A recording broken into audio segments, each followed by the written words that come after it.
Wanna go around?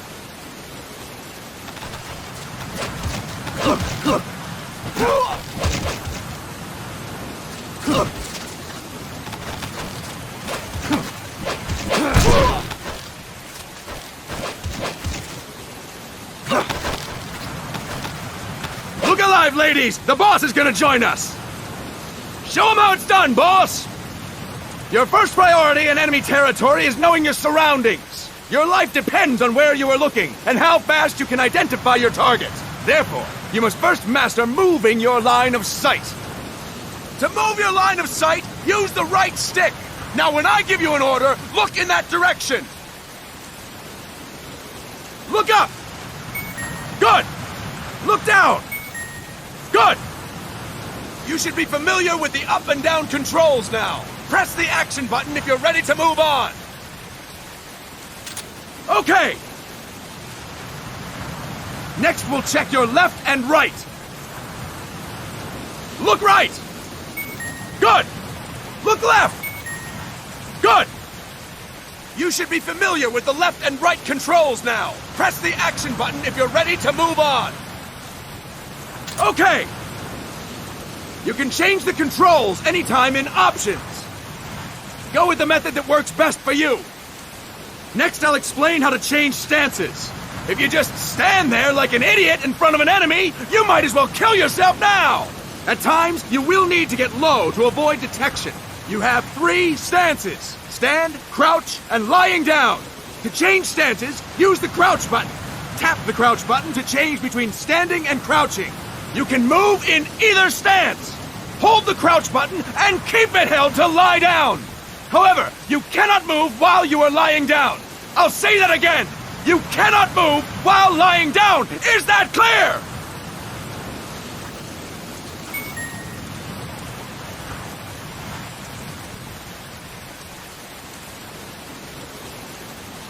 Good. Next, we'll work on your movement. Use the left stick to move around. Tilt it a little to walk slowly. Tilt farther to run. Decide which to use based on your situation. Remember that your footsteps are louder when running, making you easier to discover. Be careful!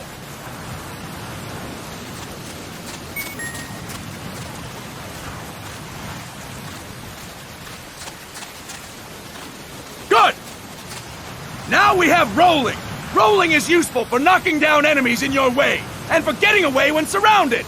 You can also use it to jump over small ditches and other obstacles. To roll, tap the crouch button while running.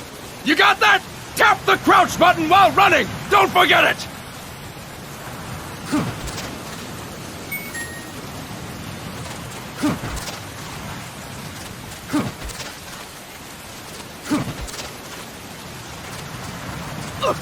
That's it!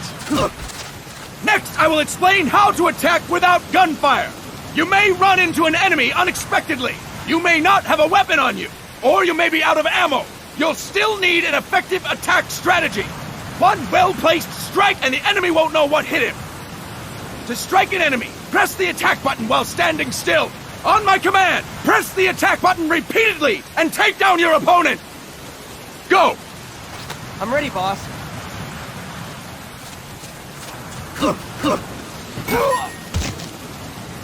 Impressive, boss!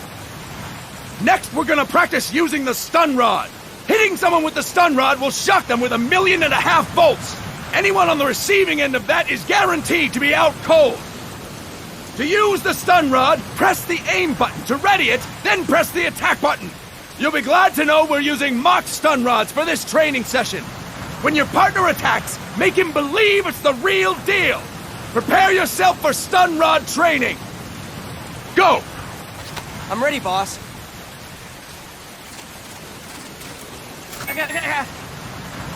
Impressive, boss! Now, we'll move on to CQC. CQC, or Close Quarters Combat, refers to when engaging an enemy in battle at very close range. It is a quick and efficient way of eliminating a threat. There are various CQC techniques. We will go over each of them. Don't get cocky because you think you know them. This will be different from what you're used to. Pretend you are learning it for the first time. The first technique is throwing your opponent. To do this, Position yourself near your opponent and press the attack button while you tilt the left stick. Be sure to press the attack button when the icon appears. Now, wait for my command and throw your opponent. Go! I'm ready, boss.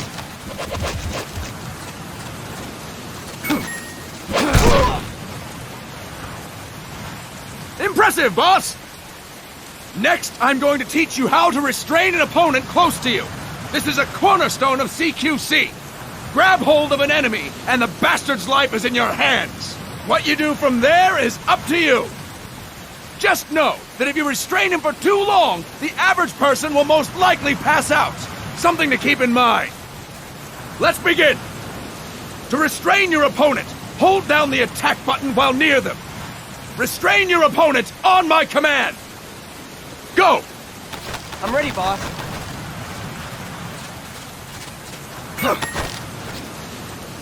Fine work, boss!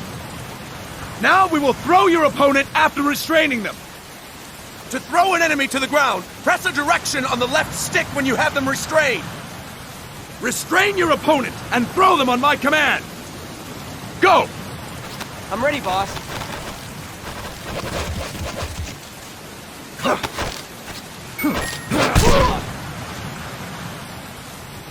Fine work, boss!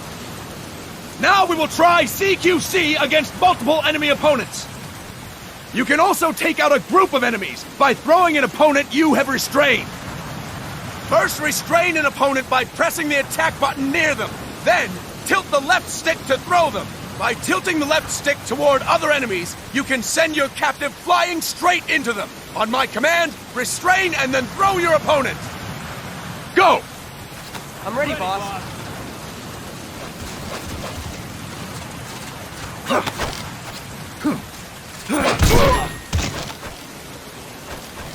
Fantastic! Again! Go! I'm ready, boss.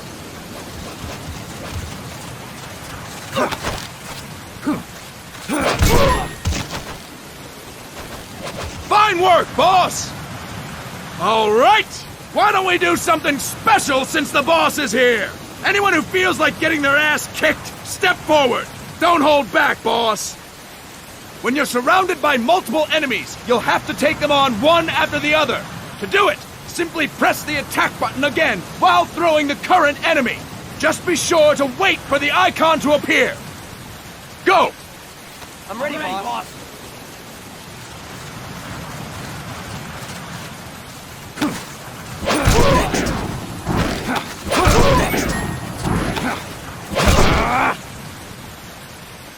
Fine work, boss! Again! Go! I'm ready, boss.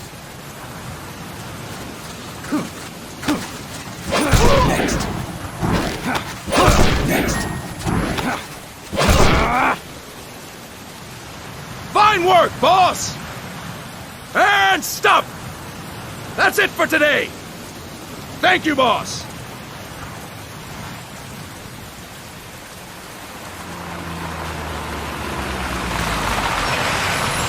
Snake!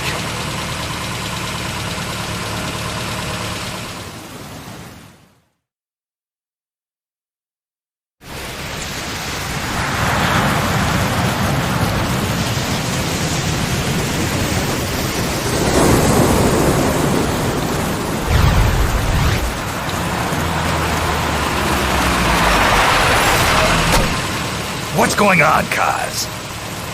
We've got guests. Time to move. Don't worry, it's not our friends from Langley. I brought him. Made sure we won't fall. Thank you, Big Boss. Call me Snake. Sorry, Vic Boss. Listen up. For us, there is no victory. But in Revolution, doesn't one triumph or die? We don't do either.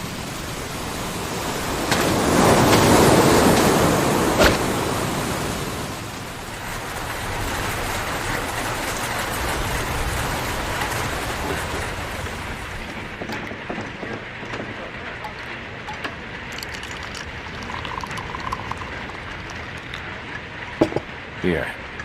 Ah, thank you.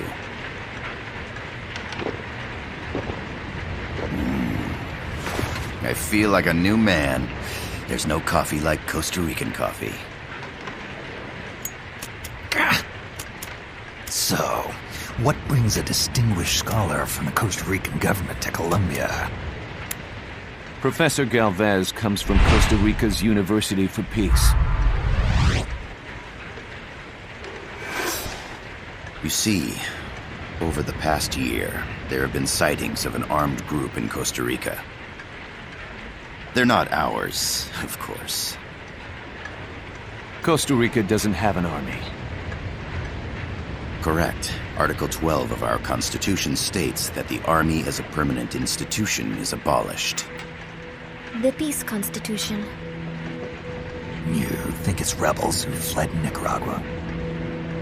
No, they don't appear to be guerrillas. They're far too organized. What's your government's take? The authorities in San Jose claim it's a multinational security firm, hired by the Development Corporation of Costa Rica. Lies, obviously. They're bringing in state-of-the-art weaponry and equipment by the shipload. Where'd they get that kind of cash? I fear La CIA may be involved. The CIA. As you both know, the United States views Central America as its backyard. Even after Cuba, we've managed to maintain a delicate balance with the U.S. And your government can't just give them the boot? We are not allowed to bear arms. Japan's constitution has something similar. Article 9. It says Japan renounces war and can't maintain an army. I understand that you and your men have neither state nor ideology. That you will fight any foe. Please, you must drive them out of our defenseless country. We come to you, the Militaires Sans Frontières. So, you want to hire us? Yes, as our deterrent. We can't afford to pay much, it's true. But we can offer you this. A forward operating base. An offshore plant in the Caribbean. Sounds pretty good to me. This place is becoming a mess anyway. Snake, we need someplace we can settle down. The government's agreed to cooperate. Unofficially, of course. A chopper for transport would be nice too. I'll see what I can do. Hold it. You seem to think we're just a pack of dogs of war. Is that right? Yes, that's what I've heard.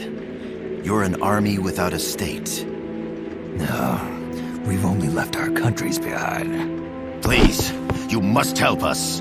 If your suspicions are true, force isn't going to do any good. You'll have to find a political solution. The government's hands are tied. Go back to your bosses in San Jose. Tell them if they want, I'll introduce them to a negotiator I know. No. I'm not here on their behalf. So, what are you doing here? For over 20 years, I've preached the virtues of peace at multiple universities. Tonight, I stand before you as an educator. This is my student. She came to me to study peace. Her name is Paz. Paz Ortega. Paz. Peace? No kidding. That's my name too. Kazuhira. It's Japanese for peace. Pleased to meet you, Paz. Call me Kaz. They've got a supply port north of Puerto Limon, a town in La Costa del Mar Caribe. A few days ago, Paz stumbled upon that facility while searching for a lost friend. She was captured. She's only a child, 16 years old. They did terrible things to her, but somehow she managed to escape. Oh, My God. She's huérfana. Her mother died when she was small, and she lost her grandparents in the Civil War. She hates war with a passion like no other. My name is Paz, and I will do anything to protect my namesake. It is my one and only purpose. Please, get them out of my country. Make them leave Costa Rica. Sorry, kid. We know who you are, Big Boss. That is why we've come to you.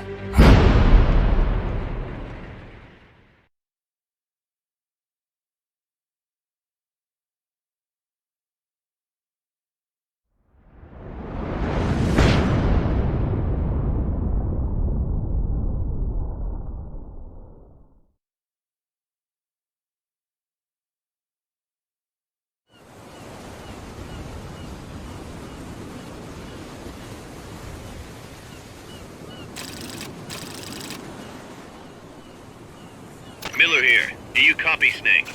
I see you've landed. That makes one giant leap for us. I'm sending this from the offshore plant, our mother base. The signal is unidirectional. I'll be giving you commands and advice through this channel. Keep your headphones on at all times and pay attention. Also, make sure no one else can listen in. Snake, are you clear on the controls? Take a minute to refresh your memory. Use the left stick to move. Use the right stick to adjust your view.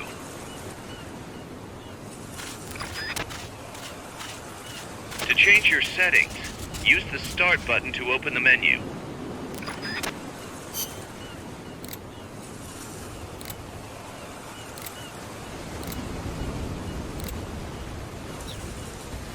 There's no one around. Why not try some shooting practice? Select a target and squeeze off a round or two. Press the directional buttons while holding the R2 button to switch weapons. Ready your weapon with the L1 button, then press the R1 button to fire. Select equipment by pressing the square or circle button while holding the L2 button. To check your map, press the Start button to open the menu. The M16 is a standard assault rifle, capable of rapid fire.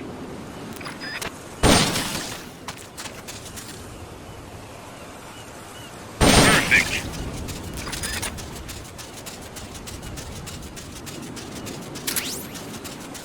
The facility you're headed for is past that fence. A grenade should be able to take out that gate.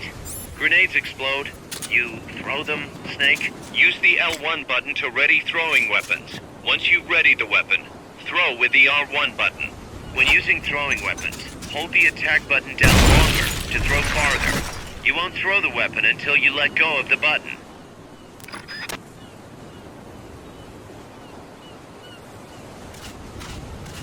Snake, don't you think you could use a little more practice?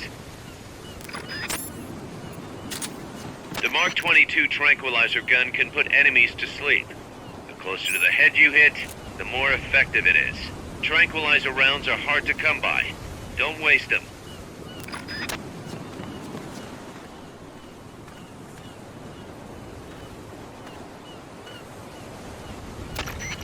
I gotta thank you for agreeing to this, Snake. Man, am I glad to be out of here. Finally, we can leave all that crap in San Geronimo behind. And break into the mercenary business for real. Let me guess. You're doing it for her, aren't you? For her.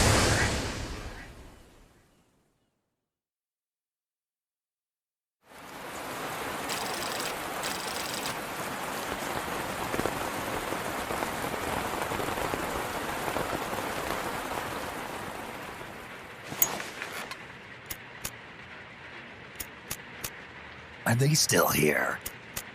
Come on, Snake. This could be good for us. They're willing to give us an offshore plant, a place we can finally put down some roots. This is our chance to expand MSF. We don't need a place to stay, guys.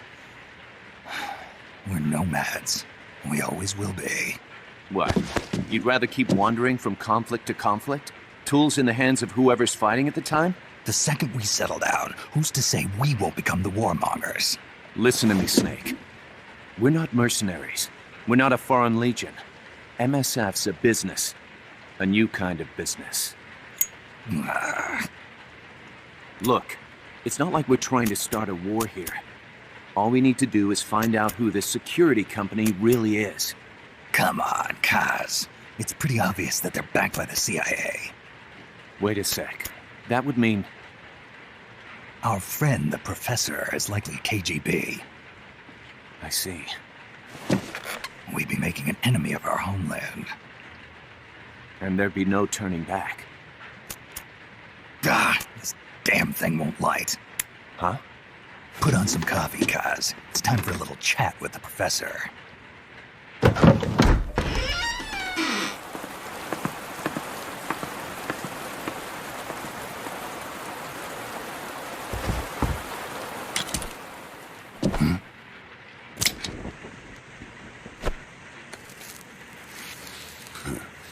I was a heavy smoker. When I got my medal from the Secretary General, he gave me this prosthetic hand as well. But smoking was ruining my lungs, so I quit. I've not had much use for it since.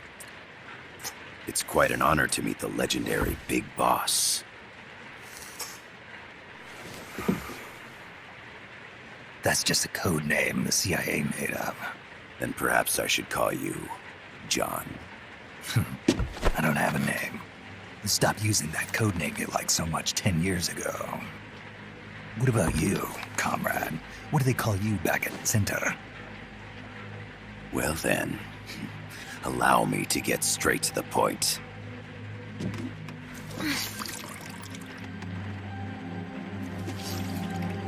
Land as slim as a whip, hot as torture. That's the Chilean poet, Neruda.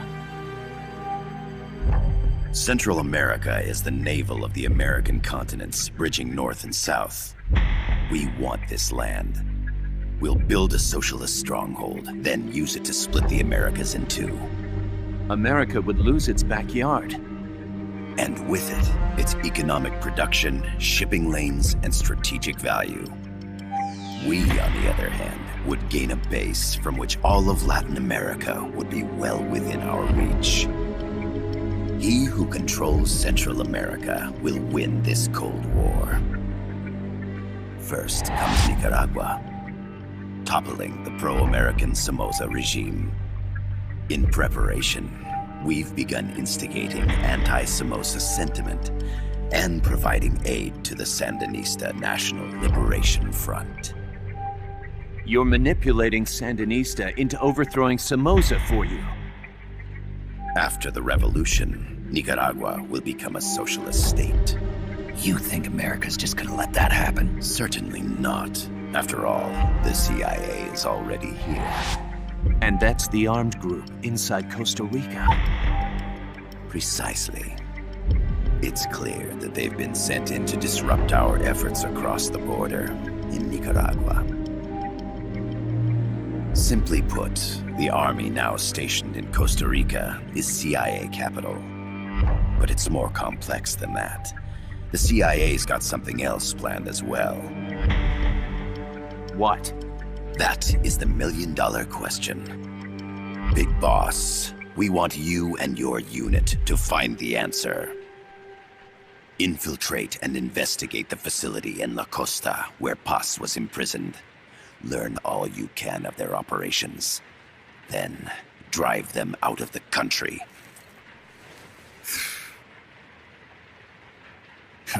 You're asking us to settle a turf war between the KGB and the CIA? What about her? That was all just an act? You mean her words about peace? She was captured, that much is true. But I've kept my KGB affiliation from her. And you thought we'd fall for a sob story? No. I had good reason to bring her along.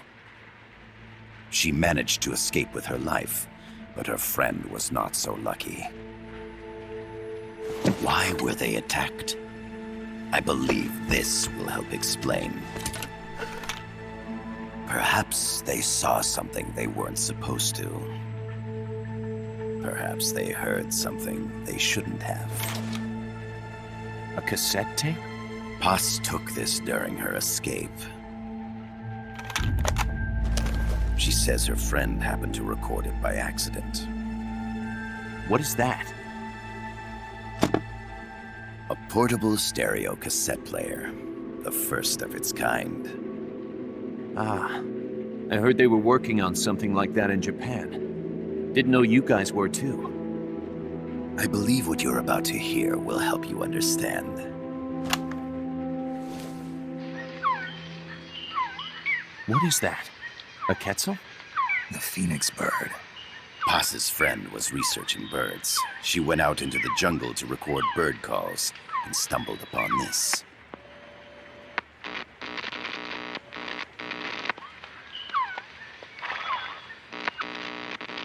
So? So what?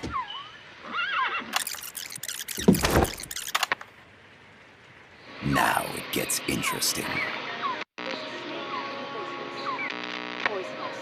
I need to get rid of it. I chase it back to its nest. You can't. The snake's too vicious. It's all... Many people. I chase it away. It will bite you unless you kill it. Go home. Boss. Voice print analysis confirms that this voice is indeed that of the legendary hero and criminal, the boss. What? The other hasn't been identified. Female in her 30s with a British accent. The song playing in the background was a hit in 1973. What's it going to be? Loyalty to your country or loyalty to me? Your country or your mentor? Your mission or your beliefs? I am loyal to Boss myself. is alive in Costa Rica. As I understand it, she was your commander, fought by your side. And that you killed her under orders from the CIA, thus surpassing her to become the hero known as Big Boss.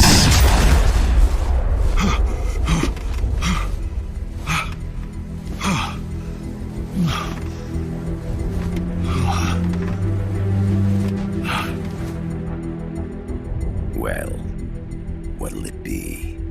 Will you take the job? Snake, it's gotta be a trap. So you still can't turn your back on your country? Then I suppose you won't need this.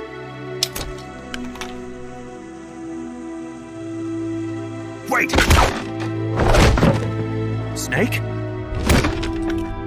I'll do it for the girl. For Paz. Okay. For peace, then.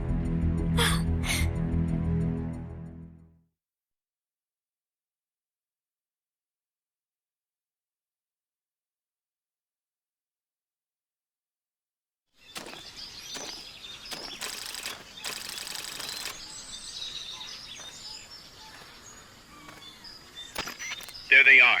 CIA mercs. Snake, you've got to get past them undetected. Avoid combat whenever possible.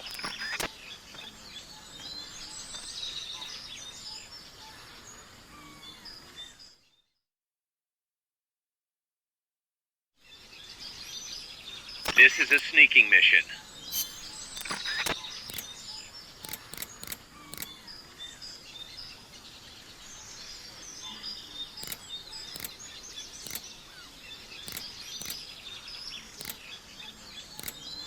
Hide behind stuff.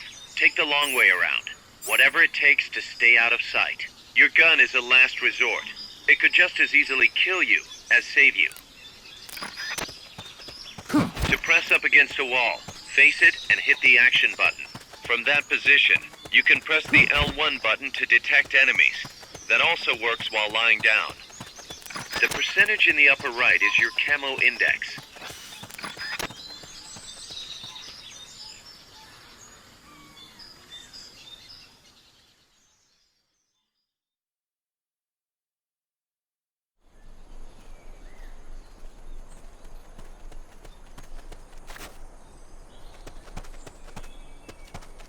Looks like you're inside the compound. Security is tight. Stay sharp.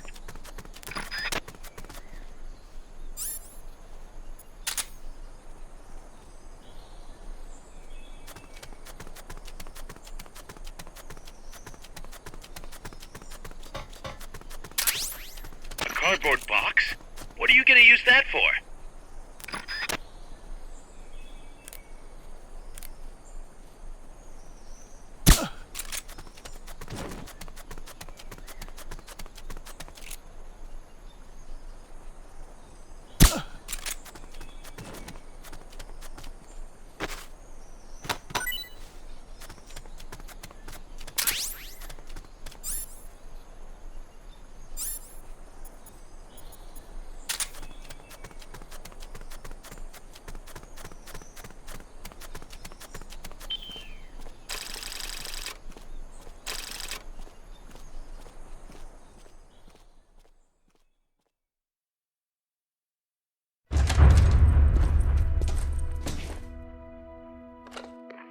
Yes, sir, we broke them. We acquired the whereabouts of target 500. Acknowledged. Spears are loaded. The barge has cleared Point Bravo. Acknowledged. Out.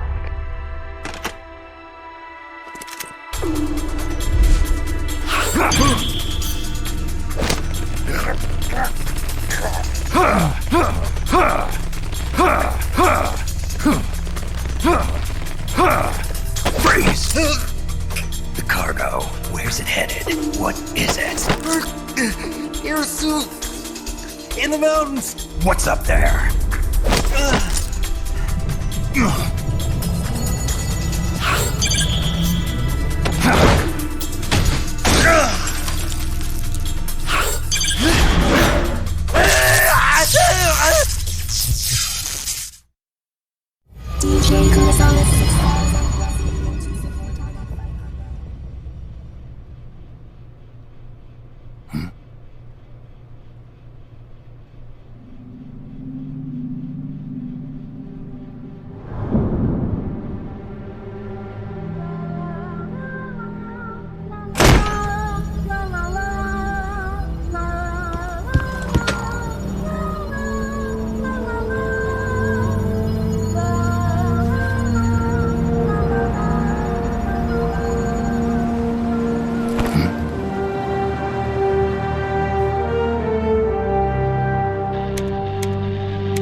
This is Snake. Kaz, can you hear me?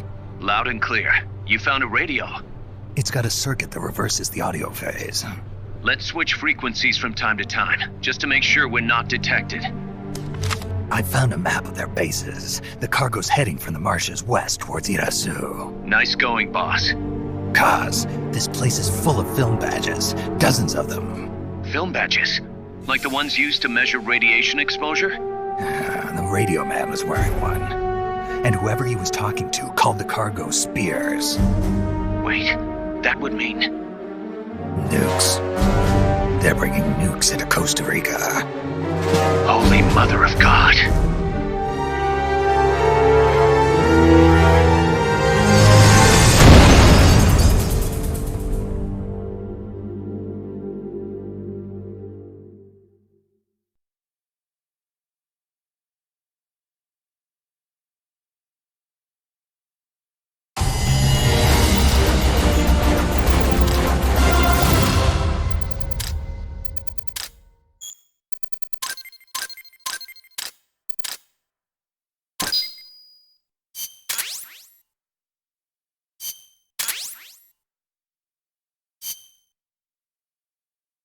How's that map, Snake? Think you can use it? It tells me where their bases are, but it's just a bunch of points. No routes. I need better intel on the lay of the land. Snake, the professor said he's got the Sandinistas on his side. Said you should get in touch with the FSL and Commandante. Do they know they're backed by the KGB? Nah. As far as they know, they're really fighting for the revolution. The KGB is staying behind the scenes. I'm not sure the Sandinistas are aware of what's really going on. Still can't believe anybody would bring nukes here. Yeah, that's a shocker. Costa Rica's party to the Tlatelolco Treaty, which declares Latin America a nuke-free zone. Based on Japan's 3 non-nuclear principles, it bans the testing, use, import, or deployment of nuclear weapons. If word of this gets out, Opinol will be forced to act. It'll cause an international uproar. The treaty was signed to prevent another Cuban Missile Crisis. If the U.S. itself is gonna scrap it... Latin America is too close to spawning another Cuba or two already. The entire continent would become one big powder keg. Well, if they did bring nukes, we can't let them get away with it. Are they planning a test? Showing off? Or is it all to keep the anti-American movement in check? Good question. Why bring them here? I can't figure it out. Whatever the CIA's up to in Costa Rica, the professor wants it stopped. We need to find out what that something is. We need to get ready first, Kaz. Repairs? Working as fast as we can, boss. This place is pretty beat. Looks like hell. But as long as you're with us, we'll make it heaven. No one can bother us here. No state telling us what to do. This is the MSF's haven, our mother base. And with this foothold, we'll back you up even better than before. We're gonna turn this pile of junk into something big.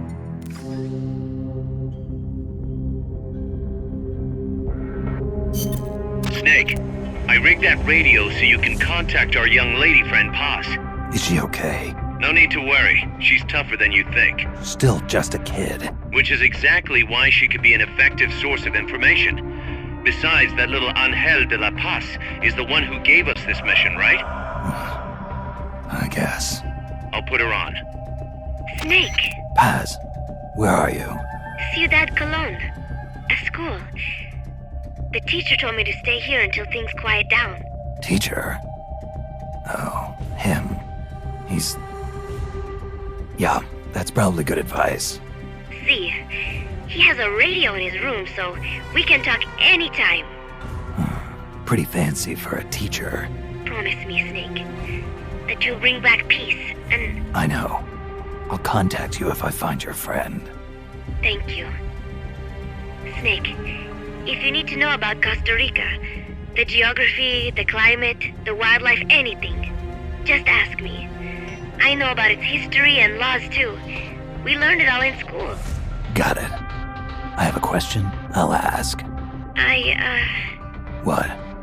In school, I also learned that peace is an unnatural state for human society, and that war is a constant threat to our relationships with others. That's right. So, to achieve peace, we have to create it ourselves. Crying about it won't bring it about or make it last. Each one of us must go and seek it out. You won't find it without making sacrifices. No offense, but I don't know what peace is. Never felt what it's like. Never even been interested in it. Snake? Oh, sorry. Listen, Paz, I think your ideas are admirable. And I hope they turn out to be right. Yeah, me too. Peace is in your name. Who better to help bring it back? Thanks, Snake. I will be here whenever you need me. See you later. Snake, use your radio to call people, but stay alert. You're in the middle of a mission and can't afford to let your guard down. Got it. Need to know more about Costa Rica? Paz can help you out. Good to know. We'll follow their transport route. This should take us straight to their main base. From what I've seen, it looks like nukes. Agreed. The key thing now is to confirm whether those spears really are what we think they are, and if so, why they're here. Follow the transport route. Find the nukes. That's what I'm thinking. First, we should make contact with the Sandinista Comandante. They can tell us more about what's up ahead. But it looks like their hideout's already come under attack. We better hope they're still alive. Snake, infiltrate that cabin and secure the Sandinista's Comandante. Neutralize any guards by knocking them out, putting them to sleep, or even using the Fulton recovery system. You choose how to handle it, boss.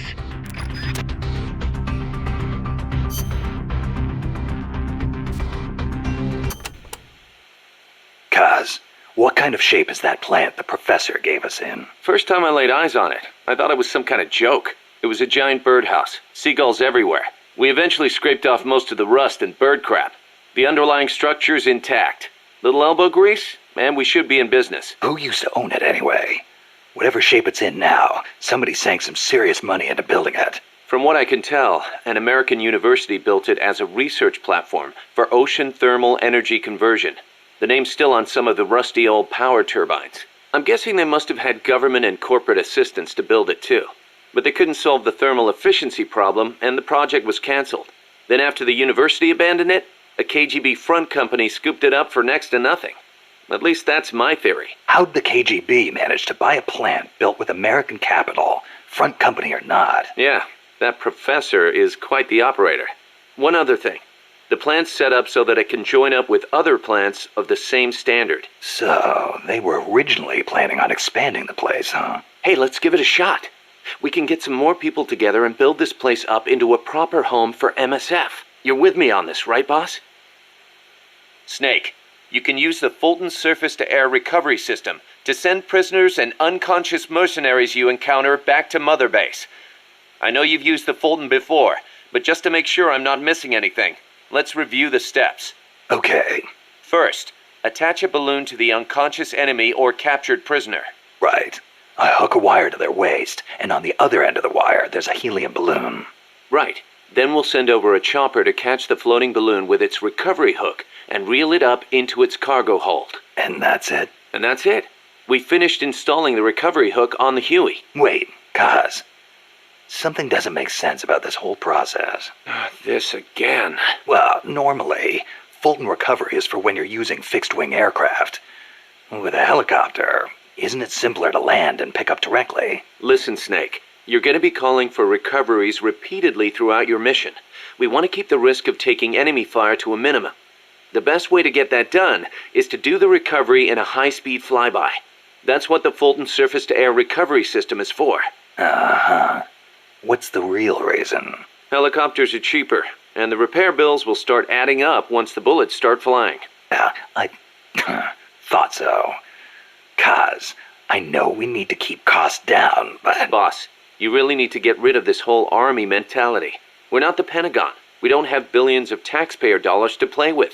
And besides... Fine. Just pick a reason that makes sense. Helicopters have quicker response time. Sounds strange, yeah, but it works great. I promise. You'll get used to it before long. Yeah, I hope so.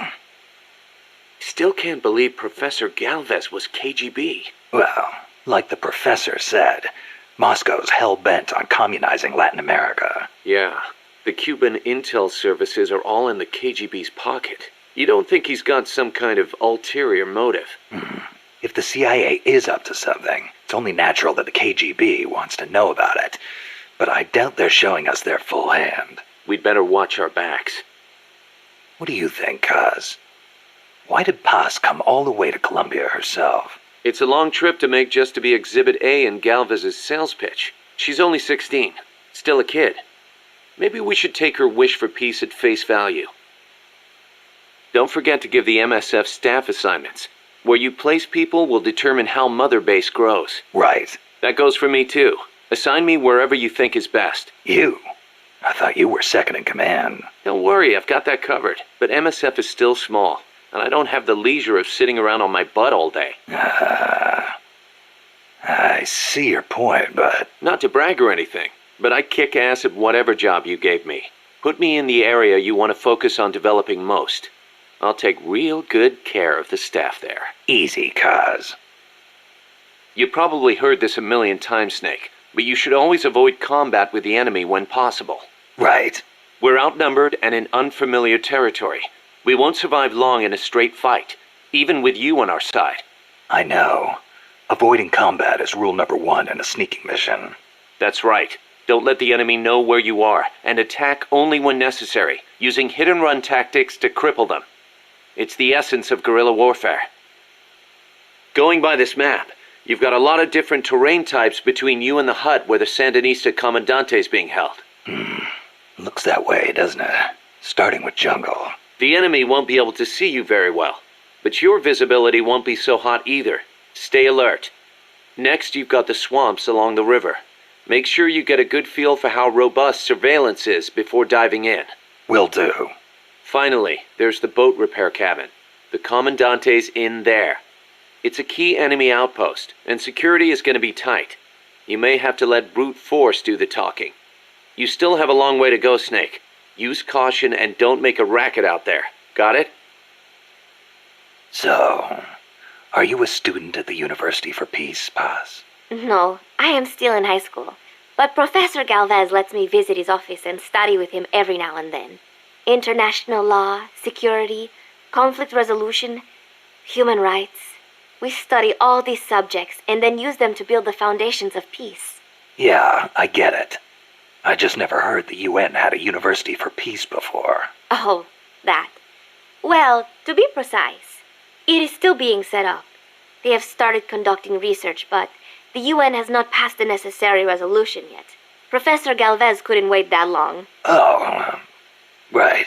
Costa Rica abolished its army and has also hosted the Central American Court of Justice. It is the perfect place to build a university like ours. Don't you think? Paz, you said Costa Rica has no army, right? Correct.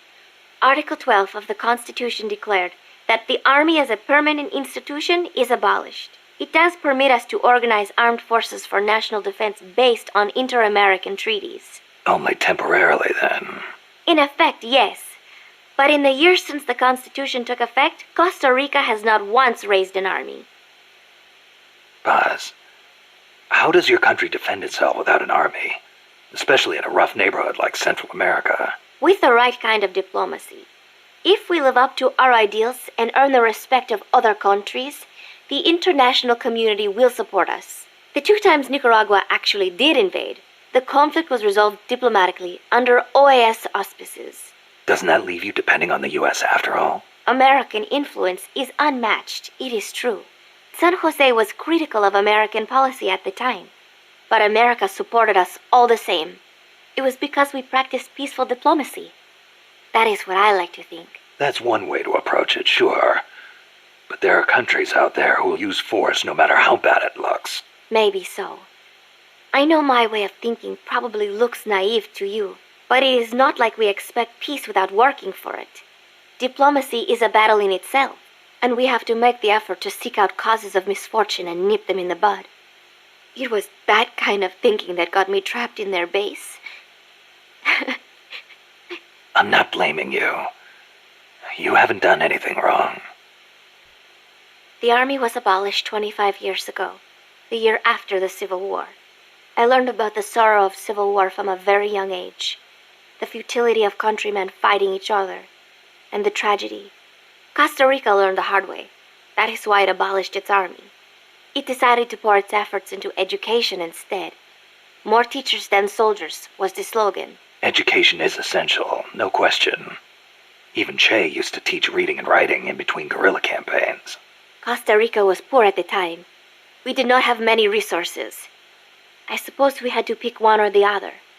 The military or the schools. Kaz was telling me Japan has a peace constitution, too. That is right. Apparently, when Costa Rica was drafting its constitution, they looked to the Japanese as a model. Only, Japan's constitution renounces war itself. Unlike Costa Rica. But Japan has a self-defense force, right? That I do not get. I think I will ask Mr. Miller about it next time I see him. He said he used to be in the JSDF. Huh. You're a curious one, are you? Don't study too hard. What was that you were saying? Peace is not the natural state of men? You said you learned it in school. That is right. They are the words of the German philosopher Immanuel Kant. In 1795, he wrote a book titled Perpetual Peace. Kant argued that it is precisely because peace is unnatural that we have to make it ourselves. How? That is what his book is about. Is the concept starting to sound interesting now? Not really. I belong in a more natural world. Is that so? My grandparents died in the Civil War. If only we had been at peace, they would not have lost their lives. You actually wish for war? It's not like I want to hurt innocent civilians, but if someone attacks you, what are you supposed to do? A country needs the strength to defend itself. Otherwise it faces invasion, oppression, political subjugation. If they would simply stop using force to tangle with each other, countries would not need force to defend themselves. And how would you guarantee that? Sorry, but you have to understand how the world works in order to protect the ones you love.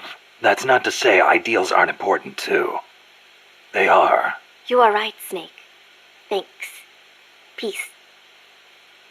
Costa Rica's forests are more diverse than you might expect. Not all of them are tropical rainforests.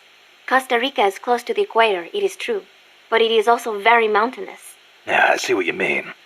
Go up 4,000 feet in elevation and the temperature drops more than 7 degrees. There are basically 3 types of forests. The lowlands are covered in tropical rainforests, the highlands by tropical cloud forests, and areas where there is a dry season have tropical dry forests. The lowlands along the Caribbean coast are mostly covered by hot, humid tropical rainforests, what most people envision when they think of jungle. The closely packed trees spread their branches out at great heights to soak up the sun. Their shade makes it dark near the ground, so be careful. Of course, with so little light, few plants can grow on the ground, so it might actually be easier to walk. So even if you could photosynthesize, it wouldn't do you any good. Photosynthesize? People cannot do that. Most people, anyway. The Development Corporation of Costa Rica, or CODESA, was established 2 years ago. Since President Oduber was elected this year, the state has been putting a lot more effort into development. The corporate state, so to speak. Growth is good and all, but there is one thing that bugs me. What's that? I cannot help but wonder whether CODESA is not just a front for the CIA. You mean what the professor was saying about the CIA mercenaries posing as security guards? They were using CODESA as camouflage? I am worried that development is going to destroy the forests, but I do not suppose it has anything to do with this. This is a tropical rainforest, just like Bosque del Alba. The temperature and humidity can be brutal. El Senegal means place of mud. No, mud. Great. I'll watch my step. This area often gets flooded by the river. There are canals here and there carved out by water. Good places to hide. But they will also make it harder for you to see. Be careful, Snake. There should be a suspension bridge around there. In lowlands like this? The ground nearby is harder and higher than usual. The river cut through it, eventually creating a valley. There might be another way to get across the river somewhere. I wouldn't want to run into someone on the bridge. The valley tends to be misty, so you might not be able to see the water from up there. Fall and it will leave more than a bump. I'll be careful. When a river floods an area, the banks can collapse, creating a marsh. You see a lot of them around here. I'll need to watch the noise my feet make in El Senegal. There is a marsh on the other side of the river too. The suspension bridge will take you there. The river running through here is Rio del Jade, or the Jade River. Jade? Are there minerals around here? No, it refers to the color of the water. You will have to go to Guatemala for jade. Doesn't look all that pretty from where I'm standing. We are still in the rainy season, so the river is a little muddy. It will return to normal once the dry season starts. Rivers are an important means of transport around here. They are relatively calm, and there are plenty of canals along the coast too. A boat would be more than enough to transport some good-sized cargo. Like a nuclear weapon. We don't know enough yet. I'll keep looking. Thank you, Snake.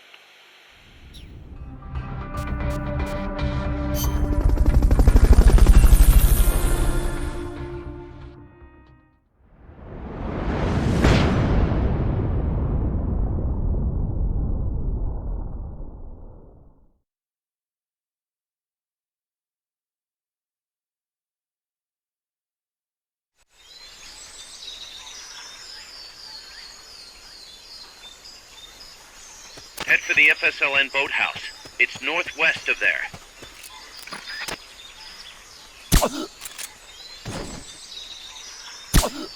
You can use the radio you just picked up by pressing the start button to open the menu window. You know you can assign the radio to the select button by choosing options from the menu window. Not enough room, huh? We'll keep it here at the base. Fulton recovery helicopter is complete.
Fulton recovery helicopter is complete.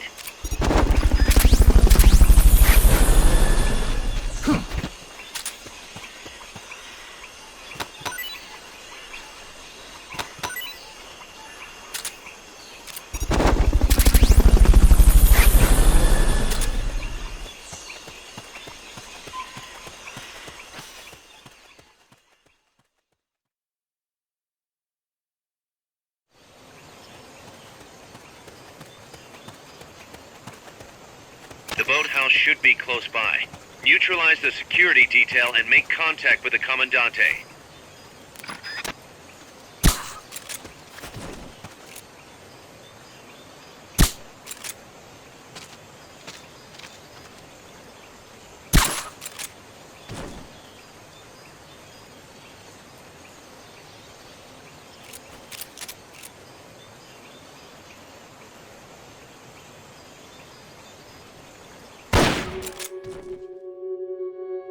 Shot fired!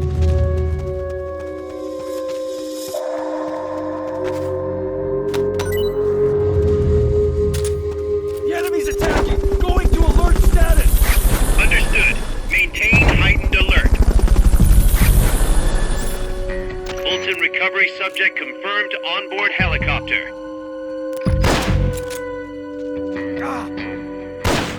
Somebody's here!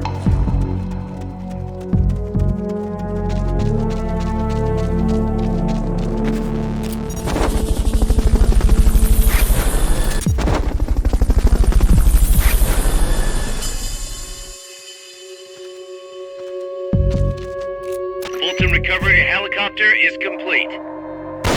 HQ, come in. This is HQ. This is Patrol. All clear. Understood. Stay vigilant.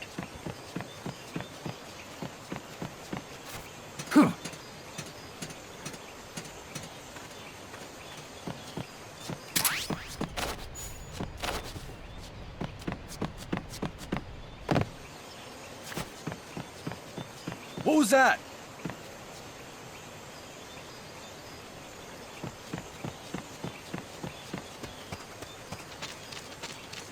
I'm seeing things.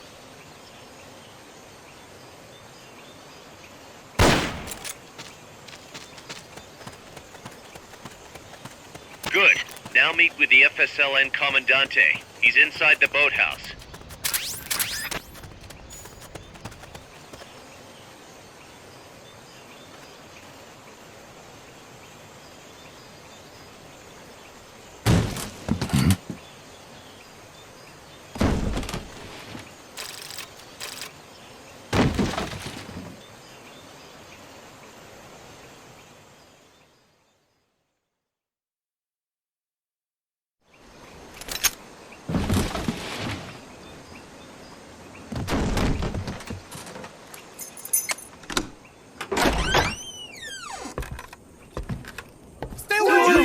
Don't touch me! Get away! ¿Quién es? Che? No way. What do we do?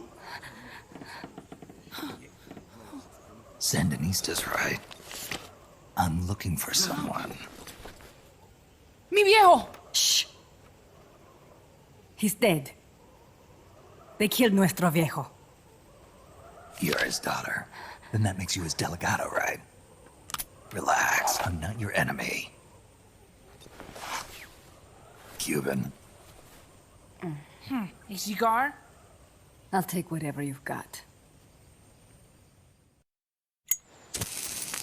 I owe you one. But I prefer cigarettes, you know. How do I look? A little like El Che, no? You Cubano? Colombiano, a photographer. I came to Costa Rica to take pictures of birds. Birds? Yeah, quetzals. You've got no telephoto lens. How do you get your shots? Telephotos for amateurs. It's all in the timing. Oh. Let me smoke Okay, too. we can talk until I finish this. Chico! Tell me what's going on here. This place is crawling with soldiers. They don't look like private security, more like hired guns. They're loaded with the latest gear from all over the world. I heard they're a security force hired by Codessa. Yeah, and I'm Papa Noel. Those guys are UCLA's. UCLA's? La CIA. I saw them, setting up shop in town. They're planning to do here what they did in Chile. If that's the case, what are they after? Whatever it is, it's not us. You don't think they're here to push you back into Nicaragua? Impossible. Too much hardware. Too many bases. Didn't you see? They've got helicopters, tanks. It's like we're in Da Nang. There must be something else. They have a base near here. There's a factory to the north, across a suspension bridge. Factory to the north, across a bridge. Have you seen the big transport boat, mercenary crew on the Rio del Jade? You mean the barge? It's upstream from here. Up toward Irasu. Any idea what's on it? I could introduce you to some of our compas up there, but I don't recommend going to the mountains. We've lost a lot of people there. They take us captive, torture us for information about our compas, and then they kill us like pigs. Got it! All right! This was our last hideout, the final refuge for El Frente, after being pushed out of Nicaragua and into this peaceful paradise of Costa Rica. Then, El Monstruo attacked. A monster. Y mi viejo.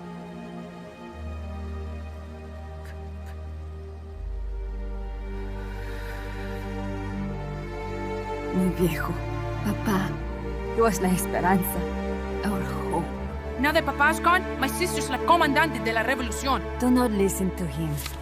Papa was a hero who fought by Sandino's side. I am only his daughter. You need a special talent to become cacique. It takes someone great to unite all of Las Compas. Sorry to interrupt, but leaders don't choose themselves. Neither do heroes. You carry on his legacy of La Esperanza, and they'll follow you, no question. You think so? My compas trust me, but not one of them calls me comandante. Amanda! See what I mean? El Colibri!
What the hell?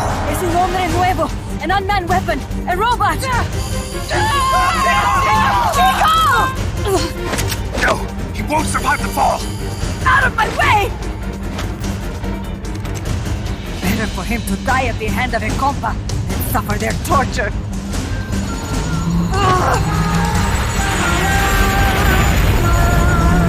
Stay here. As long as I'm still alive, I might as well escape. Over here! Find Chico! ¡Venceremos!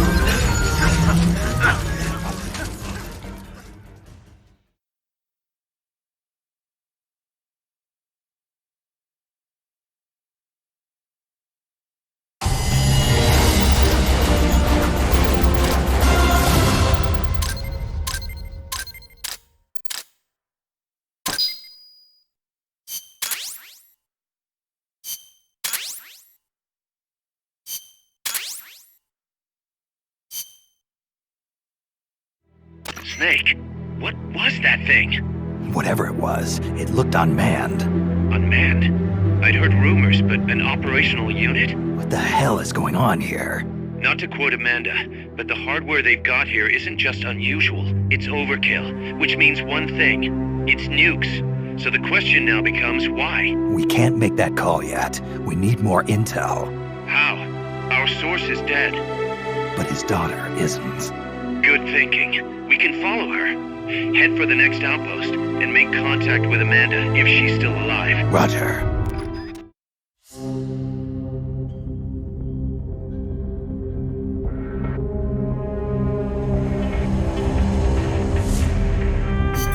The direction Amanda's Sandinistas were going corresponds to the location of the next outpost, a supply depot. We should be able to make contact with her there.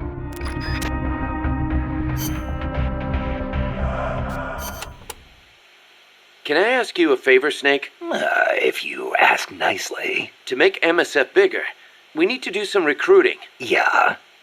What's your point? I want you to avoid killing enemy soldiers as much as possible and send them back using Fulton recovery. Not much we can do with a corpse except give it a funeral. Obviously. Put him to sleep, knock him out, hold him up even. And if you do have to fight, try to leave them near death instead of dead. And then use the Fulton recovery system. Sounds easy enough. You know what'd be really nice, though? If we had a way to Fulton recover anybody at any time.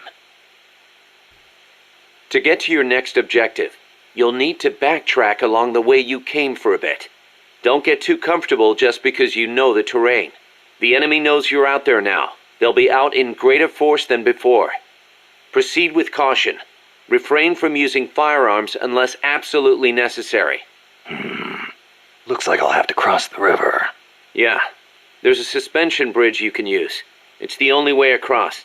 You'll have to be a little creative to keep from being spotted.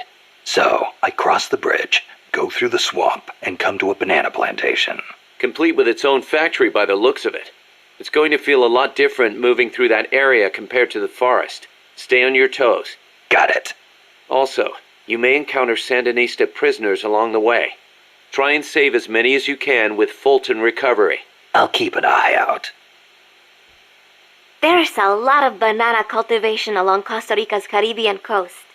The area is dotted with banana plantations. Bananas have been Costa Rica's main crop since they were introduced from Panama in the 19th century. They bring in a fair amount of foreign currency.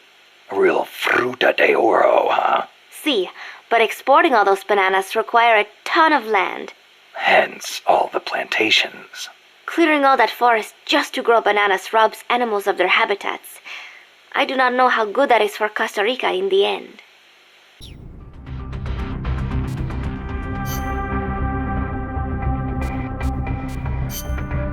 Let's rock.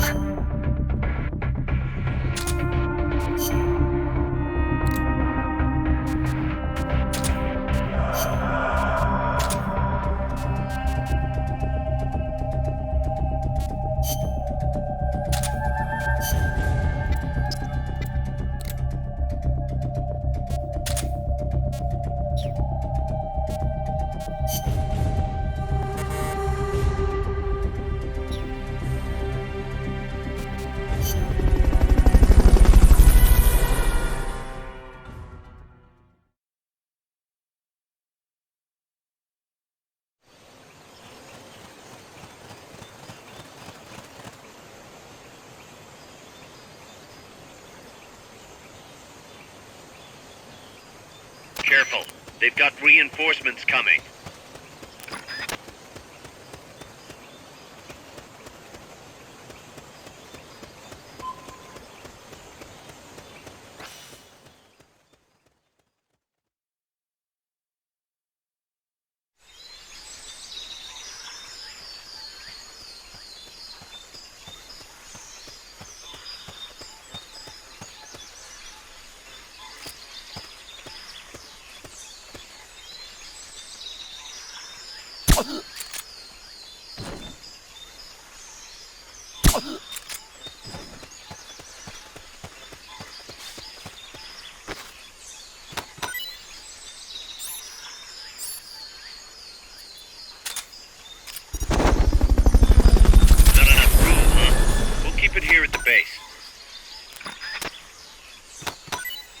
Fulton recovery helicopter is complete.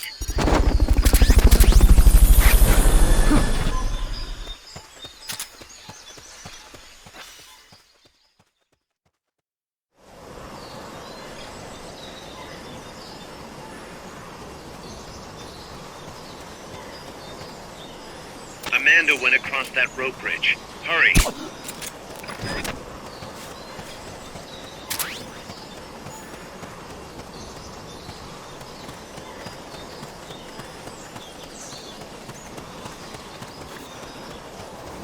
You might be able to get past the enemy by hanging from the bridge. Press the action button near the bridge's handrail to hang.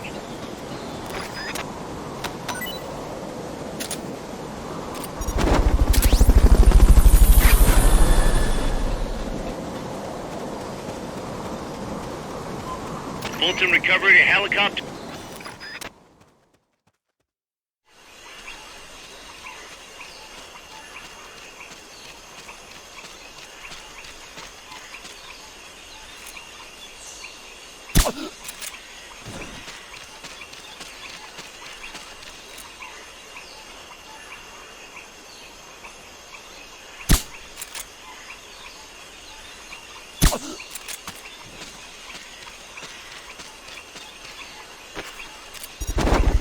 Stay out of the water. That's beyond the scope of this operation.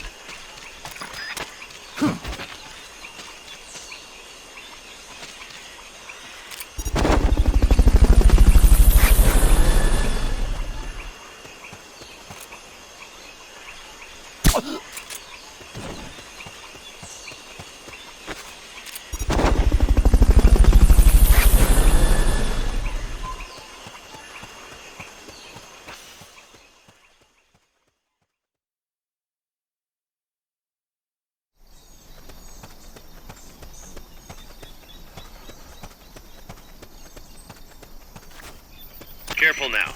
They might be holding FSLN soldiers prisoner.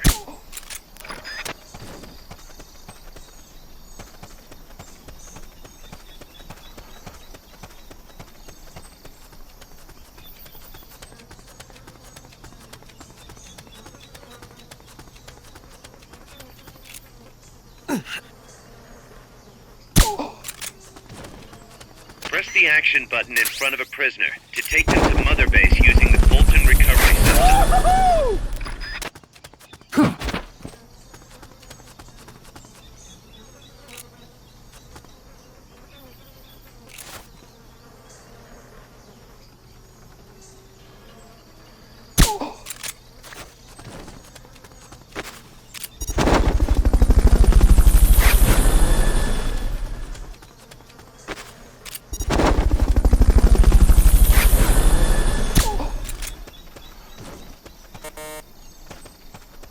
Fulton recovery helicopter is complete.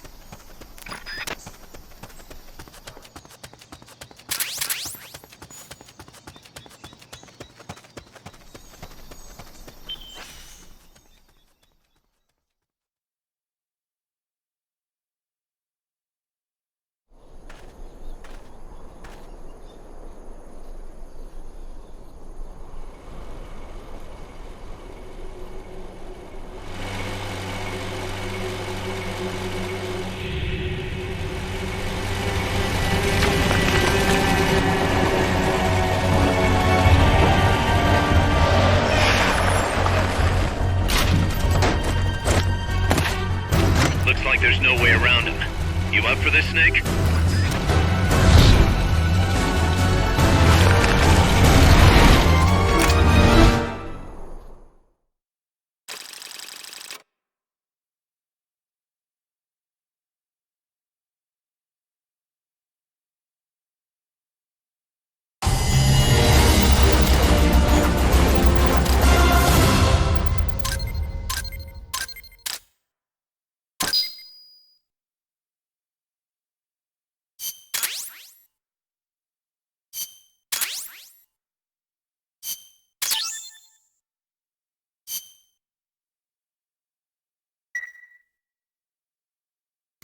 Listen, boss.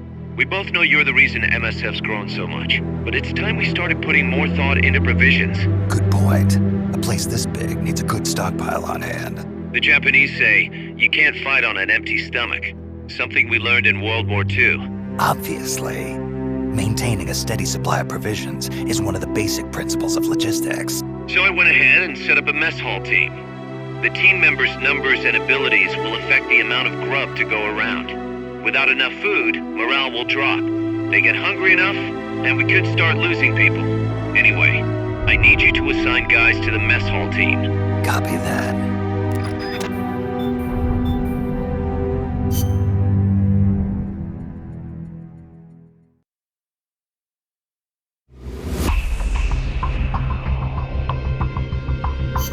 That's an armored vehicle unit, Snake. Either destroy the vehicle or neutralize the soldiers. Take it out.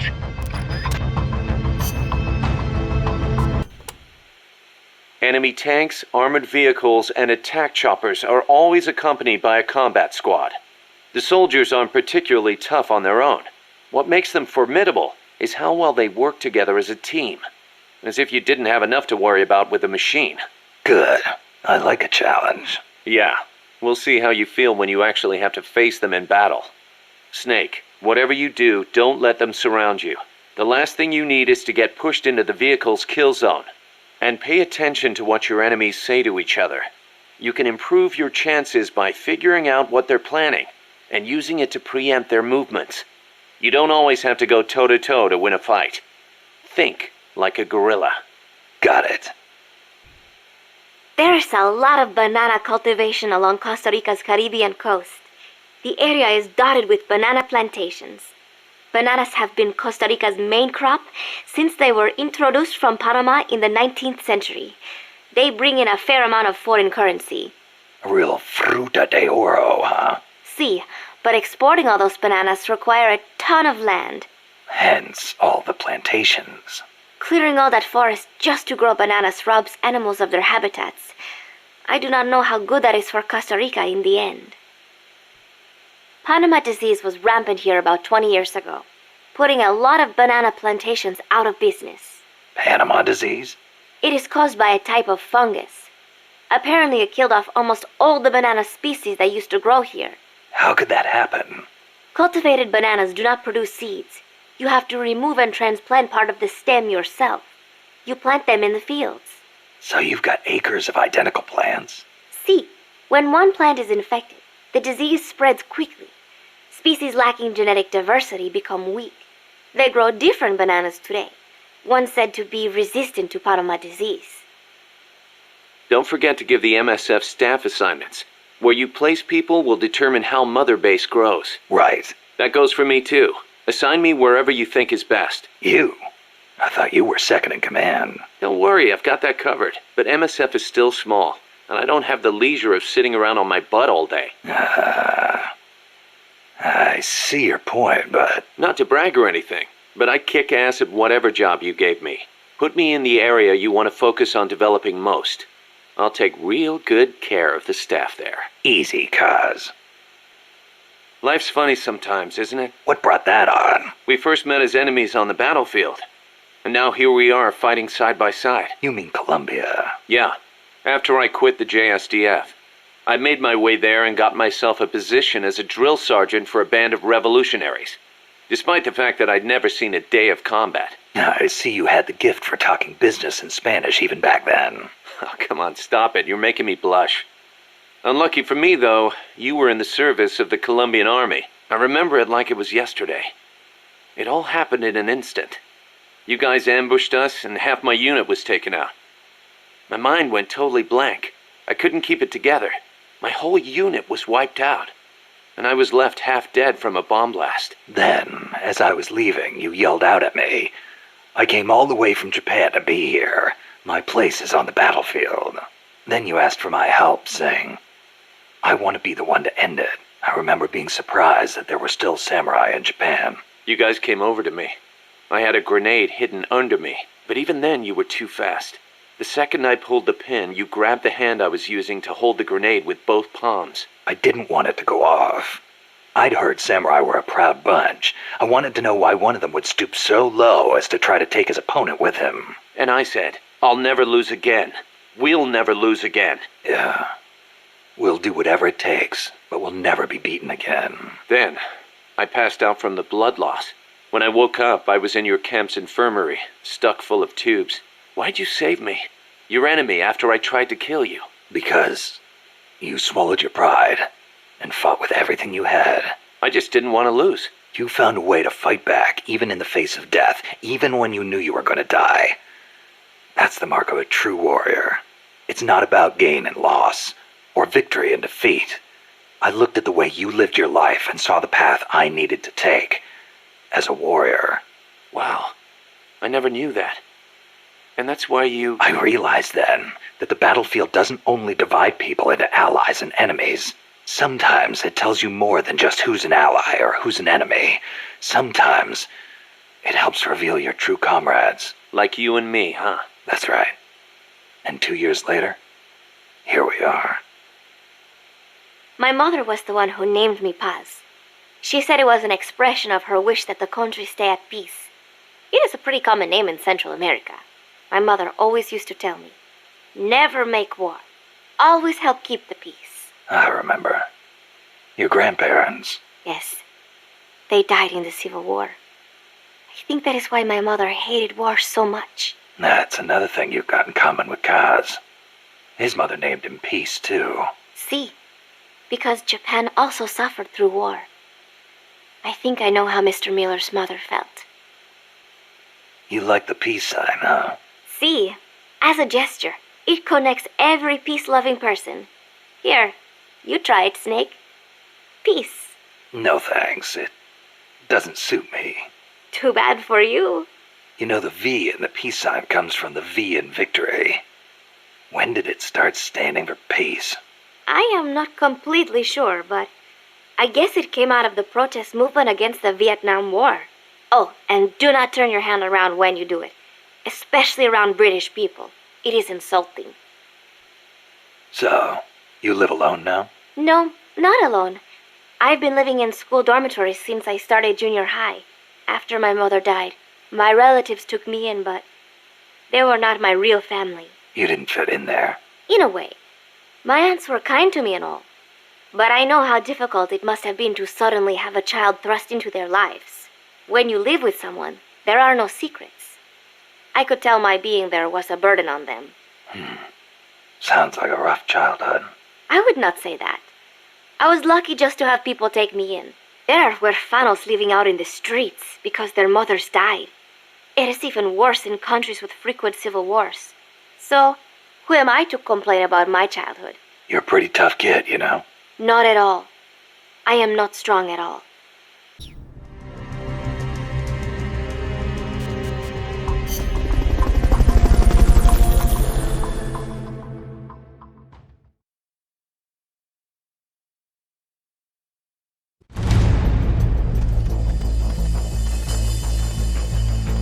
No need to take out the armored vehicle just yet.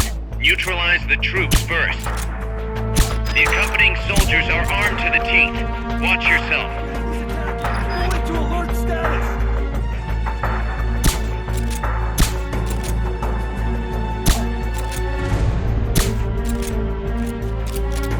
What is it?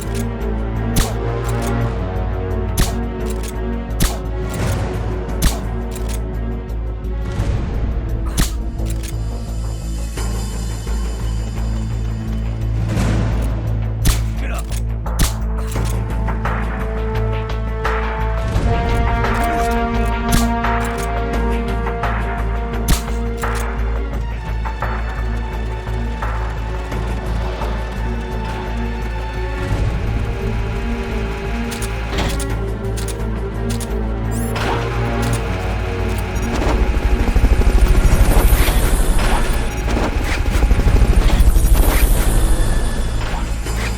Fulton recovery subject confirmed onboard helicopter.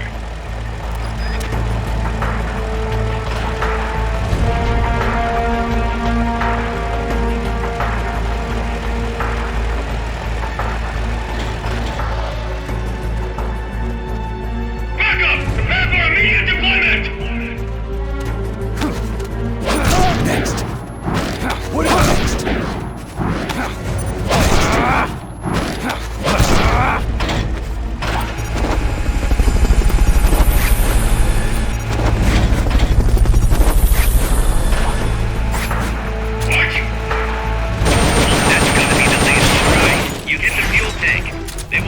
going anywhere for a while.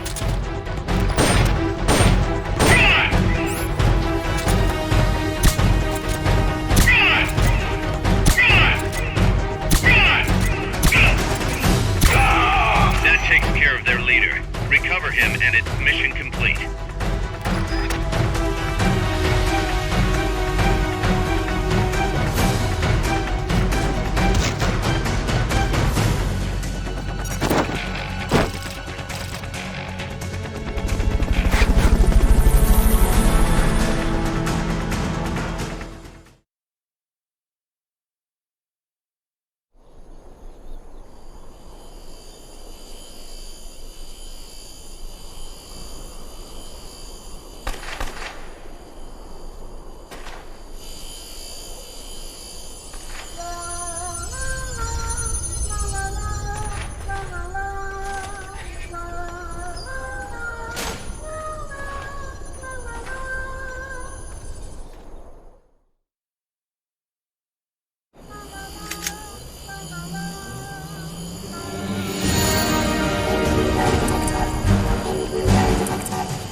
Amanda! Chico. What? What is it? Can you roll me one? Tobacco. Oh, yeah. Chico.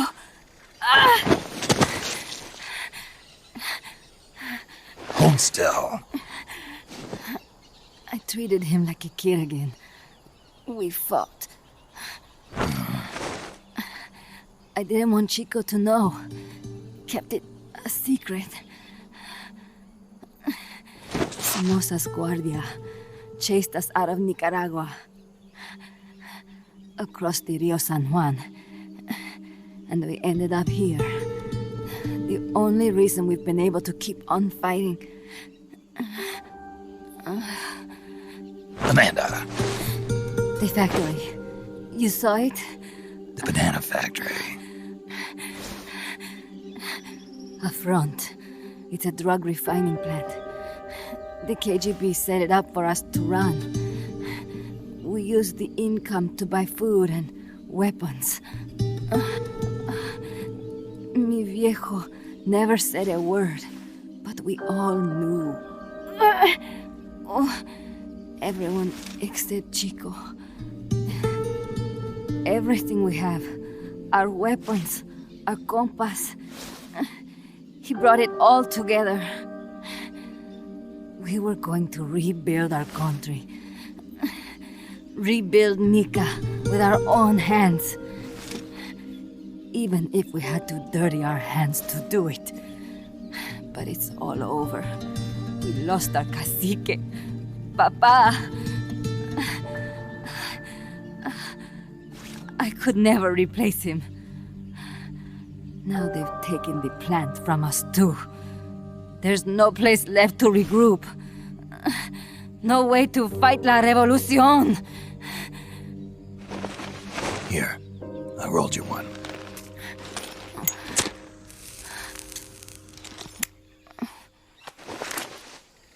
What about you? You're going after that cargo? Yeah. Must be important, Looks that way. It looks like it could be nukes. What? Nukes? Madre de Dios. No time to waste. We must get to Irasu. The transport route leads there. It must be where they're holding Chico and my compas, too. Whenever Chico and I argue, he goes off to be by himself. That's why he knows more than anybody about their bases. Oh, Chico. You're pretty worried about your baby brother. This is why I'm not fit to be a leader.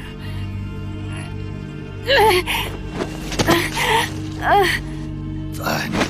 It's a little bit out of my way, but just tell me where I need to go. There's a prison up in the mountains. That's probably where he is. A prison in the mountains. You must do something for me. If you can't save Chico, I want you to ease his pain, end his humiliation. If he gives in, if he's about to sell out his compas, please, at least let him keep his honor. That's a promise I can't make. Why? Amanda, we gave up our homes, but we're still alive. We're still fighting. And there's always another reason to keep on living.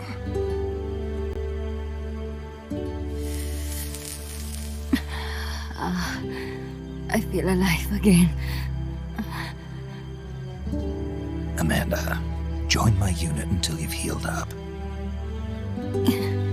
Your unit? Yeah. Who are you? Why are you here? I'm Snake. Serviente. Snake?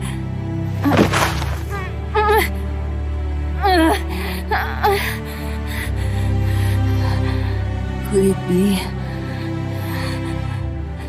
the great cacique has come to lead us?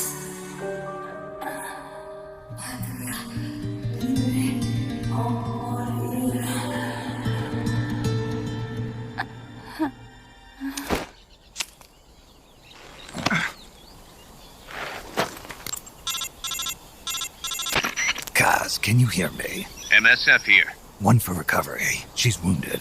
Acknowledged. Kaz, the cargo on the barge. I was right. It's headed for the mountains. You think that's where they're taking the nukes? I'm sure of it. Let's move.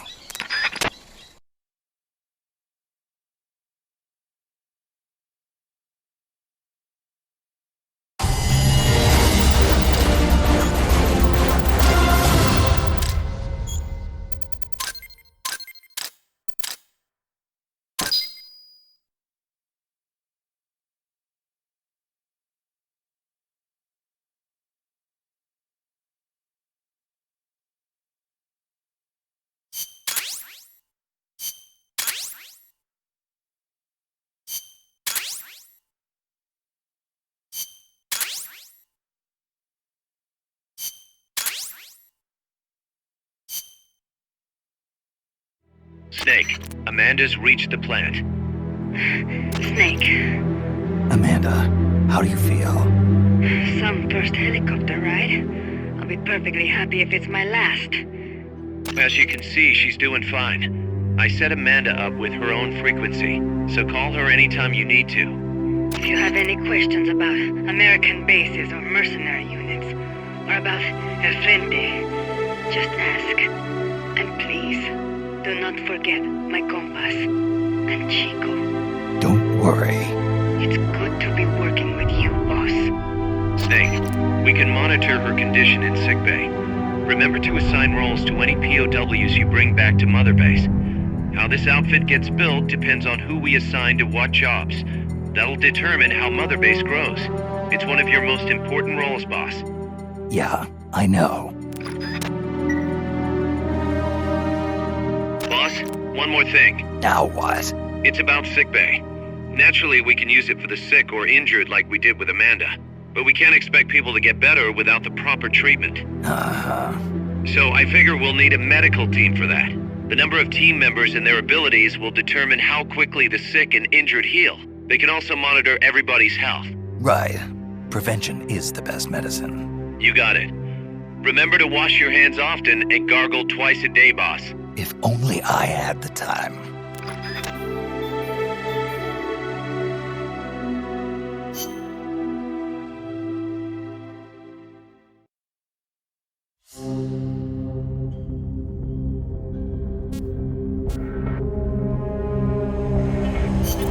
Snake, the nukes appear to have left the coastal marshes and reached the mountains around Irazu. But without a guide, it's gonna be tough tracking those things in the mountains. So we need you to infiltrate one of their bases, a prison facility. I hope nothing's happened to Amanda's brother. I hear ya. There may be other Sandinistas held there too. To bring them back safely to MSF, use the Fulton recovery system. As I'm sure you know from experience, it's completely harmless. After all, you won't have time to sit there and convince every single one of them to join. One other thing, Snake. Amanda. Those CIA bastards confiscated some of the houses in the village. Chico's got to be inside one of them. Houses, huh? How do I tell which ones? When they took over the houses, they installed new front doors for security purposes. The new doors are blue, with peepholes, so you can see what's inside. Blue doors. Got it. You're getting close to the end of the transport route. Good luck, Snake.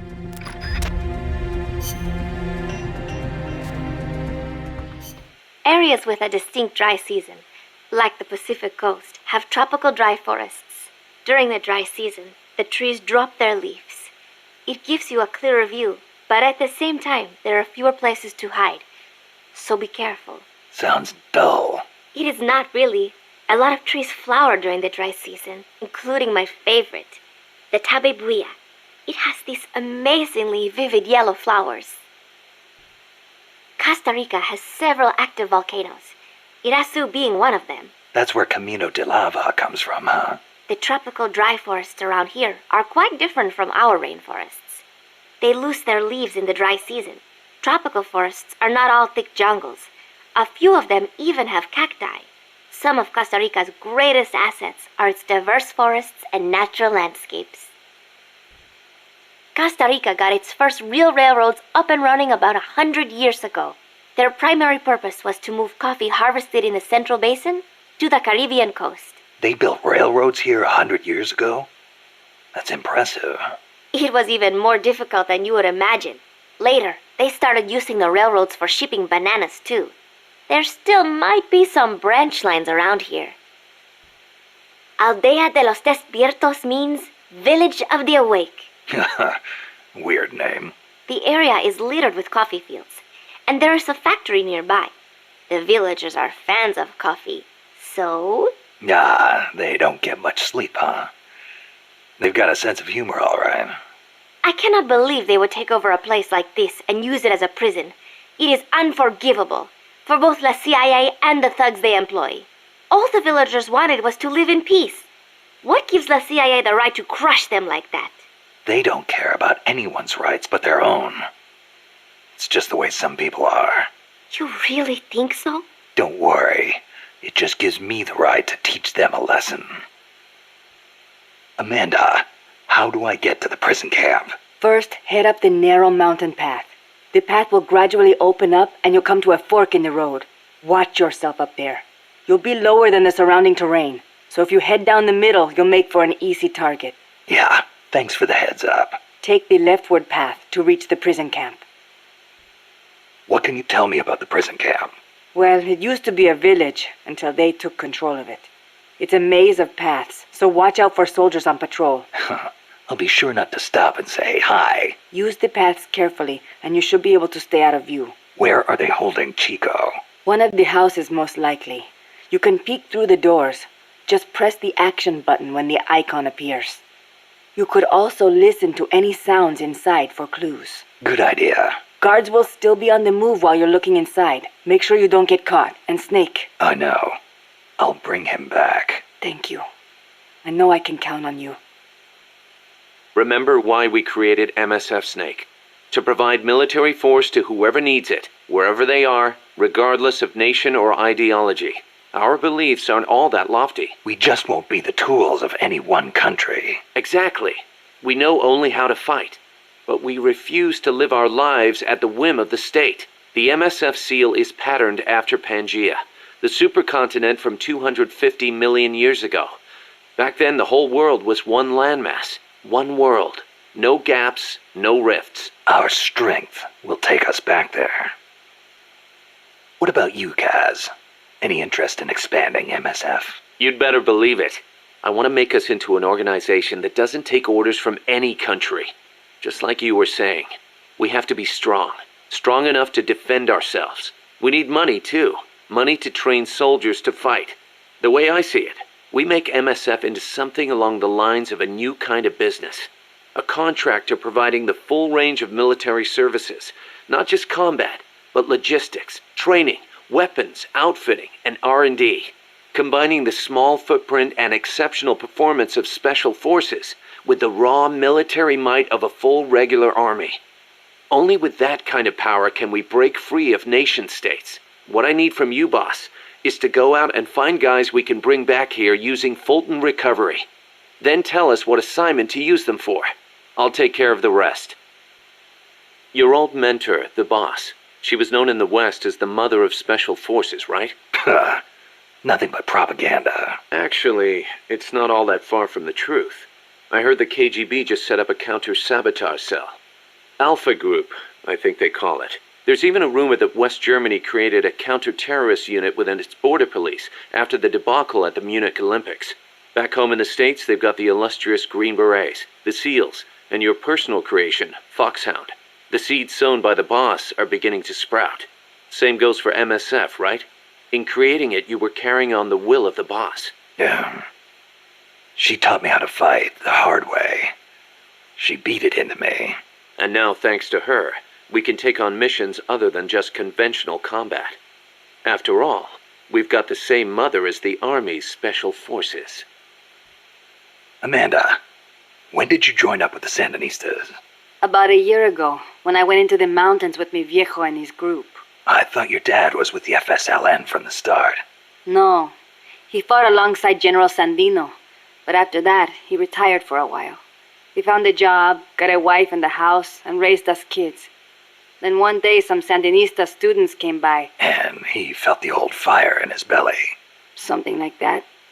All he did was help them escape from La Guardia, though. But then La Guardia showed up.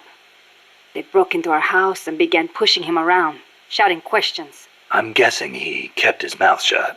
No matter how hard they hit him. Our house was trashed.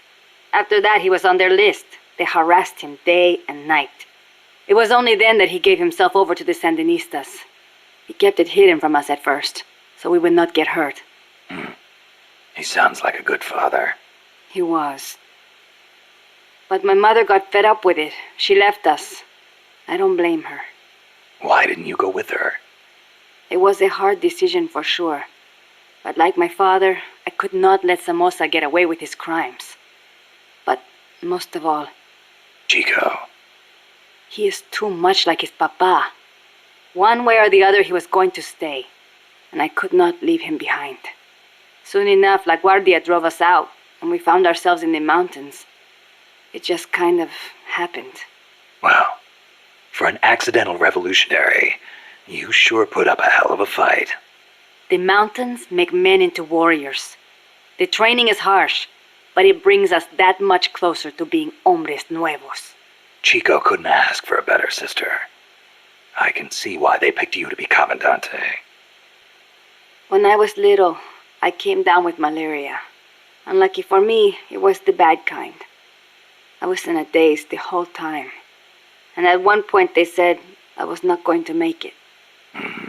Malarial encephalopathy. I hear it's pretty common in tropical malaria cases. Even today, my memory sometimes gets a little fuzzy. Since then, I've had this fear of mosquitoes. When I hear them buzzing nearby, I get jumpy. Ah, that explains the chain smoking. See, I thought it might help keep the mosquitoes away, just a little. Maybe it is all in my head. You're the same way, right? Well, I will say this.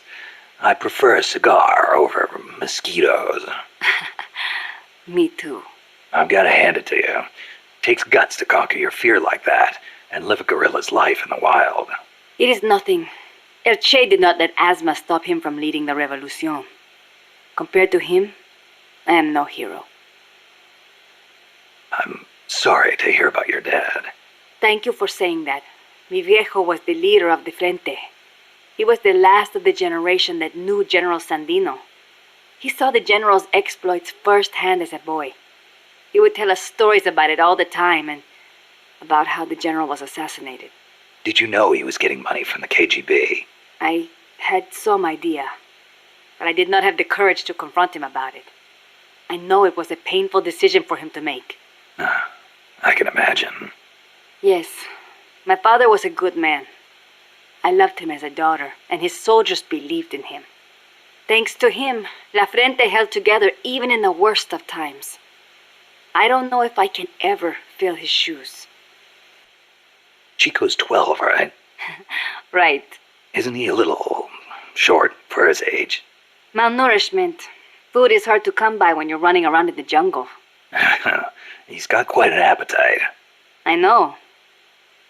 I didn't want him to come in the first place, but there was no one to take him in. I had no choice but to look after him. Don't be so hard on yourself. Sometimes it's better for a kid to be with his family than far away in a safe place. Thank you. Promise me this, though. When your fight is over, make sure he gets a proper education. Give him a chance to be something other than a guerrilla. It's not too late to teach him something other than fighting. Okay, I promise. You know what book Chico really likes? The World Encyclopedia of Mysterious Creatures. The Loch Ness Monster, the Yeti. UMAs. Yeah, I know. He's still so much like a boy. I worry about him. He'll be fine. I know plenty of grown men who still go crazy over UMAs. Are you serious?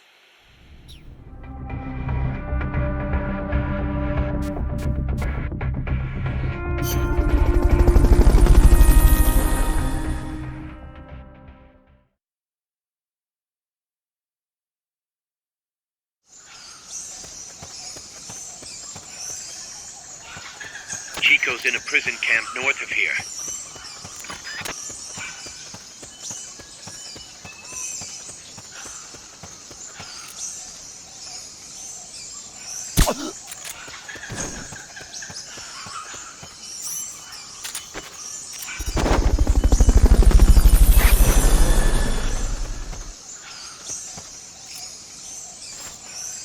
Fulton recovery subject confirmed onboard helicopter.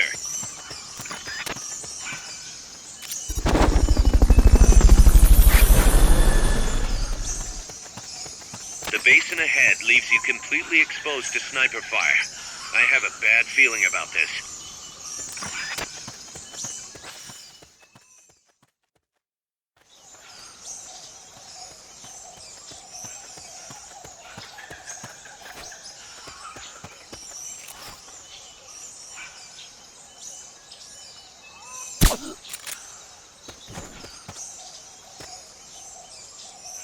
Sniper, better be careful if you don't want your head blown off.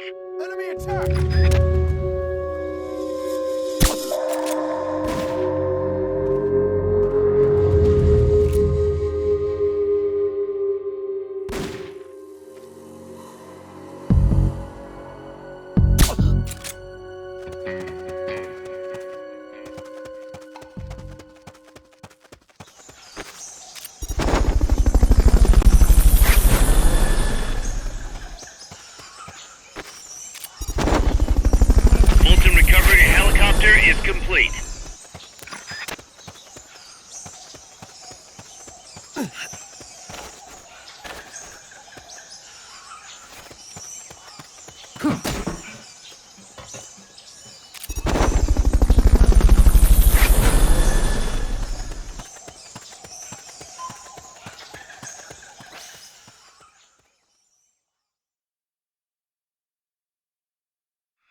one of these houses.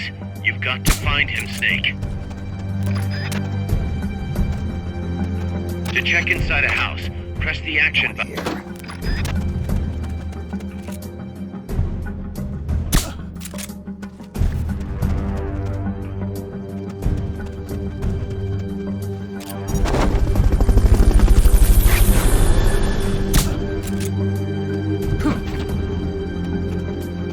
Fulton recovery subject confirmed onboard helicopter.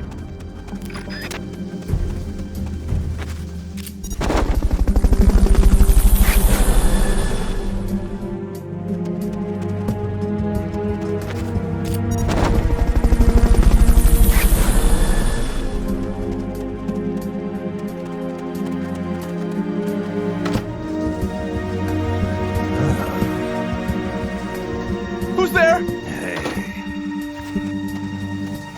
Supposedly, the houses being used to hold prisoners have been fitted with blue doors.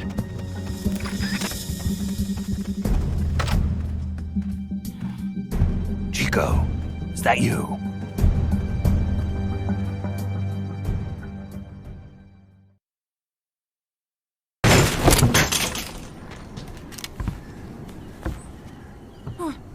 Who's there? Chico, it's me. You're that photographer. That's right, a war photographer. Huh? I thought you were here for the birds. Yeah, the birds of the battlefield. Whoa! Is that chess? Can I see it? Wow, the same kind of chair used! You can't keep it, kid. Here, have these instead. Those photos! Huh. Oh no, Amanda! She's safe, don't worry. You sure? We're patching her up back at my place. She's hurt? I said, don't worry. It's just a broken leg. You got any cigarettes? A cigar, huh? Hey! It's not for kids. Chico, do you know where they took the cargo?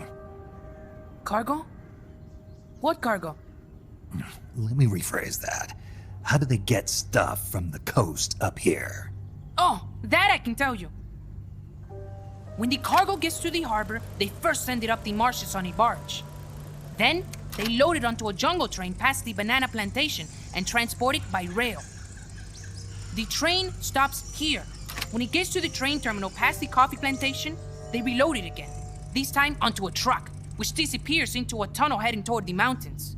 Disappears? Chico, what's on the other side of that tunnel? Nobody knows. None of our compas ever got close enough. He's protected by a spirit. A spirit? Yeah, a giant monster. El Basilisco. The king of snakes. No, really, I saw it. I was camping up there one day, and just as I was waking up around dawn, I heard this loud noise. I opened my eyes and saw an enormous shadow. Must have been 30 bara at least. He was walking, on legs as big as trees. Where did you see it? At the terminal near the tunnel, but I only saw it that one time. What exactly were you doing there? Well, me and my sister got into a fight. And you just happened to go camping. You know, their train should be arriving at the place I saw El Basilisco right about now. Is it far? No, really. Go past the coffee plantation, and it'll be to the north. What are you chasing? Something that could keep the world in balance. Or destroy it. Huh? I heard that place was a narcotics plant before those guys took it over. But you already knew that, didn't you? Look, I get it. Even revolutionaries need to pay the bills. Still, must be tough for a kid like you to swallow. You're damn right it is. The route they use to transport stuff is the same one mi viejo used to smuggle drugs. They sold the drugs to the Norte Americanos and used the profits to fund the army. They tried to keep it hidden from me. Is that why you went camping? Yes. I managed to sneak into the plant a few times and I tried to set it on fire. Everyone treats me like a child. I couldn't stand it anymore. I'm not a kid, I'm 12. Couldn't do it though, could you? Chico, growing up means choosing how you're gonna live your life. To do the right thing, you sometimes have to leave the things you care about behind. Parents, family, your homeland. Mi viejo.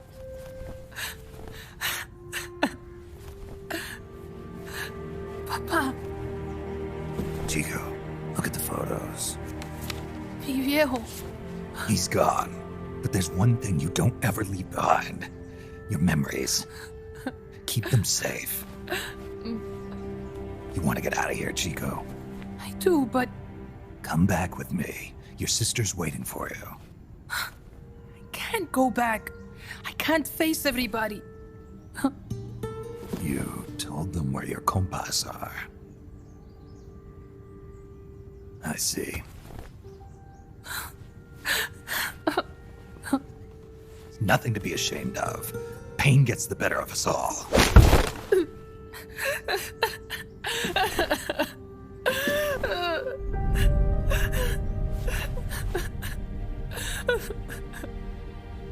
I wish I was dead.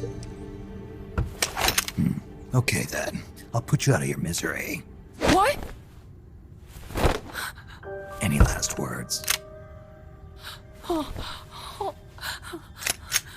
Shoot. You are only going to kill a man.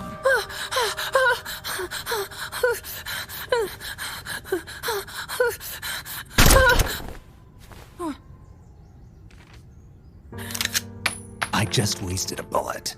Don't waste your life. Listen to me, Chico. You died here today. You understand? You're hombre nuevo. A new man.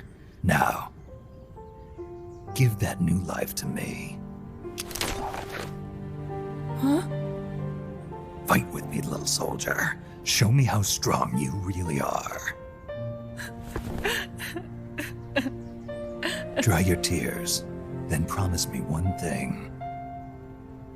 No smoking until you get older. Remember, real heroes are never as polished as the legends that surround them. You got it, boss. Snake is fine. What's that? Ah!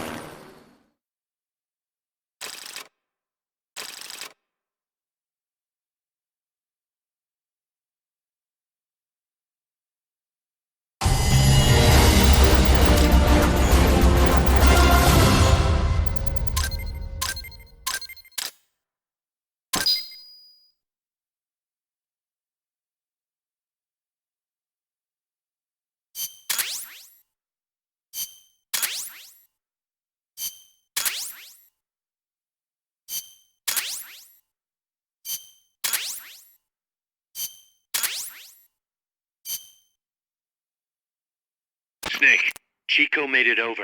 Snake! Chico, you made it. Made it. Don't give me that. You say you're gonna give me a new life, and then you nearly kill me. I take it you didn't enjoy the trip. What's the big idea? Dragging me off in a balloon. I might as well have taken a Calibri. At least you got a nice view. Or are you afraid of heights? Whatever. I just wish you would explain it to me first. Would you have agreed to go if I did? Thank you for saving us, Snake. Amanda, a word of advice. What? Stop treating him like a child. Yes. Yes, I know. You're right. I shouldn't. Amanda, you're coming back after your leg heals, right? Of course. We still have work to do. We, huh? Are you sure you've got Chico's future in mind when you say that? What do you mean? We're sworn to our father's cause, to helping the revolution succeed. Revolution or no revolution, you pick up a gun and sooner or later you're going to hell. Are you prepared for that?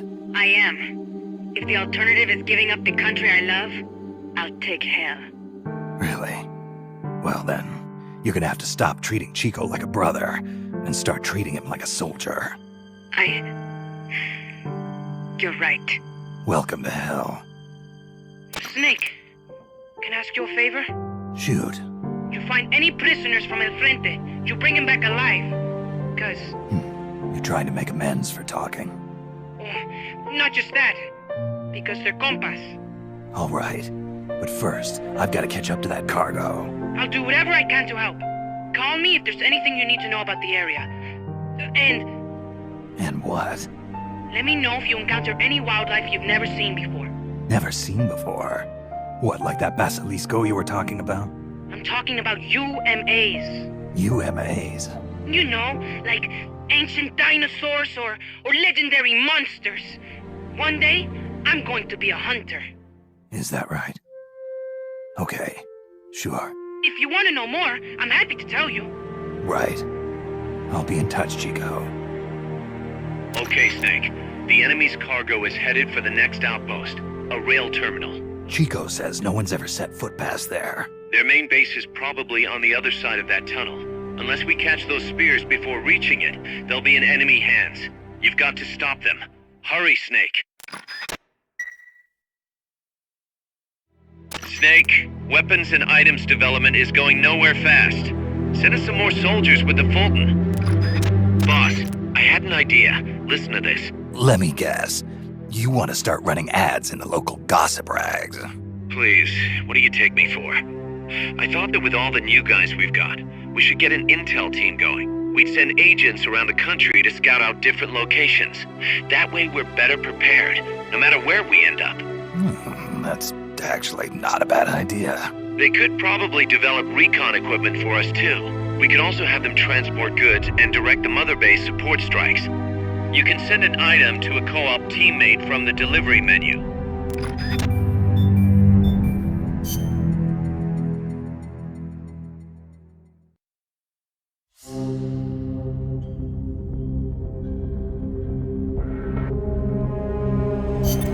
Snake, according to Chico, the nuclear materials will be loaded from a train and onto a truck at a rail terminal near the eastern foot of Irazu. If we can't cut him off at that terminal, we'll be in a world of hurt. Hurry, Snake.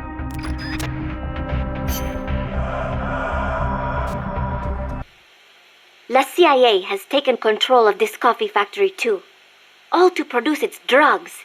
It was famous once for its fine beans. Cafe tal aroma encantado. Enchanting aroma, huh? See, once we have thrown the mercenaries out of Costa Rica, I know it will make wonderful coffee again. And then you must come and try some, Snake. Sounds great. I wouldn't mind a cup of joe after all this is over. Oh, wait. What is wrong? No, I just remembered this guy I knew who wasn't big on coffee. English. Get rid of that muddy water and get a cup of black tea down your gob, he'd say. That is too bad for him. It is delicious. As I said before, building railroads in Costa Rica was a dangerous job. A lot of men died, and sometimes they stopped work altogether. This is one of those places. They had to cut through steep terrain, so when they finally made it through, they just built the rail terminal right there. And that is why they named it... El Cadalso. The gallows. Charming. I'm surprised the construction money didn't dry up the way things were going. Actually, it did. But the bananas helped complete it. So they say. You mean the energy the workers got from eating bananas? Oh, I suppose they do have plenty of vitamins and... No. I meant the money they got to finish it came from exporting bananas. Oh. But one thing is for certain. The owners of the railroads expanded into the banana trade after construction was completed. That was the start of banana cultivation in Costa Rica. Amanda, do you know the way to the rail terminal? Remember the locomotive by the fork in the road before the village? Yeah, back in the jungle. Follow the train tracks from there, and you'll come to the terminal. But there's a plant along the way. Disguised as a coffee factory? Yes. It is their drug refining plant. La CIA controls it now. Cutting through there is the shortest way, but it'll be crawling with soldiers. If you want to go around... No, forget it. If that's the shortest way, that's the way I'll take. Besides, it's one of their bases. It'll be good intel. Very good. A number of guards at the plant are positioned on high walkways. Be sure to study their movements before you advance. Or I could just snipe them first. The plant's layout is another maze, I'm afraid. Stay cool. Make your way out of the plant and you'll arrive at the terminal. You know a lot about this place. What are you saying? I've been there before, when the KGB ran it, yes. But it is not as if I enjoyed it. No, I just meant you know a lot about how the enemy works. I hope so. Anyway, did you talk to Chico about the terminal? He said it's where they transfer the cargo onto trucks. Meaning the facility is of considerable importance to them. Don't get careless. I won't. By the way, I've heard of a shortcut that cuts straight to the coffee factory, to the east of the village, but I've never used it myself. Check it out if you're interested. Thanks for the tip. The supply staging point is at the eastern foot of Irasu. There's a rail terminal there. They'll probably transfer the nuke from the train onto a truck. Gotcha. I'll have to catch them while they're moving the cargo. But you might run into El Basilisco. Keep your eyes peeled, Snake. An 80-foot-tall walking behemoth. The CIA's new weapon? Could be. Too bad it's not actually a dinosaur.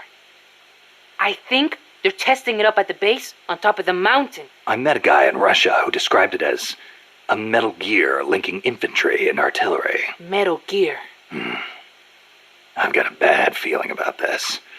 Like maybe it's connected to everything that's happening here somehow. The nukes? You don't think... What else could it be? If it is up there, I'll just have to improvise. Either way, I won't know until I get there. Watch your back, Snake. So I hear Amanda mistook you for Che Guevara, Snake. That's not too bad, huh? Yeah, right. I'm not even worthy of polishing his boots. Don't be so modest. From where I'm standing, your men see you as a great man. As great as the century's most complete human being. That's Sartre, right? Well, there's hardly been a more iconic figure of his times than Che. Oh, he was more than that. He was a true revolutionary, and a great warrior. I'm with you there. Can you believe that when he first went to Cuba with Fidel, they had only 12 guys with them? But they rallied. They brought in new recruits, won the support of the peasants, expanded their organization. And in the end, they overthrew the Batista regime. People flocked to them because they were honest. They won because they were strong. Those are the qualities that make men great. You know, we're kind of in the same boat they were back then. Here we are, a handful of mercenaries taking on an army backed by the United States. Yeah, we've got a long way to go. But we've got to keep on going. It's not just about winning in battle. You need to think about recruiting people and growing this operation. Got it. Boss, did you ever read Che Guevara's book, Guerrilla Warfare? I can't remember if I got to that one or not. You should have. That's why I lent it to you. A lot of the guerrilla tactics it covers apply to sneaking missions, too. Che was one of the first people to articulate the theory of guerrilla warfare. T.E. Lawrence of Arabia, was another one. And Mao Zedong and his On Protracted War. Theory aside, Nicaragua's General Sandino was one of the first to put guerrilla tactics into practice, which explains why the Sandinistas named themselves after him. If you think about it, guerrilla warfare itself has been around since ancient times. There's only so many ways a small group can upset a large army. There was a samurai in Japan who excelled in guerrilla warfare. No kidding. Tsunoki Masashige. He was a warrior who lived in the medieval era. He used unconventional tactics to help overthrow the Kamakura shogunate. Like what? Trojan horse-style maneuvers and decoys to confuse the enemy. The best one was when the enemy was climbing the castle walls. He dumped boiling water and human excrement on them. Sounds great. Let's put it in the MSF playbook. You're not serious, are you, boss? Why not? We've got plenty of crap to unload. Yeah. I'll think about it. The year the Cuban Revolution was won, Che visited Japan as a member of an economic delegation. While he was there, he visited Hiroshima. Hiroshima? Since he was there to discuss economic issues, Hiroshima wasn't part of the original itinerary. Some said the Ministry of Foreign Affairs didn't want to let him go, but he went anyway. He snuck out of his hotel and took an overnight train. Traveling guerrilla style. Sounds like Che, all right. He visited the Peace Memorial Museum and the Atomic Bomb Survivors Hospital. Apparently it gave him quite a shock. As a doctor, it must have been painful for him to see how the victims suffered. Nukes destroy everything. He was quoted as saying, "They put you through this, and still you do whatever America says." Those words really hit me hard. Especially when I think of my mom. He said something else, too. Let us all love Hiroshima and its people. I can believe it. Che never managed to numb himself to other people's pain. That's why people loved him. And why he died. That bandana you're always wearing, that thing's a real antique. Ever think about getting a new one? This one's fine. Come on, we can't have our boss wearing a raggedy old thing like that. It was a gift, okay? It wouldn't be right to get rid of it. It was. Okay then. Speaking of which, Che supposedly had a black scarf he used to take everywhere with him. A scarf? One of his comrades gave it to him when he broke his arm in battle. Che used that silk scarf as a sling, and the comrade who gave it to him became his second wife. Alida, right? Even after his arm healed up, he never went anywhere without that scarf. What about you? You get that bandana from someone special? No, nothing like that. It's important to me. That's all.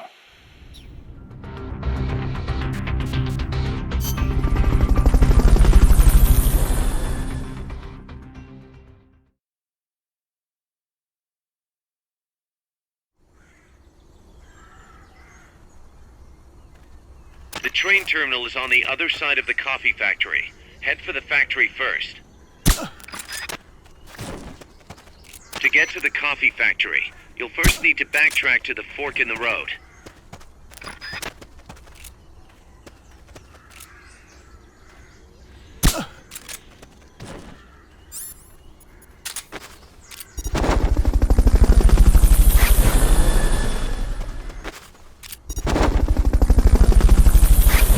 Fulton recovery helicopter is complete. Fulton recovery subject confirmed onboard helicopter.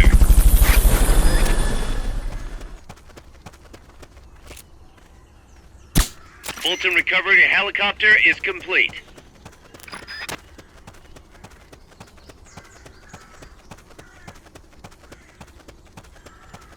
Not enough room, huh? We'll keep it here at the base.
Fulton recovery subject confirmed onboard helicopter.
Fulton recovery helicopter is complete.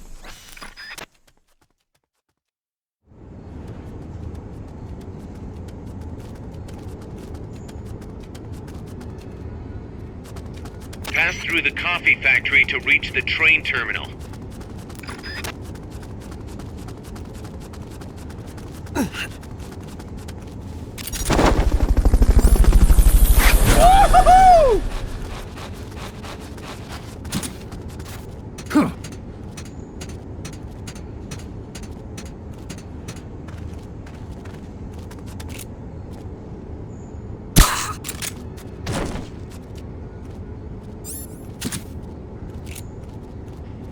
You could probably climb that if you had someone to lend you a hand.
Looks like we're just in time.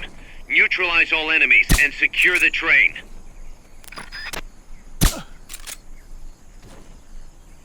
Hey!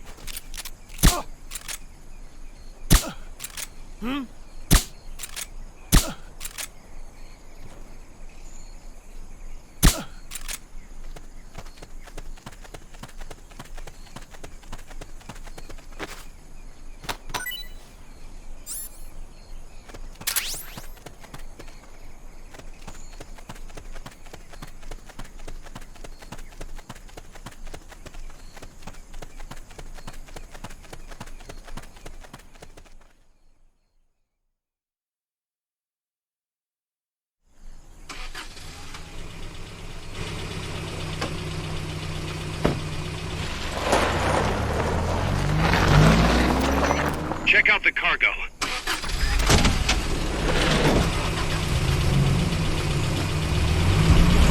Nukes.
tank unit. Either neutralize the soldiers or destroy the tank.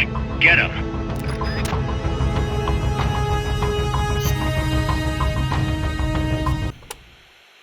As I said before, building railroads in Costa Rica was a dangerous job. A lot of men died, and sometimes they stopped work altogether. This is one of those places. They had to cut through steep terrain, so when they finally made it through, they just built the rail terminal right there. And that is why they named it El Cadalso. The gallows. Charming. I'm surprised the construction money didn't dry up the way things were going. Actually, it did. But the bananas helped complete it. So they say. You mean the energy the workers got from eating bananas? Oh, I suppose they do have plenty of vitamins and... No. I meant the money they got to finish it came from exporting bananas. Oh. But one thing is for certain. The owners of the railroads expanded into the banana trade after construction was completed. That was the start of banana cultivation in Costa Rica. An enemy tank. Is there somewhere you can hide, boss? There are train cars, but they won't hold up against a gun like that. Even a freight train? Incredible. But they keep me out of sight. Temporarily. Use them to look for an opportunity to hit its treads or the fuel tank at the back. But don't forget about that gun, huh? Or the soldiers. They may try to flank you. Right. You can also stop it by taking out all the soldiers. You can do it, Snake. The supply staging point is at the eastern foot of Irasu. There's a rail terminal there. They'll probably transfer the nuke from the train onto a truck. Gotcha. I'll have to catch them while they're moving the cargo. But you might run into El Basilisco. Keep your eyes peeled, Snake. An 80-foot-tall walking behemoth. The CIA's new weapon? Could be. Too bad it's not actually a dinosaur. I think they're testing it up at the base on top of the mountain. I met a guy in Russia who described it as a metal gear linking infantry and artillery. Metal Gear. I've got a bad feeling about this. Like maybe it's connected to everything that's happening here somehow. The nukes? You don't think... What else could it be? If it is up there, I'll just have to improvise. Either way, I won't know until I get there. Watch your back, Snake. Costa Rica isn't alone. All of Latin America is getting swept up in the superpowers' Cold War. The whole ideological split between East and West. In the end, it's just a greedy scramble for wealth by the ruling classes. The Western bourgeois stand to lose everything if their countries go communist. After all, the communists want to abolish private property altogether. So the capitalist rulers desperately tried to halt the global spread of communism. Hence the phenomenon of red baiting. And the communists, for their part, didn't exactly stay true to their principles. They tried to escape class-based society, but between Stalin's autocracy and the rise of the nomenklatura, they ended up creating one anyway. Once people have power, they stop caring about equality. That's where communism, where society in general reaches its limits. The rulers only care about their own gain. The opposing side becomes a risk factor that threatens the profit, and thus the ongoing struggle between capitalism and communism was born. And now, nuclear deterrence is part of the picture. Exactly. They say nuclear weapons are the reason we haven't seen conflict on a global scale since World War II. The thought that your opponent might launch nukes against you sort of makes it tough to start an armed conflict, especially now that they've got intercontinental ballistic missiles. Nowhere is safe. Of course, all that has caused military expenditures to skyrocket. Well, the only way to ward off a preemptive strike is to flaunt your own nuclear stockpile, and that's caused their numbers to increase exponentially, not just with regards to destructive power, but in terms of targeting technology too. Now they can hit a target halfway across the world with pinpoint accuracy. In a way, the space race was a demonstration of that technological progress. And as a result of all that, we now have mutually assured destruction. It's the ultimate form of deterrence. No one's going to launch their nukes knowing they'll be obliterated in return. I don't know. The chance of somebody hitting the button by mistake is never zero. You're right.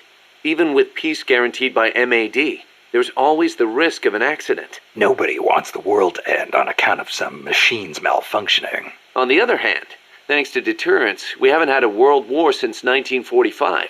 You gotta admit, it has been pretty peaceful. Not that it matters to us. People point at the nuclear arms and space races and call it a Cold War. I say if they're not shooting at each other, why not call it world peace? Doesn't mean war is gone. Look at Korea. Look at Vietnam. Well, yeah, but I'm talking in relative terms here.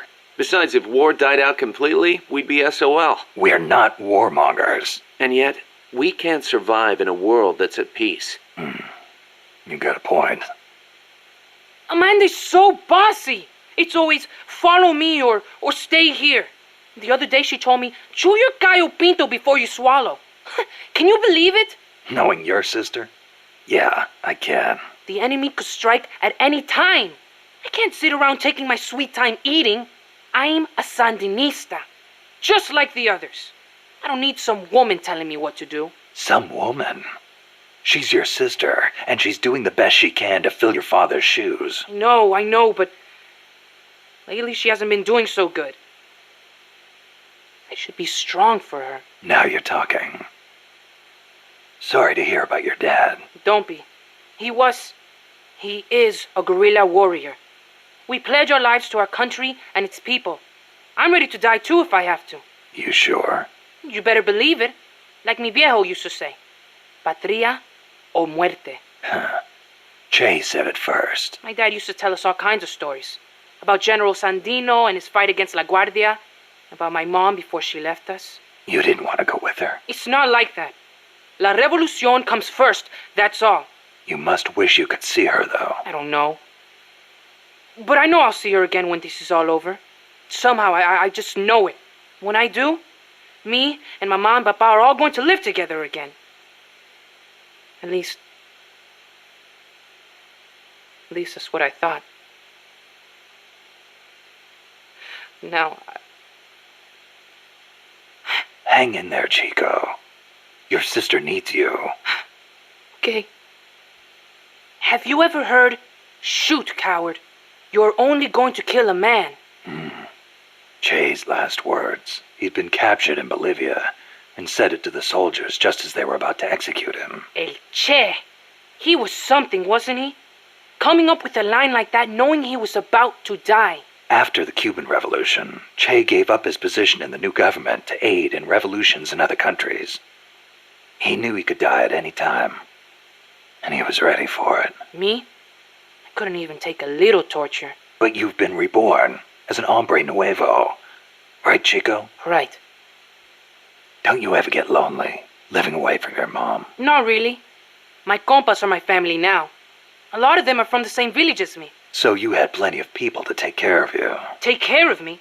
I'm a warrior, like any other Sandinista. We look out for each other. That is how it works. Sorry. Guess I misspoke. Now we're scattered because of that colibri.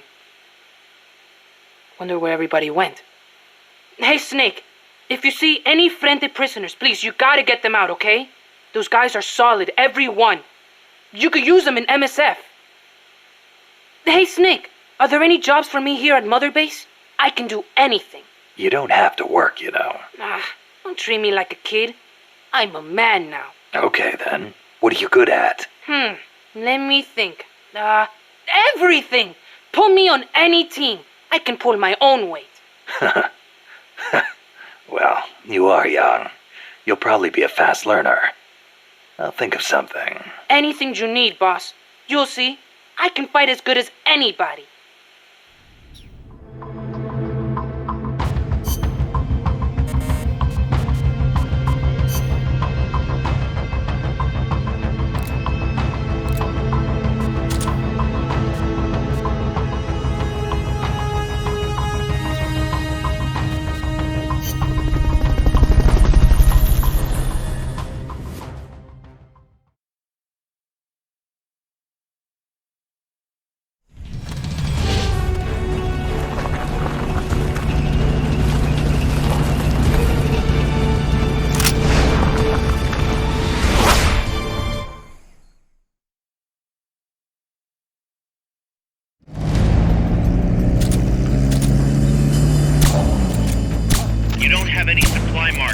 Are you gonna have enough ammo?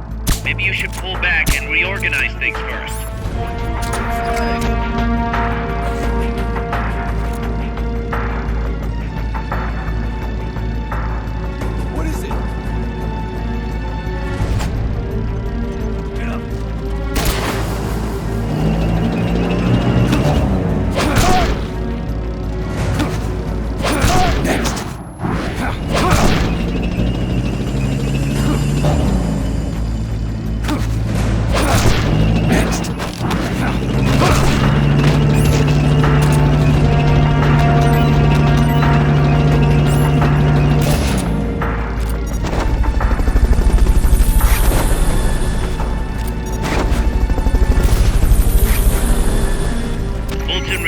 subject confirmed onboard helicopter.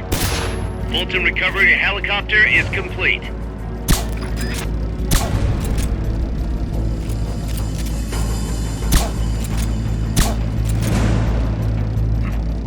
What is it?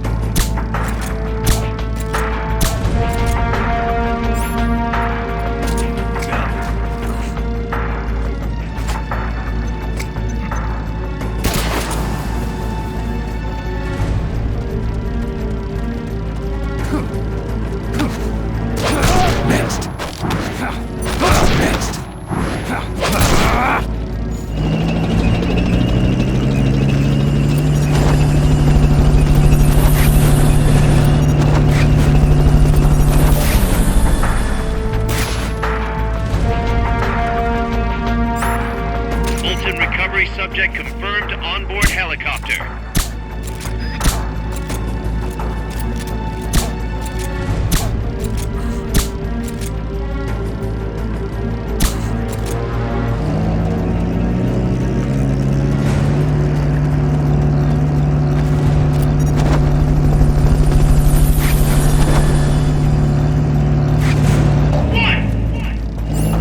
That's gotta be the leader. Can you take him down? You've got their fuel tank. Attack now while you've got a chance.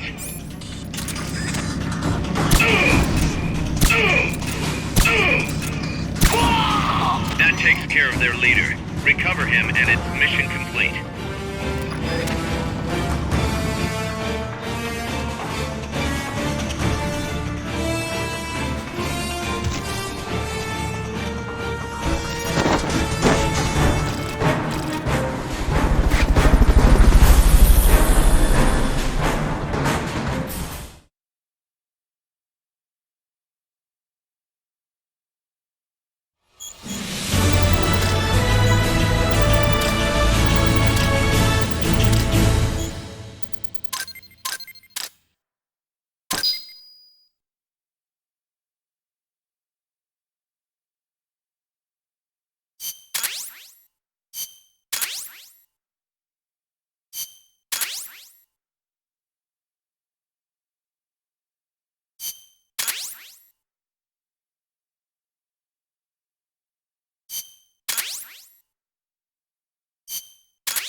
Snake, the truck is headed up the mountain road past the tunnel.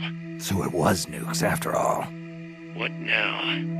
Their main base is up ahead. I better hurry after them then. But... Kaz, if I don't get moving, it'll be too late. All right. I guess you never did let dangerous assignments or risk aversion get in your way. How do I get inside the mountain? I can forget about the tunnel. Yeah, the tank took care of that. Any other routes? Why don't I let a local expert take over? Snake, you need a way into the mountain? Yeah, got one. Let's see. Do you remember that precinct I was in? In the village, right? Right. Go back to the village and head north. There is a bridge that connects to the mountain road. It crosses over a gorge. That's probably the best way. But there is a little problem. The path heading north from the village is barricaded. You might have to break through. Got it. The heart of Irasu. That's where the enemy's base has got to be, Snake. And maybe... Let me guess. The Basilisco. You don't believe me, do you? No, I mean, we'll have to see. Snake, Irasu features a number of crater lakes. The Odeberg government had planned to use those lakes to construct hydroelectric plants as one of its big state development projects. The project was scrapped, but there's still a small opening at the bottom of the lake. Meaning? I checked the satellite imagery, but didn't see anything man-made, which means they probably built a base inside the mountain. Could just be a storage igloo for explosives, or maybe some kind of research facility. What do they hope to accomplish by bringing the nukes there? First things first, get past that barricade north of the village. Looks like the only way through is the noisy way. You'll have to blow it up.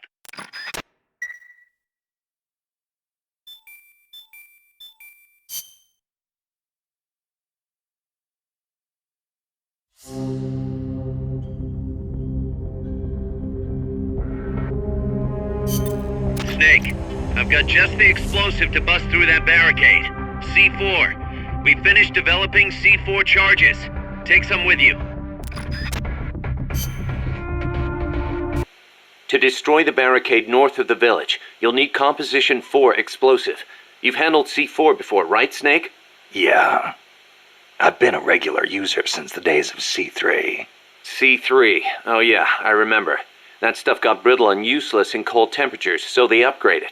C4's a moldable plastic explosive. It's very stable and won't explode without a special detonator. Light it on fire and all it does is burn. A lot of American soldiers in Vietnam used to use it as fuel.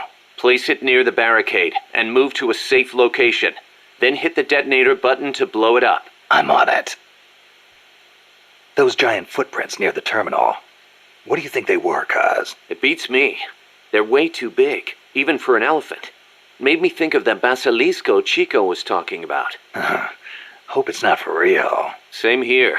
If they really do have that kind of weapon, we could be dealing with a basilisk in more than just looks. What do you mean? There's a medieval encyclopedia that describes the basilisk like this. The basilisk is the king of snakes.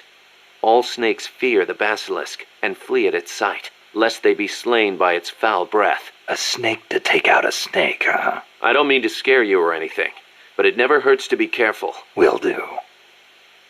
When the enemy spots you and goes on alert, they may call in a backup strike team.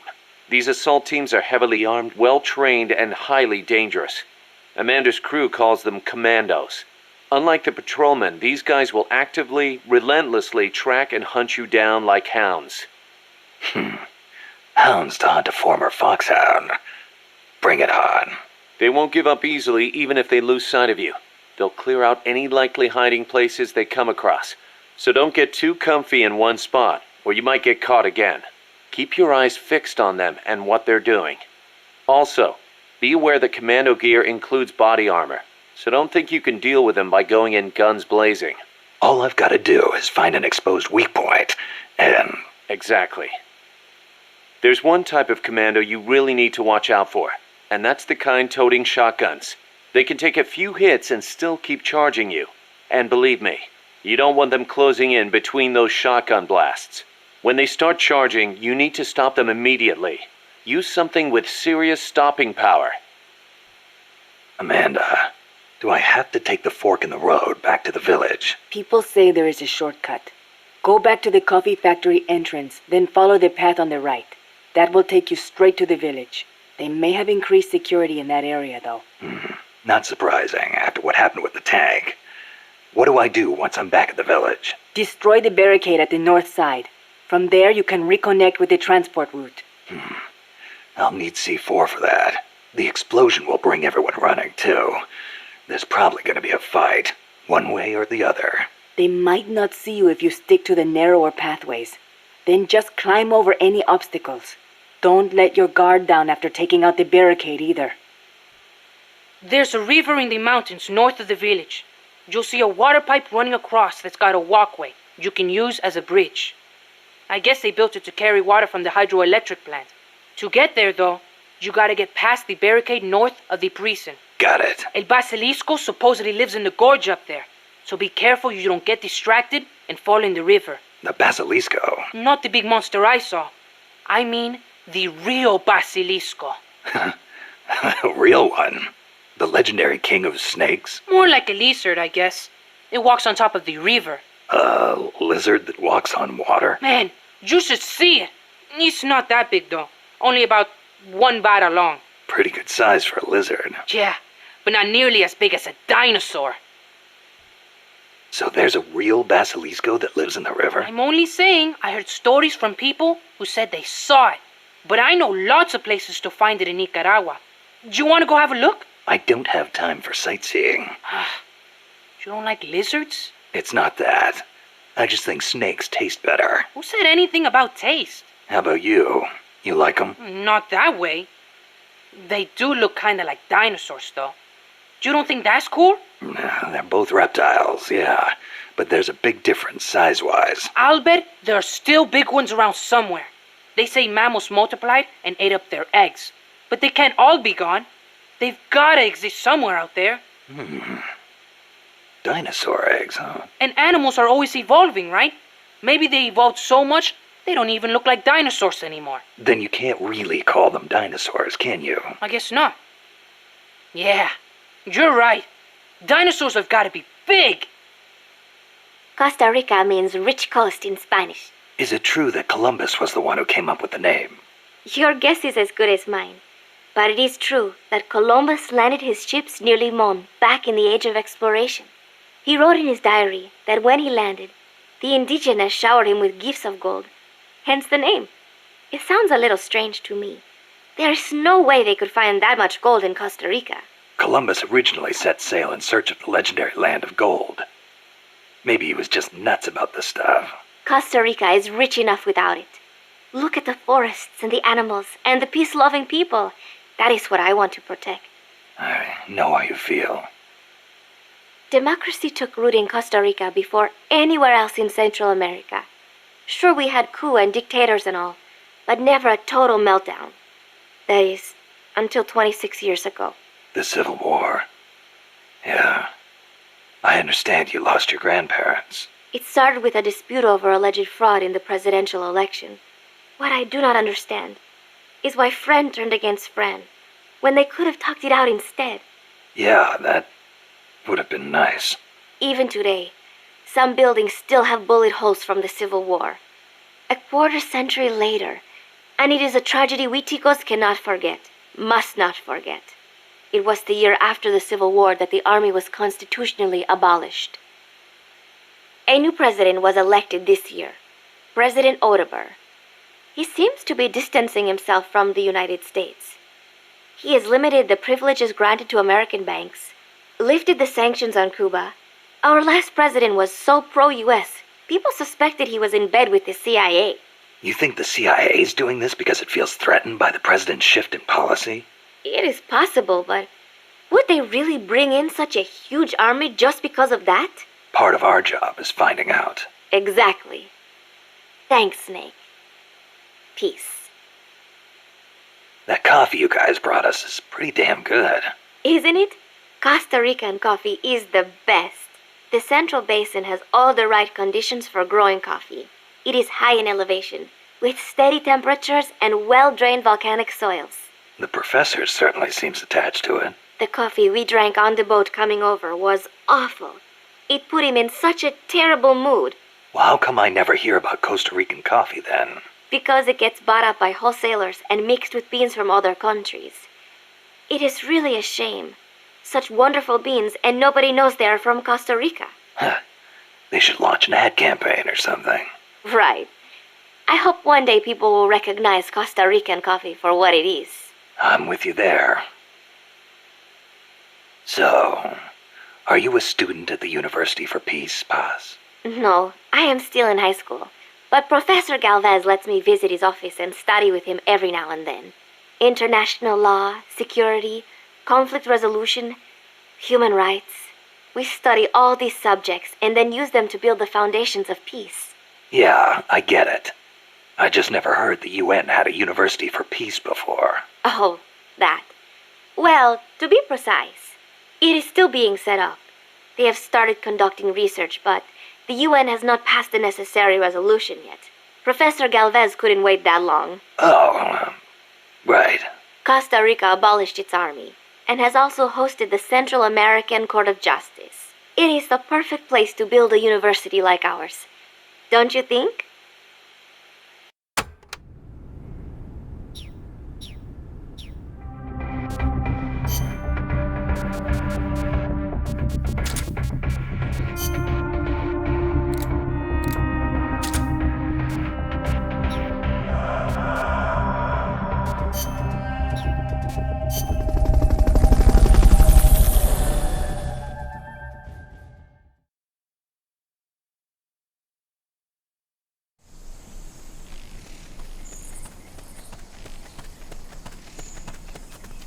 Go back to the prison camp.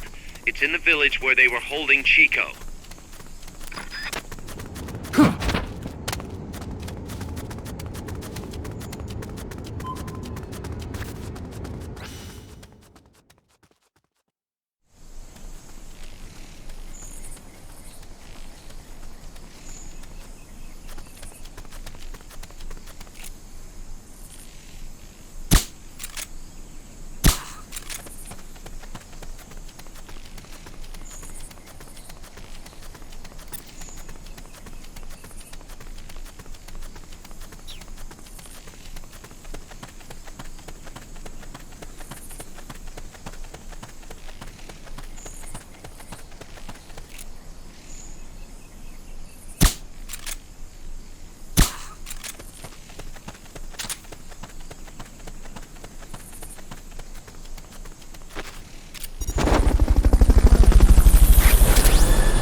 Fulton recovery subject confirmed onboard helicopter.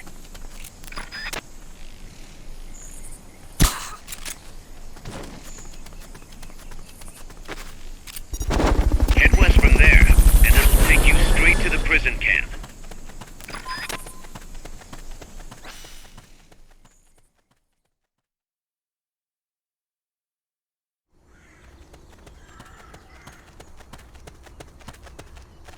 The gate's on the northwest side of the prison camp.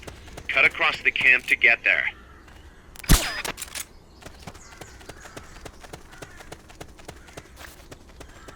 Huh. Is somebody there?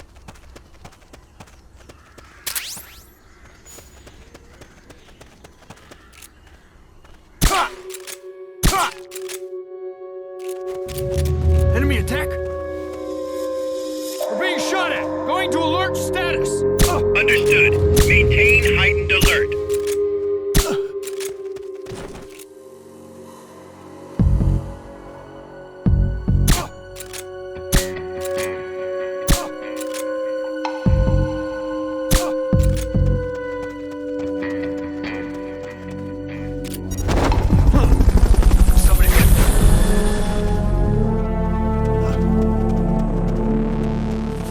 Fulton recovery subject confirmed onboard helicopter.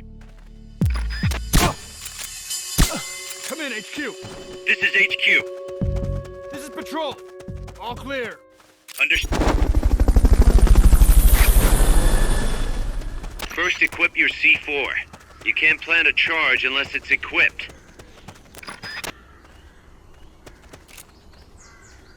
Huh.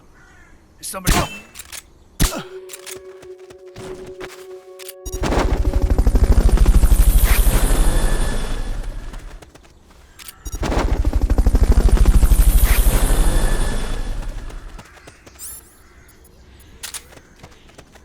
Fulton recovery helicopter is complete. Once the charge is planted, press the attack button without aiming to detonate. Good work, Snake.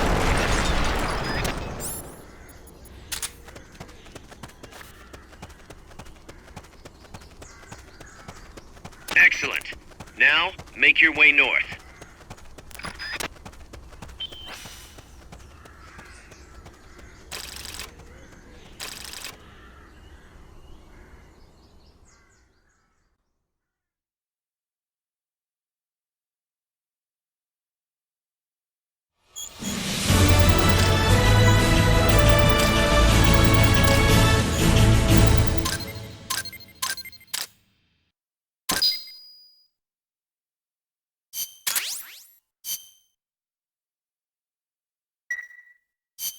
Snake, you there? Yeah, what's up? You've got to talk to Amanda. What happened? She wants to leave sickbay and get back on the battlefield, but she's not fully healed. She's still in crutches. Who'd be crazy enough to try and fight like that? You have to talk some sense into her. Is she with you right now? No, she's in sickbay. She keeps shouting about how she doesn't want to be there. She won't shut up about it. She's driving me... Let her go. What? If that's what she wants, let her go. I'm really not in the mood for jokes, Snake. I'm serious. Let her go. Why? So she can come back in a body bag? I'm really not in the mood for jokes, Kaz. What are you talking about? Amanda isn't the type to just sit around in sickbay. She has a sense of duty. Her purpose in life is to fight. The battlefield isn't just the best thing for her, it's the best thing for her compas too. She'll be a huge morale boost that can only benefit MSF. You think so? You're good at fighting, Kaz. One of the best. But you've got a lot to learn when it comes to people. So, where should I put her? I'll think it over and find a team for her. Don't worry. She won't let us down. Whatever you say, boss.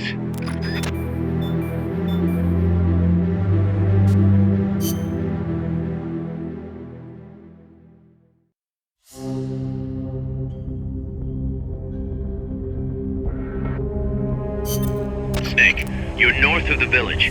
The truck carrying the nukes is heading towards the heart of the mountain. That's its final destination. We've got no intel on what lies beyond, so stay sharp.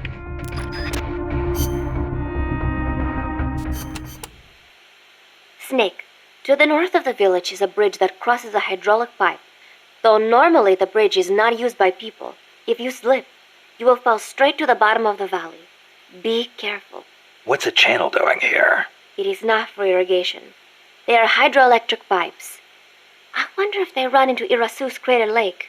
Normally they would build a reservoir at the bottom of the valley, but it was probably too dangerous. Los Cantos means Sword Peak. You should be able to see across the Irasu mountain range from there. There are not as many big trees at that elevation, and you will probably be well above the mist. It'll be tough to hide up there. You're not thinking about the scenery right now, are you? Not while I'm surrounded by bad guys. You should have seen it when the country was at peace. I know you would have been impressed. Well, that'll be our reward for a successful mission. Sound good? Wonderful. Thank you, Snake. There is an old fort around there. What is it, boss? You sound upset. Well, you see, it was built during the Civil War. Let me guess. Disputes between Costa Rica's political parties escalated into all-out conflict. See, conflict that cost my grandparents their lives. The most senseless sort of war. Countrymen mindlessly slaughtering their own. That fort is a reminder of that senselessness. Sadly ironic, given who's occupying it now. That war was the reason Costa Rica abolished the army. Please, Snake, get them out of our country. I intend to. Chico says there's a bridge north of the village. Yes, a narrow one, for crossing the pipe. On the other side of that is the road the trucks use, though it's collapsed in places. I'll have nowhere to run if they spot me. They could be blocking the road, too. Is there another way? There is a path along the cliff. After you cross the bridge, there are ruins of a fort on the mountain. Going through there would be a little easier. Once you come to the end of the mountain path, you'll be at the fort. That fort was built during the Civil War. It seems La Cia's troops are occupying it now. This just gets better and better. They've got gun turrets set up all around from the looks of it. Attract too much attention, and you'll really stir up the hornet's nest. Maybe I'll try and find a way around. You could always commandeer one of the turrets. A little target practice, perhaps? Just like in Krasnogorye. Krasno what? Sorry, just thinking about old times. Irasu has more than one crater, because he's erupted so many times. I heard most of them filled up with rainwater and became lakes. Calderas, huh? Calderas? Yeah, something like that. Hey, I got an idea. When you get to the lake, can you keep an eye out for weird animals for me? People all over the world tell stories about giant monsters living in lakes. Nessie in Loch Ness, Nahuelito in Argentina, Ogopogo in Canada. I can hardly keep track of them all. They say that all these sightings prove dinosaurs do still exist. But crater lakes are isolated. They're not connected to rivers. Yeah, but you know Mokele Mumbembe in the Congo River? He can walk on land. So maybe they moved there from some other lake. You sure know a lot about UMAs. There used to be a guy in El Frente who was a hunter. He taught me lots of things. He even said he once went to a place called Isla del Monstruo. A hunter on Isla del Monstruo. Someday, I'm gonna be a hunter and catch some rare animals. Right after we restore peace to our land, of course. Did you ever hear of the Loch Ness Monster? Now that one I know. Pretty much everyone's heard of old Nessie. Great, so I don't have to explain. I think she's a long-lost dinosaur, don't you? Sure. Why not? One of the compas gave me a book about it, with photos. It looks exactly like the plesiosaur. Then why does it only live in Loch Ness? Well, it probably got cut off from the ocean. Back when Loch Ness was part of the ocean, some plesiosaurs became trapped there when the climate changed. There weren't any mammals there, so no natural predators. Today's Nessie is descended from those plesiosaurs. Then wouldn't it make sense for there to be monsters in other lakes with similar climates? Exactly. That's why there's been giant monster sightings in a bunch of other places. Like Nahuelito and Ogopogo. I don't know if there's one in Irasu too, but I know there's definitely something living in Lago Cosipolca. You mentioned the Nahuelito. What is it? It's a plesiosaur that lives in Lago Nahuel Huapi in Argentina. It's described a little differently, but I'm sure it's basically the same creature as Nessie. Except for one thing. What? Well, according to one theory, it's the result of a nuclear test back in the 50s. What? There's no record of a nuclear test in Argentina in the 50s. At the time, the president, General Juan Perón, was pushing hard to industrialize the country. I wouldn't be surprised if he conducted a top-secret nuclear test before he was overthrown in a coup. Sounds a little far-fetched to me. You think? Then maybe Nahuelito really is a dinosaur. No, I didn't say that. I mean, it's really pretty obvious. Wait a minute. Thanks for clearing that up, boss. Dinosaur. What about the Ogopogo? And what kind of name is that anyway? Ogopogo's a monster that lives in Okanagan Lake, in Canada. I guess it's an Indian name, because it's a legend passed down by the Indians. A legend, huh? Well, then it's probably not. There's written records of it, too. The first one was in 1872, and there's been more sightings since the start of the 20th century. You starting to get into UMAs too, Snake? Yeah, maybe. UMA hunting. Now that's a real man's adventure. What do you say, Snake? After Nicaragua's at peace again, you want to go exploring together? Well, we'll see. Might not be such a bad life. Mokele Mumbembe lives in the Congo River. There's nothing mysterious about it, though. It's already been confirmed as a real living dinosaur. The local people know all about it, and when they were shown a drawing of a brontosaurus, every one of them said it was Mokele Mumbembe. When peace returns to Nicaragua, I want to go to the Congo myself. Oh, the revolutionary movement in the Congo ended in failure, you know. Yeah, I know.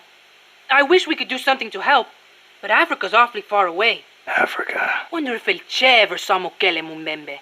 I wonder if I will. Well, best to take care of business here before daydreaming about Africa. Yeah, I guess you're right. Since it was founded, my country has not once been able to choose its own path. First Spain, then America. Over 100 years of this. I know. In the 19th century, an American mercenary named William Walker seized power in Nicaragua. I'd heard he exploited rivalries between the political parties. Even after we expelled him, the Americans sent in their Marines under the pretext of quelling political unrest. And the real reason? To intimidate the government and thwart the construction of the Nicaragua Canal. I thought the U.S. already has the rights to build a canal in Nicaragua. They never intended to build a canal there. They'd already started digging in Panama. A canal in Nicaragua would break up the Panama Canal's monopoly. Reason enough for America to stick its nose into our affairs. They snagged the rights so nobody else could build there. It was General Sandino who finally stood up to los Yankees. General Sandino waged a guerrilla war against the Marines, at last driving them out. He was a true hero, and to us Sandinistas, like a father. But when they pulled out, the Americans left us something to remember them by. The National Guard. Yes, La Guardia. In name, a peacekeeping force, but in reality, Commander Somoza's personal army, answering to no one else. Unable to stay silent, General Sandino went to protest and was assassinated by Somoza as he made his way home. It was then that Somoza and Los Sapos began to eat our country alive, from the inside. It has been 40 years since the Somoza family became the rulers of Nicaragua. With La Guardia at their command, no one can challenge them. You came here on the run from the National Guard, right? See, they took everything. Our land, our homes, our jobs. Now belong to Somoza. See, the law too. He's even got the judges in his pocket. You defy him, you face death. Everyone bows and scrapes before La Guardia. Even then you might get a beating if they are in a bad mood. And you're trying to change things. That's not all. These Somozas have used their power to line their pockets. They confiscate people's land and hand it to members of the Somoza family. By now, close to half the farmland in Nicaragua is theirs. We were powerless until... You remember the earthquake 2 years ago? Yeah, I heard the capital was hit pretty hard. We lost Managua, our capital city. People sent aid from all around the world. Tears of sorrow turned to tears of joy. Yet almost all of it was embezzled by the Somozas. They sold out those who'd lost everything for money. They feasted on our country's suffering. Public resentment is at the boiling point. The Somozas' days are numbered. We will see to it. The first Somoza was originally no more than the commander of La Guardia. Ordinarily, a man of his station could never hope to become president. But the president at the time had no power to back him. The only one with the strength to oppose him was General Sandino. No, better to say the general was the only one who dared oppose him. There was nothing special about him. Above all, it takes a strong will to see justice done. That is what he taught us. It's also what motivated Somoza to have him killed. Yes, the rest was easy. He got rid of the president, taking office in a sham election. And once he had the power, he never gave it up. Talk about heavy-handed. He had the Americans backing him, that's why. They didn't want to hand over power to a rebellious general. Even so, it's hard to believe Washington would give its blessing to a guy like that. The American president at the time put it this way. Somoza may be a son of a bitch, but he's our son of a bitch. In other words, better a dog or Los Sapos than an anti-US regime. The Managua earthquake struck 2 years ago, the day before Christmas Eve. Giant cracks opened up in the streets. Sleeping children were crushed in collapsing houses. No chance to escape. No visit from Santa Claus. Thanks to Somoza, the old houses could not even get rebuilt. It was a nightmare.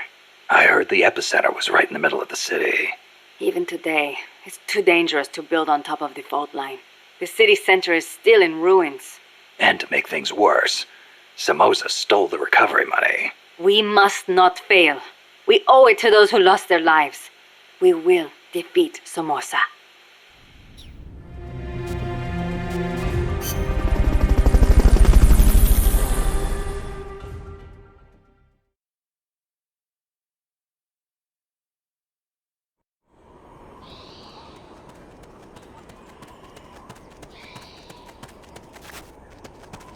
Cross the bridge and head north.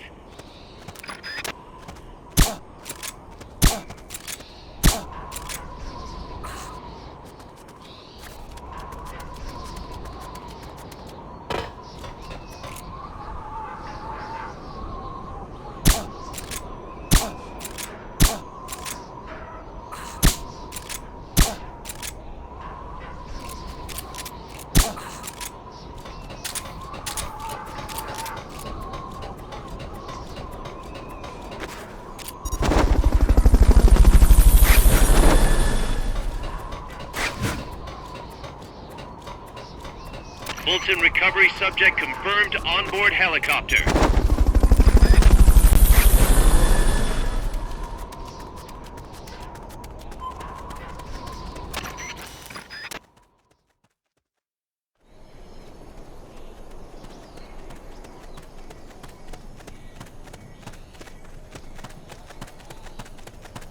That's a truck route you're on. Their base is up ahead. Move out.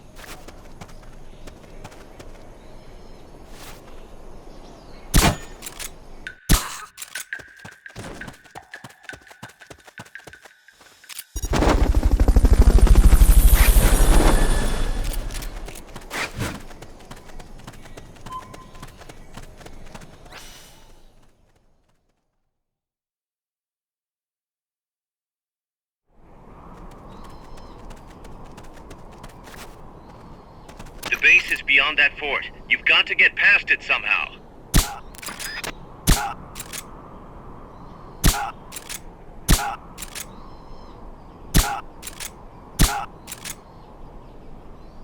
Can't be imagining things. What's going on?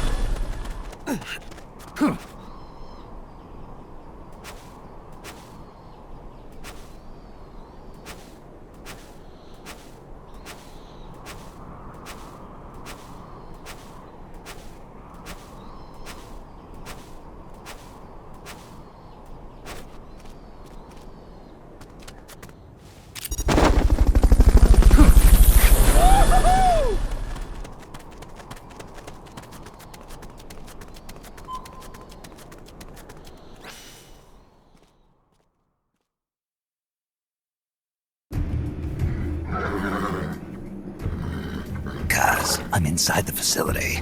There's rows and rows of trucks here. If that's where they brought the nukes, then the truck we're after should be there. Snake, can you tell which one of the trucks brought the nukes? One of them must have the same license plate as the one from the terminal.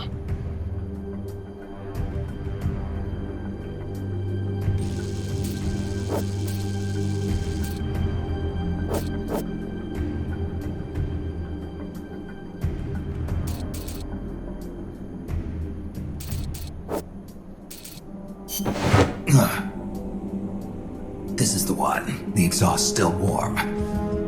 But the cargo's already been offloaded.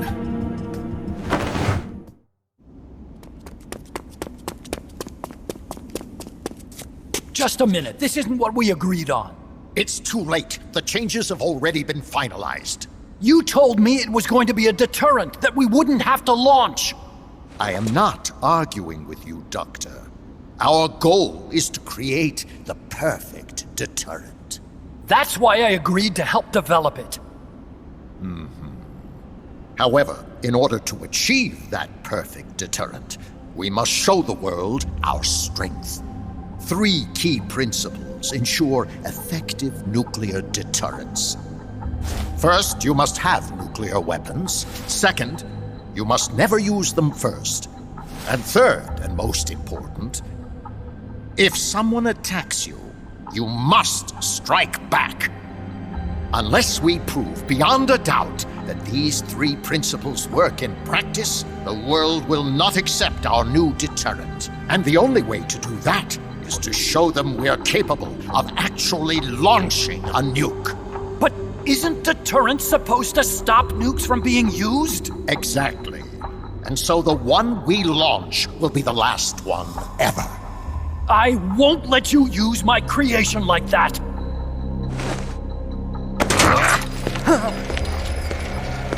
Your creation? That thing wasn't even your idea to begin with. You stole it, didn't you?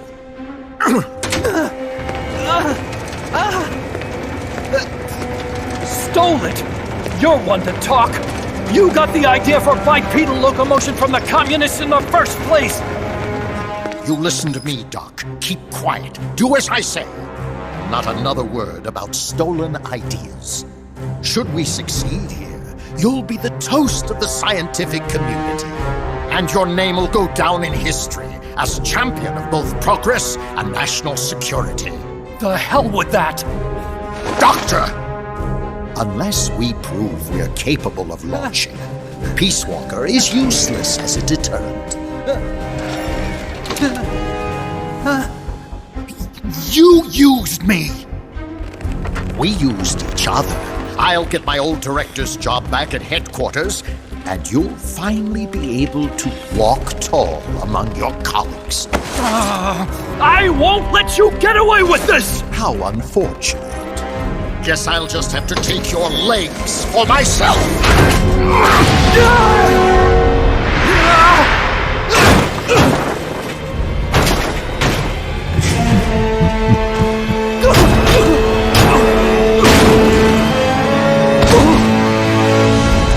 Peace won't just come to us, Doc. We are going to have to meet it halfway. V for victory.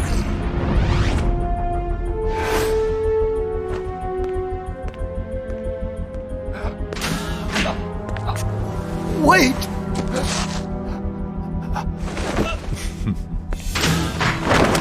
Hey, you okay? Don't do it! Snap out of it. Where are the nukes? He's gonna do it!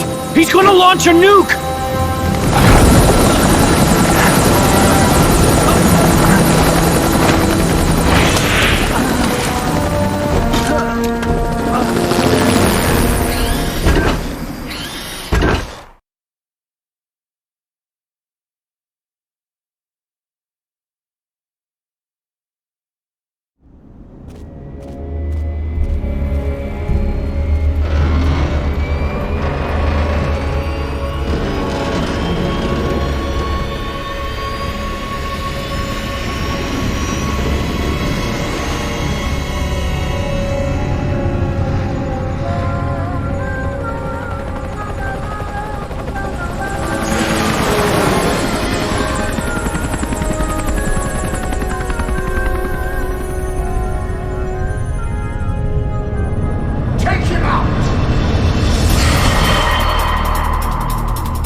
like that, and I've got no idea how to bring it down.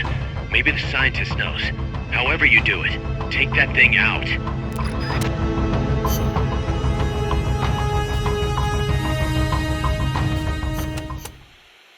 Pass. What was the government thinking, building a power plant at the top of a mountain? With no river to replenish the water, the lake would dry up pretty quick. If it were an ordinary power plant. But the plan called for a pumped storage power plant. Pumped storage power plant? Kaz mentioned that too.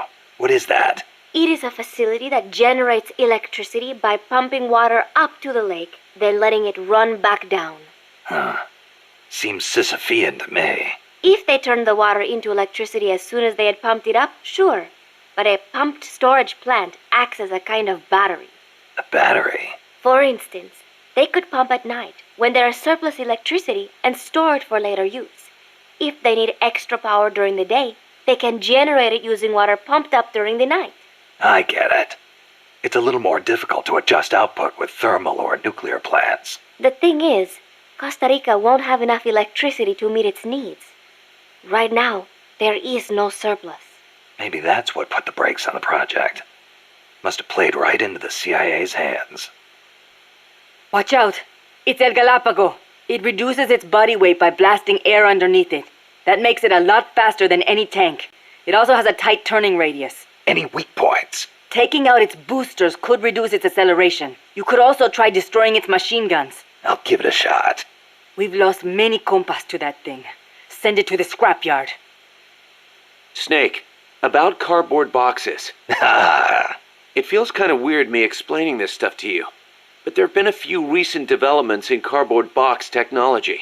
So just to be safe, here goes. Go on. You can do much more with a box than just hide under it. You can put it someplace and leave it there. Huh? You can get on top of it and use it to reach high places, or hide from the enemy in its shadow. I like what I'm hearing so far. And that's not all. You can even put items in it and send them to co-op's teammates. Really? I never thought of any of that. Damn. Is there anything a cardboard box can't do? Every soldier should have one. Yeah, well, don't get too excited. This isn't exactly what they were made for. Which reminds me, don't you think the boxes around here are a little on the big side? You're right. I bet 2 people could fit under one box, if they packed in tight enough. They call them love boxes. Love boxes? Of course, you don't need a love box to fit 2 people inside. Any box of similar size will do. Up to 2 people can fit inside a cardboard box. Tell me how. Move close to a box with a teammate inside, and an icon will appear. Then press the action button. You'll stay inside as long as the action button is pressed. So, same as snake formation, huh? Exactly the same. In fact, when you put on a cardboard box when snake in, both of you can climb inside. A box big enough to hold me and my buddy. These are fine times we live in, hey, Kaz? Yeah. Sure, boss. Snake, about that cassette player Galvez was carrying. What about it? That was no Russian imitation. It was the real deal. A prototype developed by a Japanese company. Get out of here. It's true. It had the Sony logo on it. The product name is Walkman. Walkman? It's a revolutionary new concept. Music you can listen to on the go. You can take it with you when you leave the house. I gave it a listen, and you wouldn't believe how good the sound quality is for something so tiny. And in stereo, too.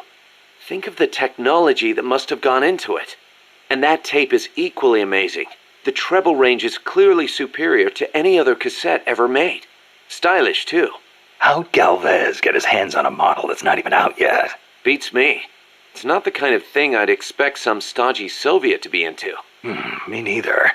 Tell you what, though, it's a fine piece of work. It'll let me listen to my music when I want, where I want.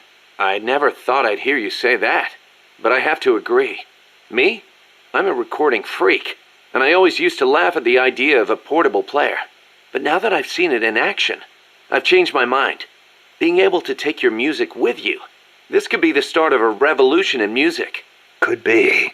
I'm having the guys at Mother Base study and analyze it. Who knows? They might be able to come up with something even better.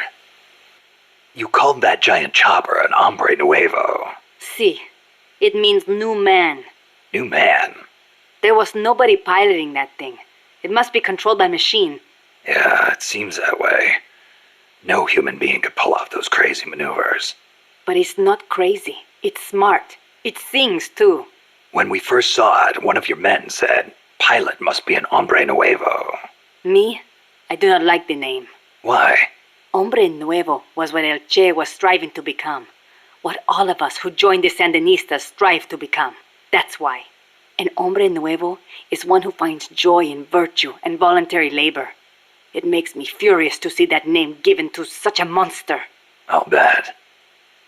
Chico called that helicopter El Colibri. Our name for the hummingbird.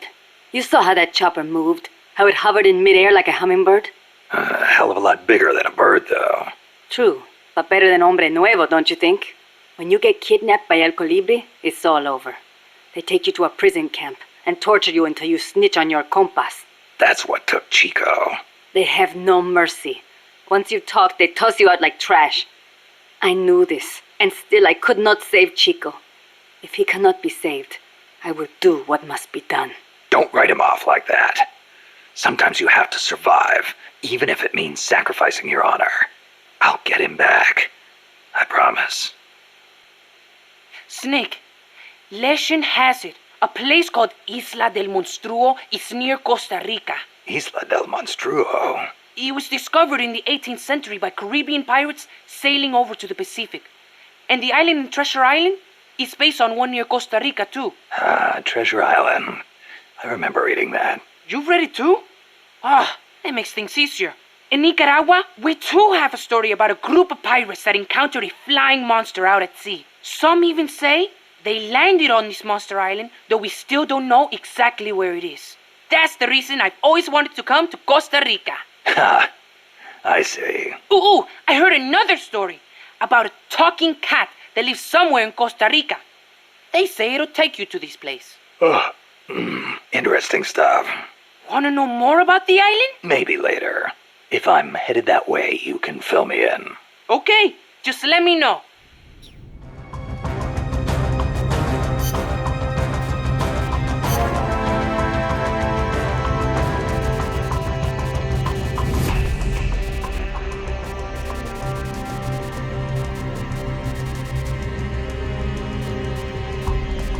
Survival.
It's fast, so be careful.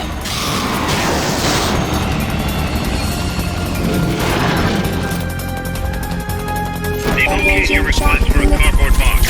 It'll be sent out shortly. Line flat to avoid getting hit when it charges.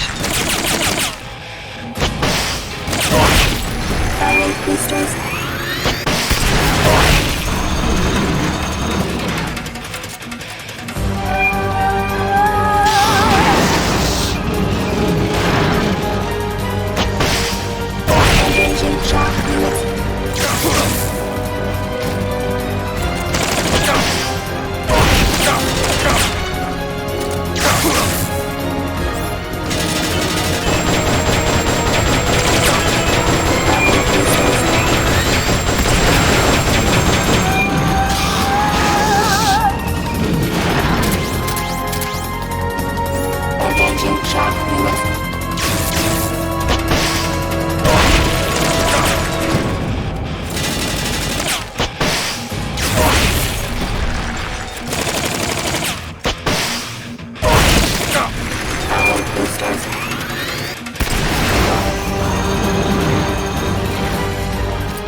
They've okayed your request for a cardboard box. It'll be sent out shortly. High voltage incoming!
before the pod's ejected. The black memory boards are locked. Go after the boards with icons over them.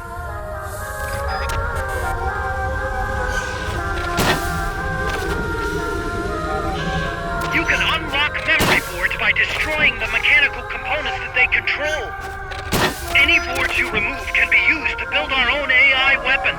Memory boards have different functions according to the icons displayed over them. Go ahead and take whichever ones you want.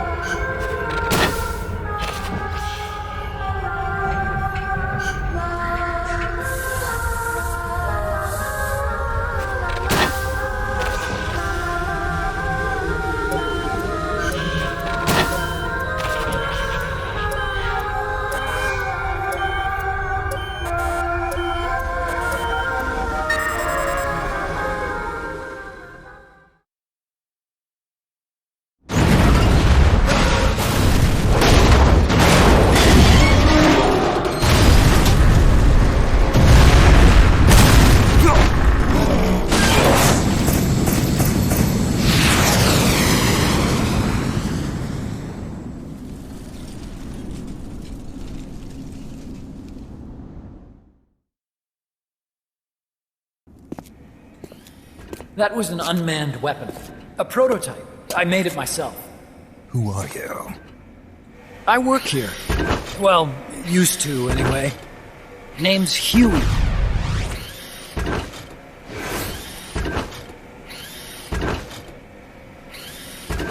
And who might you be? You don't look like one of those mercenaries. Me? I'm an entomologist. A fighting entomologist? Yeah, I specialize in butterflies. I'm here to catch Ulysses. Ulysses? Huh. I didn't think they lived in Costa Rica. Morphos, maybe? That's it. Need to get some before the Washington Treaty goes into effect. Says here Morphos aren't covered under the treaty. Must have slipped my mind. You sure you're feeling all right? Anyway, long story short, the butterfly got away. So how about it, Doc? Did you make that big butterfly, too? Yes.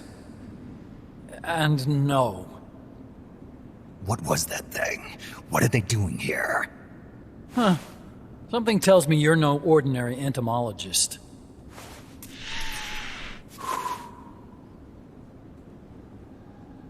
The nukes were loaded on that machine.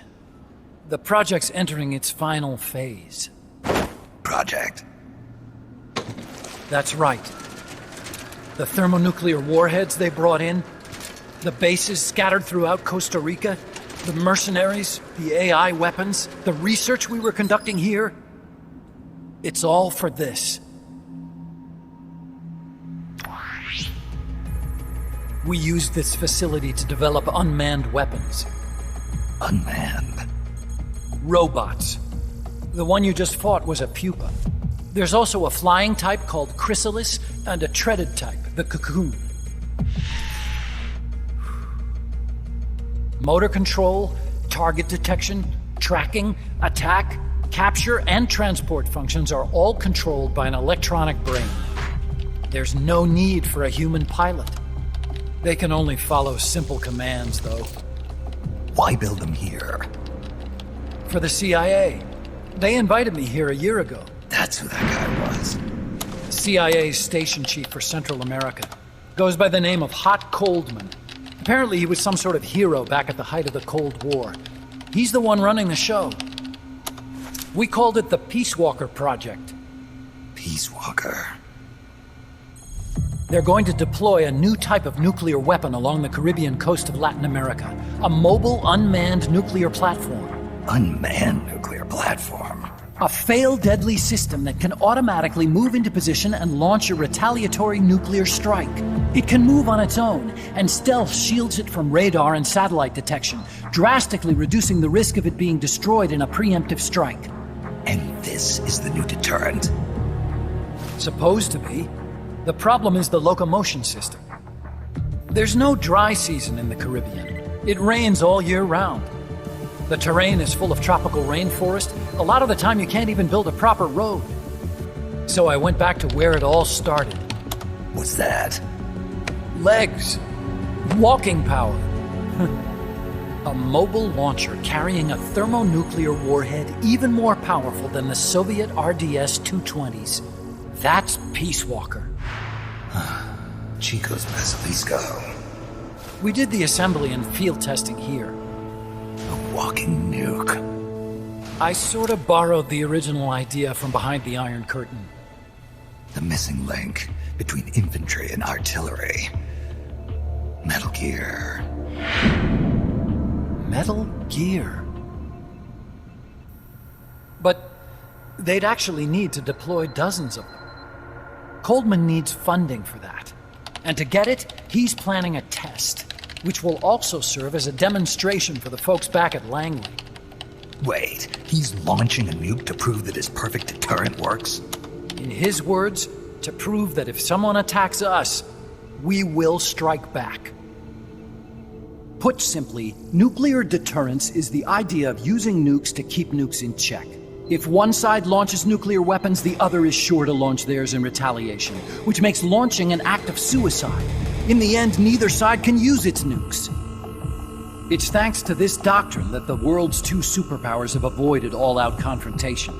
Nuclear deterrence has brought us peace. At the very least, it's prevented another world war from breaking out. But the theory of nuclear deterrence exists only on paper. In reality, there's no guarantee that either side would follow through with retaliation. There's the chance that a preemptive strike could destroy all the missile bases, render them unable to retaliate. But the biggest flaw in the theory is that the decision to retaliate has to be made by human beings. Let me give you a real-world example. Let's say Country X launches first against Country Y. If the people in charge of Country Y are like you and me, they're not going to be able to retaliate, knowing that they're effectively ending all human life. So then the weak link in nuclear deterrence theory is the uncertainty of retaliation. Bingo. And that creates a loophole Country X can exploit to launch the first strike. Which is why we designed the system to be unmanned. With Peace Walker, retaliation is certain. It chooses the appropriate target and launches a retaliatory nuclear strike every time, without needing human input to make the call. Launching a nuclear strike against Peace Walker is tantamount to pushing the launch button against yourself. It closes the loophole in nuclear deterrence theory, rendering our friends in Country X completely unable to launch. What Coldman is saying is that to achieve this goal, we need to demonstrate that retaliation will be carried out by a machine. He will launch his nuke. And then his version of deterrence will be complete. And you believe him? I believe in peace through nuclear deterrence. Why? My father worked on the Manhattan Project. He put his whole life into that research. And all it created was this illusion of peace called deterrence. And then I was born, unable to walk. I had no choice but to face up to the nukes. But if they do end up launching, it'll all have been for nothing. They've got to be stopped. Where'd they take the warheads? To a base near the border. The final test is 5 days from now. Where's the base? You're gonna stop them? It's kind of a hike. And besides, there's a surefire way to halt the project. You see, Peace Walker isn't quite finished yet. What do you mean? It's missing one last critical structural component. The AI. Its brain. The reptile pod, the electronic brain I was working on, can only follow commands like, go there, attack that. I guess you could compare it to the human cerebellum. But for nuclear deterrence to work, it must function in place of a human decision maker. It needs something to analyze the huge volumes of data coming in and select an appropriate target for retaliation. Hence, it needs the high-level decision-making ability of a cerebrum. A mechanical cerebrum. The hardware configuration is modeled on the human brain, similar to the pod I worked on, but its role is completely different. Where's it being made? A research lab to the north. An AI expert named Dr. Strangelove is developing it. Very hush-hush. Dr. Strangelove? Strangelove was recruited from the States, too. In the field of AI, there's no one better, that's for sure. But man, what a basket case. She hates everybody. Go to the lab and destroy Peace Walker's cerebrum. I'm pretty sure they haven't finished the final calibrations yet. I'll lend you my ID card. It'll get you through security at the lab. Oh, and one more thing. What's this? A letter of recommendation? Yeah, it's from me to Dr. Strangelove. Don't read it, okay?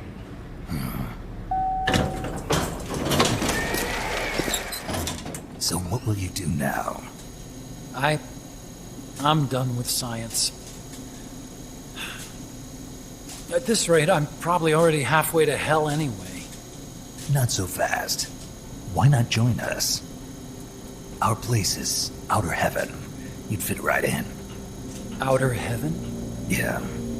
I'm probably better suited to something like that than this paradise. Good. You get a free balloon trip for signing up. Enjoy it. You'll feel like a butterfly. You're an agent, right? Who do you work for? Me. I was a Cold War tool, same as you. Now I'm not so useful anymore, so they cut me loose. I don't answer to anyone. Call me Snake. Snake? That name seems familiar somehow. Death. Probably just deja vu. You see that there? Beyond the cloud forest? See those ruins? Yeah. That's where you'll find Dr. Strangelove's lab.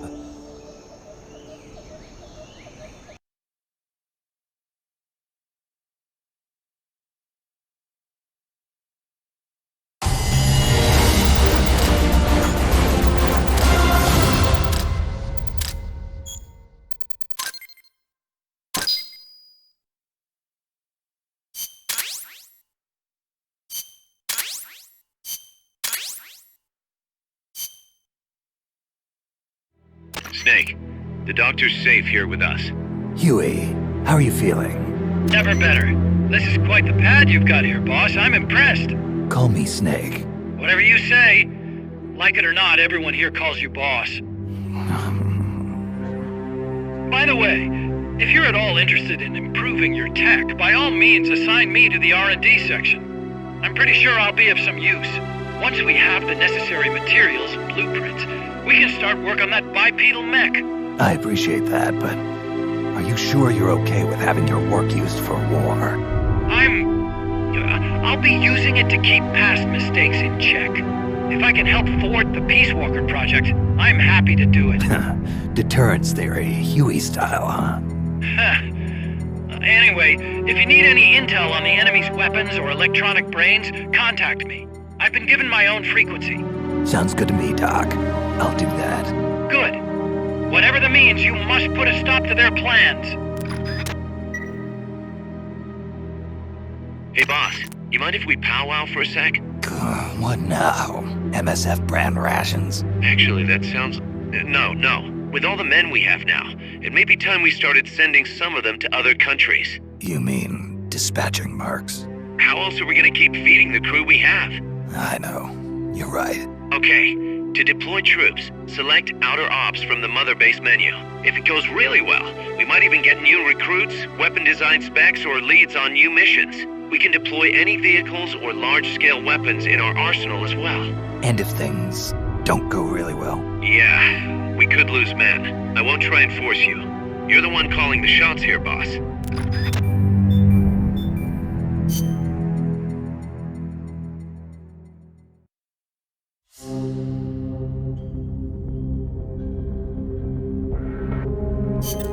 Snake, Peace Walker is the heart of the enemy's project. To prevent its completion, you'll need to either shut down or destroy the artificial intelligence that functions as its brain. According to Huey, that AI is now undergoing final calibrations in Strangelove's lab. It's inside a tropical cloud forest. Slip in and terminate that AI before they ship it out.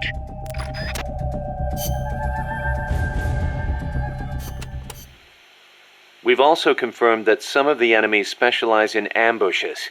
Amanda's crew calls them scouts. They'll blend themselves in with the terrain and the vegetation. Then, when they see you, they'll swoop in. They fight pretty much like commandos, and will use clearing techniques to flush you out. In addition to wielding normal weapons, the scouts also carry wires. Sounds like these guys know their CQC. Could be. We've been getting reports of CQC attacks being blocked by wires. Stay alert. Are there any large-scale ruins in Costa Rica, Paz? There is a place east of Cartago called Guajabu. They have ruins there, but they're not especially big. Not the place I'm thinking of. Any others? Well, if you go a little way across the border into Nicaragua, there is a place called La Fortaleza de la Inmaculada Concepción. That is the only famous one. Then what were those ruins I saw from up on Irasu? There are a lot of things we still do not know about Costa Rica's ancient civilizations. There are giant stone spheres throughout the country. What they were used for is still a mystery. The cloud forests cover the central mountainous region of the country. They are perpetually shrouded in fog. You get wet just standing there. It is as if the entire forest is inside a cloud. Must make for poor visibility. It does, but beauty too. It is like being lost in some mystical green labyrinth. I'd rather not get lost, if that's okay. The forests are also home to lots of rare animals, especially bright-colored frogs. They like the humidity. You know that butterfly painted on Peace Walker? Any idea what that is? It is a morpho. A Palladius morpho, if I'm not mistaken. Palladius morpho? Uh-huh. It is the most common type of morpho in Costa Rica. Huh. It has these gorgeous metallic blue wings that shimmer in the light. You can see them even from a distance. You mean they reflect light? Correct. It is called structural color. Morpho scales have tiny bumps on them that interfere with the light and make them look blue. The space between the bumps corresponds to the wavelength of the blue light. Let me see if I get this. So if you could change the spacing, you'd end up seeing a different color. That is the principle. I heard somewhere it is being researched as a way to color cloth without dye. Think of the camouflage you could make with that. Is that all you can think of? Hey, it's important. What I don't get is why they'd put a butterfly on Peace Walker. Maybe because it looks pretty. I hope that's all it is. This area is a tropical cloud forest, continually covered in a thick mist. It is quite a mystical place. Selva de la Leche. Forest of milk. I can barely see in front of me. There you go again. The forest is basically sitting in a cloud, so of course it's going to be hard to see. But you know, the cloud forest is the only place many exotic creatures can live. Well, if they're not edible, I'm not interested. Snake, I'll have you know people travel from all around the world to witness Costa Rica's unique fauna. Snake, watch out for the frogs. Why? They bite? Relax. No frog's ever eaten a snake. Although, I've feasted on a few frog's legs myself. But they are dangerous. They are poisonous. Poisonous? Poison dart frogs live up to their name, I assure you. Their poison is so strong, the Indígena use them to make poison-tipped arrows. Some secrete poison through their skin. Even touching them can be dangerous. So don't go petting them or anything. So I can't eat one? I am warning you. From here on in, you'll be in a cloud forest. The ground is covered in vegetation. You'll have plenty of hiding places, but so will the enemy. I'll keep an eye out for scouts. Trying to force your way through would be suicide. Know the enemy's location before making any moves. Too bad you don't have some sort of radar. I could try night vision. Once you know where an enemy is, decide how you want to handle him. You could get into his blind spots. Or drop him from a distance before he even has a clue someone's around. An eye for an eye, right?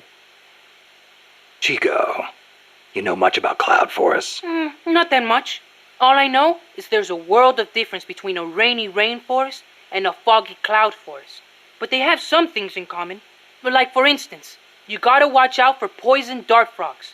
Both rain and cloud forests have high humidity, so they're perfect environments for frogs and other amphibians. I mean, it's not like just touching a strawberry poison dart frog or a dying dart frog is going to kill you, but don't eat them, no matter how hungry you get. I can get all the rations I need from Mother Base. No jungle food for me this time. Seriously? You're not disappointed you don't get to eat wild animals? What do you think I am? Just kidding. In Colombia, though, there's a frog, the golden dart frog, that's lethal to the touch. How do you know all this? Come on. Don't you think poisonous animals are cool? Not if you get poisoned by one. Well, obviously. One more thing. When you get to the forest, be on the lookout for Bigfoot. I think I'll be okay there. Bigfoot is an ape-man that lives in the Rocky Mountains. In the local Indian language, he's known as Sasquatch. And get this, he's over 3 vara. Can you believe that? So he's kinda like a gorilla? Completely different. Even the biggest gorillas only get to about 2 vara, and they walk on their knuckles. Bigfoot's big, and he walks on 2 feet, like people. So he's more man than ape? Probably. His ancestors must have split off from humans at some point. Like before they started using tools and stuff. Yeah, but aren't the Rockies kind of far away from here? Not that far. According to Darwin, humans came all the way over here from Africa. Plus, there have been sightings in Venezuela of an ape-man called Mono Grande. Costa Rica has tons of plant and animal species. So I'd expect there to be at least one kind of ape-man. At least? Gotta admit, I've never heard of Mono Grande. Yeah, he's not as famous as Bigfoot. He's similar, but he lives in Venezuela. He's not that big, less than 2 vara, but he's way more ferocious than Bigfoot. I wonder just how mean he is. Like when he catches his prey, does he punch it to death? That's the law of the wild. You catch your prey, you kill it, and you eat it. Yeah, but punching is way more ferocious than biting. Well, maybe it seems that way because that's what humans do. You really love UMAs, don't you, Chico? Do you know what I think? I think UMAs should be dangerous. Otherwise, where's the fun in hunting them? Doc, I'm starting to sense your feelings about nukes are a little different from your colleagues. How do you mean? Your little chat with Coldman back there. I told you my father worked on the Manhattan Project, right? You're familiar with it? The basics, yeah. It was the project that kicked off the nuclear age. That's right. Some of the finest minds of the 20th century, including multiple Nobel Prize winners, worked on it.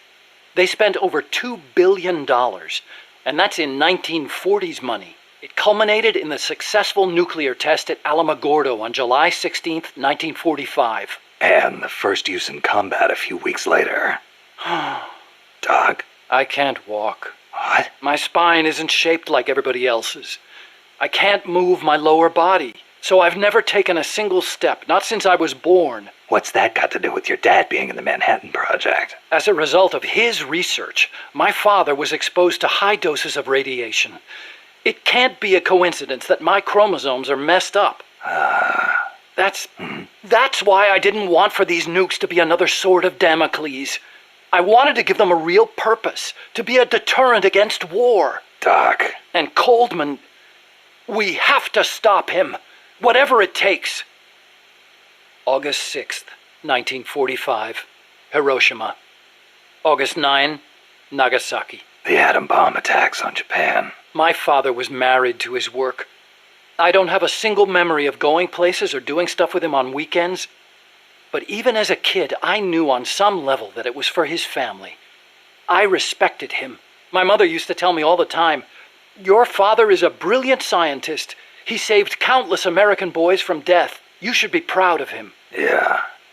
You could say the war ended because of those bombs. When I was in the 5th grade, a Japanese student transferred to our class. She showed me photos of Hiroshima after the bomb. I couldn't believe my eyes. A city of over 350,000 people reduced to a scorch mark on the ground by a single atomic bomb. Houses blown off their foundations, burned to ashes. The only things left standing were the skeletons of steel-framed buildings. And it wasn't just the buildings. Blackened corpses on the side of the road. Survivors covered head to toe in severe burns. Within a few months, over 70,000 had died in Nagasaki, twice that in Hiroshima. For years after that, I couldn't talk to my father. Couldn't even stand to look at his face. I know how you feel, Doc. But your father's your father. If he hadn't worked on that project, my body wouldn't be like this. I could be researching something else. I could have lived a normal life.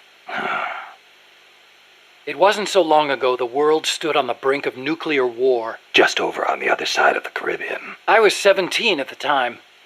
I'd skipped a few grades and was a sophomore at MIT. I remember feeling kind of apathetic about the news that came in every day. It seemed clear to me that as long as they had a grasp of the concept of nuclear deterrence, there was nothing to fear. Either that, or they were feigning that fear on purpose. As a way to secure a bigger defense budget? I can see that.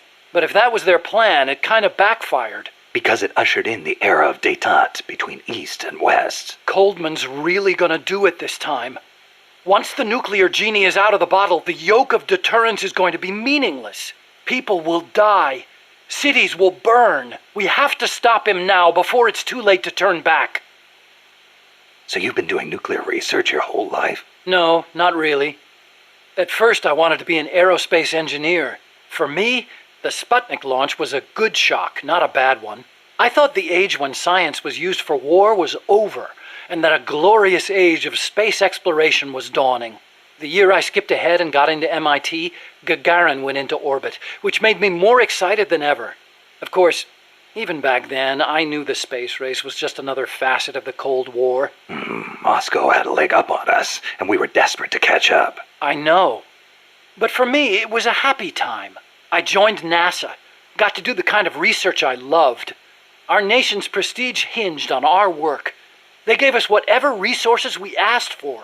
I knew you could turn a rocket into an ICBM by fitting it with a nuclear warhead, but that didn't bother me so much. It didn't last long, though. The space and nuclear arms races took up enormous sums of money. America beat Russia to the moon, but that's where it ended. Then came détente. Exactly. NASA's budget was slashed as a result. My father being a nuclear expert and all, they put me to work on a more obvious deterrent: missiles. At NASA, I'd been researching a locomotion system for lunar exploration. Tires aren't suited to driving around on the moon, you know. And that's how I caught Coldman's eye. The aim of the Peace Walker project is to achieve robust nuclear deterrence across Central America by deploying a new nuclear weapon system along the Caribbean coast. Peace Walker is also the name of the system itself. A nuclear weapon named Peace. I can just see the look on Kaz's face. So why exactly does this new system need legs in the first place? Because it's a walker. An unmanned weapon moving under its own power and capable of launching a deterrent strike from anywhere. That's the whole idea behind Peace Walker. The reason Peace Walker is a mobile nuclear weapon system is to maximize its potential as a nuclear deterrent. How so? If need be, Peace Walker can stay constantly on the move so that the adversary can't pinpoint its position. That allows it to avoid preemptive enemy strikes. So you're saying it keeps the retaliation card in play? Coldman likes to brag about it in this way. Like a land-based version of an SSBN. And there's another reason for them to be mobile. Peace Walker also has a self-destruct function. Why would Peace Walker need a self-destruct function? You saw it, didn't you, Snake? That sphere on Peace Walker's head? Yeah? That's a hydrogen bomb. What? You're telling me that thing's a thermonuclear device? Do they have any idea what kind of destruction that thing would cause? I know, it's crazy. I mean, even overkill has its limits. If it's strategic value they want, they could have gone with something smaller. It's like they want a weapon on par with Russia's Tsar Bomba. This arms race is running way out of control. It's an evolutionary dead end. A saber-toothed tiger. You can't load a warhead that big on a missile, of course. And no strategic bomber could carry it. That's where Peace Walker comes in. So, it waltzes into enemy territory carrying a hydrogen bomb and blows itself up. Christ. The biggest nuclear warhead ever actually detonated was the Soviet RDS-220, nicknamed Tsar Bomba. It had an estimated yield of 57 megatons, 10 times as much power as all the explosives used throughout World War II. The test took place on October 30, 1961, above Novaya Zemlya. The explosion is believed to have created a fireball over 2 miles in diameter. Can you believe that? Like a miniature sun. The explosion was seen as far off as Finland, 600 miles away. And some people even reported windows shattering.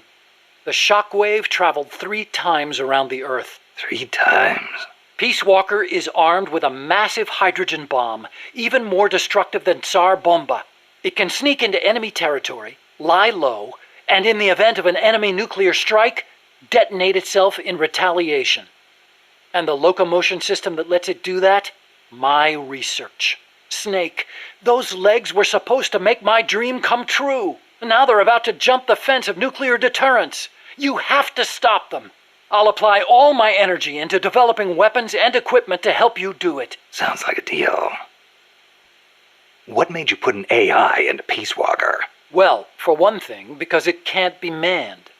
Peace Walker's designed to enter enemy territory and blow itself up, if necessary. You can't put a person inside a weapon that could blow at any time, can you? So we equipped it with an AI instead.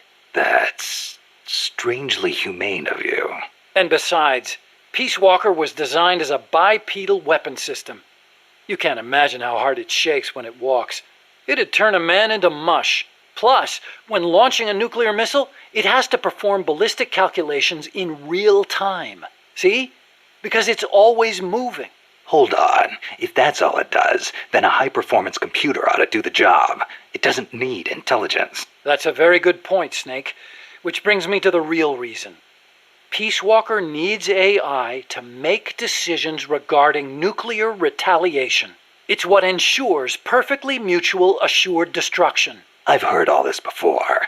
You want a war between machines? We'd never actually launched the first nuke, of course. It's strictly a counterattack system. Only a politician could make such an illogical decision as starting a nuclear war. Conversely, if an adversary launches a nuke at us, the AI will not fail to retaliate. Therefore, the adversary can't launch. The AI guarantees it. Even so, launching nukes without authorization? Boomer captains have the authority to launch if land communications are cut off. It's the same principle. Not even the captain of a boomer can make that decision alone. The way I heard it, that's the only situation where insubordination is allowed. Only because humans are imperfect. That's Coldman's line of thinking. You're saying that machines don't make mistakes? That's a myth. Worse than that, it's blind faith. We wouldn't put our fate, into the hands of any ordinary machine. That's what the AI is for. The decision to launch a retaliatory strike requires high-level judgment. You have to take into account not only the state of the war, but the entire world. And sometimes, you need to make a guess based on incomplete information. Huh. You think an AI can do all that? Yeah. At least, Dr. Strangelove does. Peace Walker is fitted with several close-range weapons. We'd also planned for it to be able to enter enemy territory and self-detonate. Wonderful. What exactly are we dealing with here? Well, the flamethrowers for one thing. One in the front and one in the rear. Then there are the S-mines. They're like cluster bombs. It scatters them from its leg hatches. If you see those open, you better clear out quickly. And finally, the rockets. These can travel quite a distance, so stay sharp. On the other hand, it can't fire them from too close. But then again, there are those flamethrowers. It can also use its legs as weapons against any infantry on the ground. Ouch! But remember, Peace Walker technically isn't complete.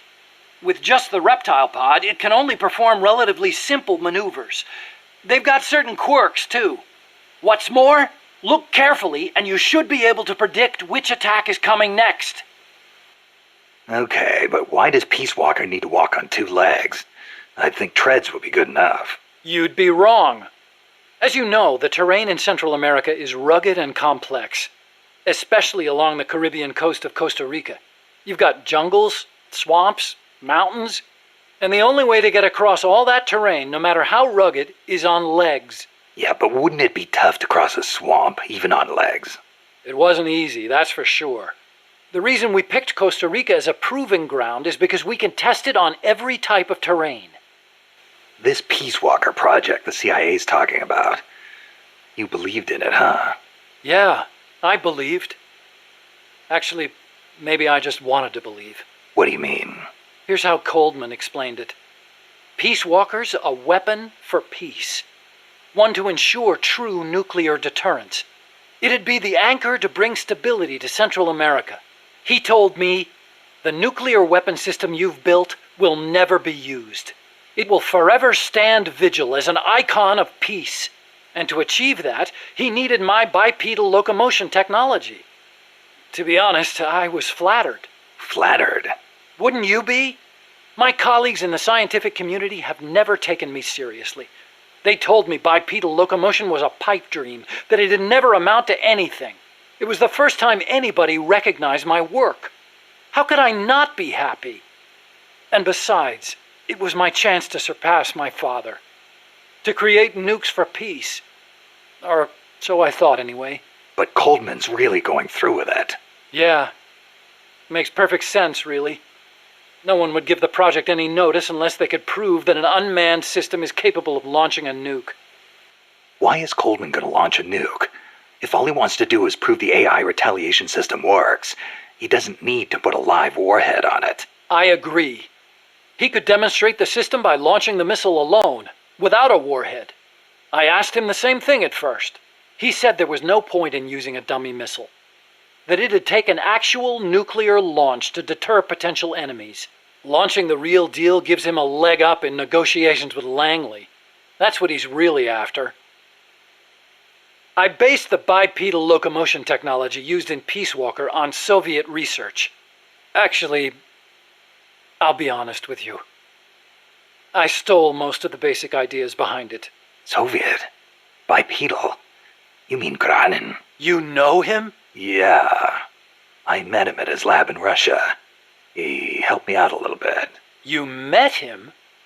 What were you? He was head of the Granin Design Bureau, creator of countless Soviet weapons. I'd hit a wall in my research at the time. Granin's ideas solved nearly all my problems. There's nothing unusual about using somebody else's work to further your own research, is there? As long as you cite it, yeah. But I wasn't in a position to do that. His research was classified at the highest level. Soviet research, no less. So, you used it without telling anybody? I wanted to show up my colleagues for once. The ones who never took me seriously. But you reap what you sow. Coldman seized on that vulnerability. Told me if I quit the project, he'd expose my larceny. He had you by the balls, Doc. How'd you get your hands on Cronin's research? That was also Coldman. He used his agency contacts to get a hold of it. Giving you stolen information, then using it to blackmail you. Damn. I knew it was Gronin's work the minute I saw it. See, I'd been corresponding with him for a while. Corresponding? Letters. Between scientists doing the same kind of research. He always complained that nobody understood his ideas on bipedal locomotion. Ah, so you're the American friend he was talking about. Obviously, he didn't write a word about the technology in his letters, except for one time. If by chance anything should happen to me, I entrust my research to you. Better that than handing it over to these ignorant so-called scientists. Sounds like him, all right. Then one day, his papers actually came. It wasn't hard for me to imagine what had happened to him. I felt it was my duty to carry on his work after him. And also... What? I thought maybe combining his technology with mine could be a way to bring East and West together, like the docking of Apollo and Soyuz. It'll never make the history books, and it's still not a reason to plagiarize. You're right. You're absolutely right. I never had the courage to tell the truth, that's all. I always looked for excuses to cover it up. Until now. Huh? You told me everything. You're no longer a coward. Metal Gear. Huh? What about it? You mumbled that when I first explained about Peace Walker. I'm curious what it meant. Exactly what it says. Metal Gear. Gronin coined the term. Gronin did? He thought of his technology as the metal gear that meshes infantry with artillery. I like the sound of that. Metal Gear. It's got a nice ring to it. Better than an outright lie like Peace Walker, anyway. Those papers the CIA gave you, was there any data on the Shagohod in there? Shagohod? A nuclear tank that launches IRBMs. It competed against Gronin's system for approval. Oh, the thing with the rockets. Designed by a guy named Sokolov, right? What's so funny? No, I was just remembering some of the commentary Gronin added to the Shagohod papers. You should have seen the way he badmouthed it. It was too conservative, too ugly. I can imagine. He was so angry when he wrote that, he smeared up the ink. And you know how shoddy the paper is over there to begin with. I'll bet. That's Gronin, all right. Imagine accelerating the launcher itself to 300 miles an hour to extend the range of an IRBM. As stupid as it sounds, it's a hell of a concept. Who but the Soviets would think of using a tank as the first stage of a rocket? I actually took a cue from the Shagohod when I developed the Pupa. That hovercraft thing? You stole that one too? Give me a little credit. I only borrowed the concept. The technology is original. As it turned out, hover technology wasn't enough to handle all the terrain in Central America. It relied too much on brute force. But the Shagohod was a major threat. That thing could corner like you wouldn't believe. Built pretty tough, too. You sure know a lot about it. It almost did me in. I couldn't forget it if I tried. Did you in? So you were the one who took it down. Wow! You really are amazing. I didn't do it alone. No, seriously, thank you. We might not be here today if they'd begun mass-producing that thing. Then again, they're hard at work now miniaturizing nuclear warheads. Pretty soon they won't even need an accelerated launcher like the Shagohod. Great. That means they're that much closer to being able to launch from anywhere in the world. Chico called Peace Walker the Basilisco. Basilisco? Oh, right, Spanish. That's funny. I once used the codename Basilisk for the Peace Walker platform myself. What for? The class of lizards called basilisks can walk atop any type of terrain. In a pinch, they can even stand up on two legs and run across water. Perfect name for a system that can walk anywhere in Central America, right? Plus, there are the legends. What legends? The basilisks of legend were highly venomous creatures. There's a story told by the ancient Romans. A knight slew a basilisk by piercing it with his spear. The creature's poison seeped up the spear and killed both horse and rider. Remind you of anything, Snake? Nuclear deterrence. Bingo. Kill it and you die along with it. Your hands are bound. I wanted Peace Walker to be like that. You should know that people aren't that rational. Sometimes people do things that don't make sense, even when they know they're going to die. Or maybe it's because of that. Maybe you're right. But that's exactly what I don't understand. So this Dr. Strangelove was at NASA? Yeah. Well, actually, Strangelove left for DARPA not long after I joined. And then the two of you ended up back together doing research in Costa Rica. Not exactly together. We coordinated on a few things, but the research projects themselves were separate from each other. We had it worked out so that Dr. Strangelove handled the mammal pod, Peace Walker's cerebrum, while I did the rest. That letter, something to do with your research? Huh?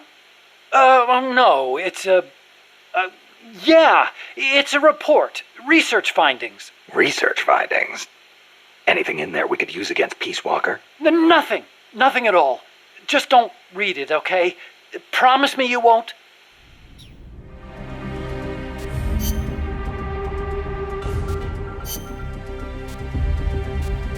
Let's rock.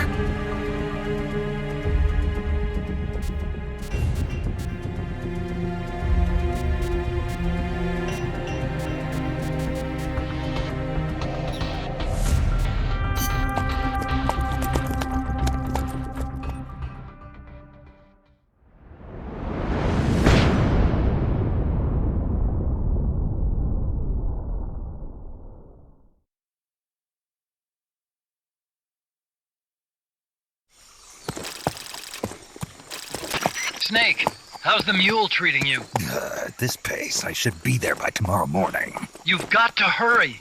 The AI could be completed any time now. It'd be nice to have a guide. Already on it. I've enlisted Paz to help you. She knows the jungle pretty well. Snake, I know you are an expert in survival, but you need to stay alert. You are in an ancient jungle so foggy, you can hardly see the trees. It is home to 2,500 species of plants, including 400 types of orchids. There are also 500 species of butterflies and over 400 species of wild birds. The bedrock is solid enough that Mayan ruins have miraculously survived centuries of earthquakes. An AI lab in a Mayan ruin. Who'd have thought, hey, Huey? My sentiments exactly. That doesn't mean security's any less tight, though. You still have the ID card I gave you, don't you? Got it right here. That'll get you through the gate, no problem. After that, you're on your own. As long as the AI remains unassembled, Coldman's plan's on ice. What about security inside the lab? Well, it shouldn't be a problem for you. Strangelove demanded that the security presence inside the lab be kept to a minimum. It's not all good news, Snake. Coldman knows we're here. He's raised security in the area surrounding the lab. You'll be seeing a lot of that Chrysalis UAV, and a bunch of patrol choppers too. There may be scouts in the jungle lying in ambush. As you approach the lab, be extra vigilant. I'll be careful.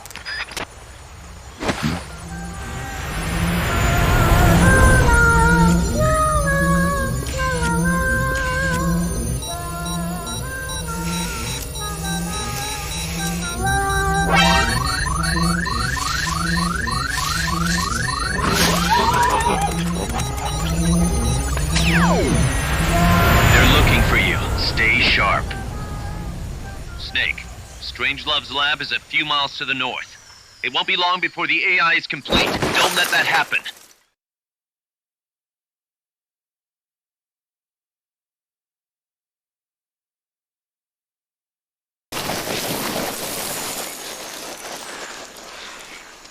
Careful.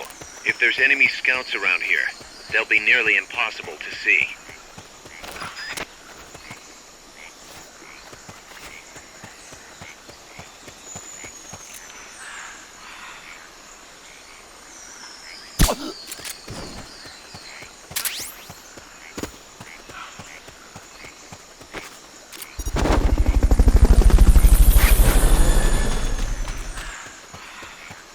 Watch out. Enemy search may not spot enemies that are actively hidden.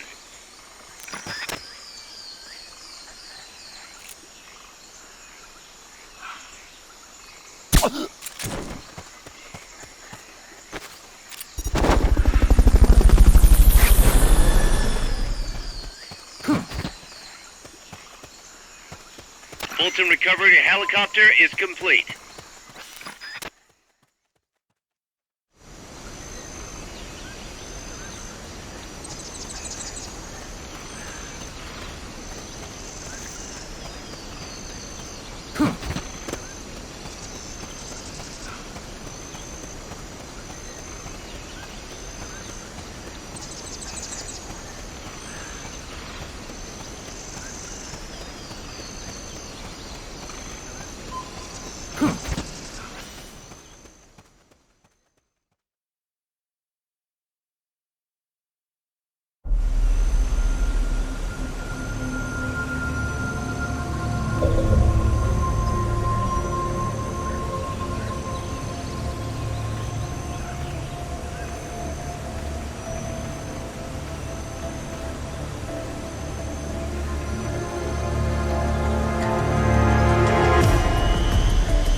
Snake, Peace Walker is the heart of the enemy's project.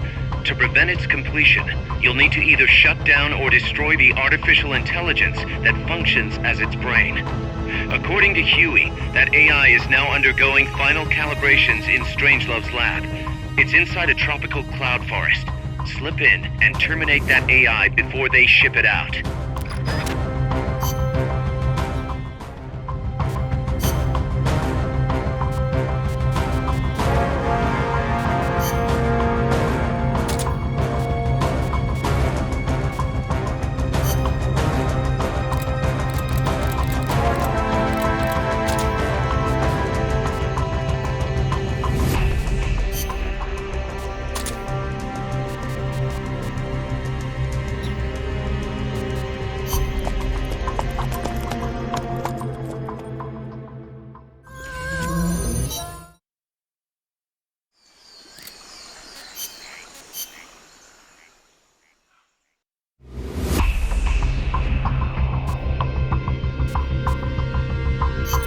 Snake, that's a hind. You've got to take it out somehow.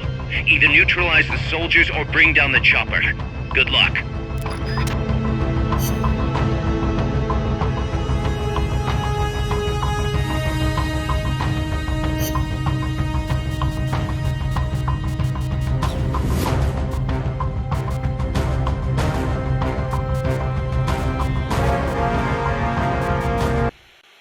Catarata de la Muerte means waterfall of death.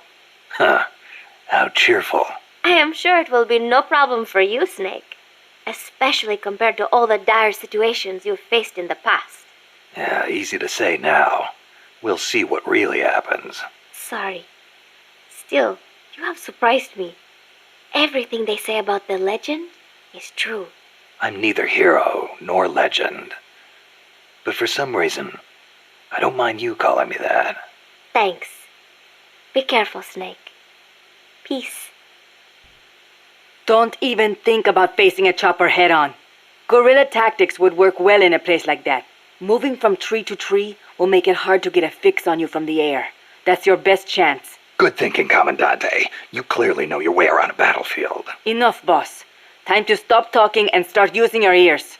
When you're hiding, you won't be able to see the chopper that well. It's important to use sound to get a read on its position. You could also try taking out its tail rotor. That would greatly reduce its mobility. And watch out for ground troops. Copy that, Commandante. Hey, Doc, what was that you were smoking in the lab? It looked like a cigarette, but it wasn't lit. Oh, it's an electronic cigarette. I designed it myself. Pretty neat, huh? Electronic cigarette. Yup, a liquid in the filter that turns into vapor, and you inhale the microparticles. So that was vapor. I'd actually rather be smoking normal cigarettes, but not in that room. The smoke would wreck the precision equipment in there, ruin all its wiring. But the vapor is just steam. It doesn't contain tar or anything like that. So I can smoke it in the lab with no worries. Nice. Want to try one? Nah, I'll stick with cigars. Yeah, but... I don't like imitations. The real thing's always better. Okay. But you know, sooner or later, smoking's going to become very unfashionable across the world. It hurts you and those around you. Electronic cigarettes might not seem so bad then. Yeah, when that happens, I'll think about it. You said your dad was involved in the Manhattan Project, right? Yeah? And you think that's why you can't walk? I don't know. Actually, you know, probably not. So far, nobody's found evidence that exposure to radiation in parents causes genetic defects in children, except for those exposed in the womb. Epidemiologically speaking, anyway. That's the conclusion of the Atomic Bomb Casualty Commission. Right.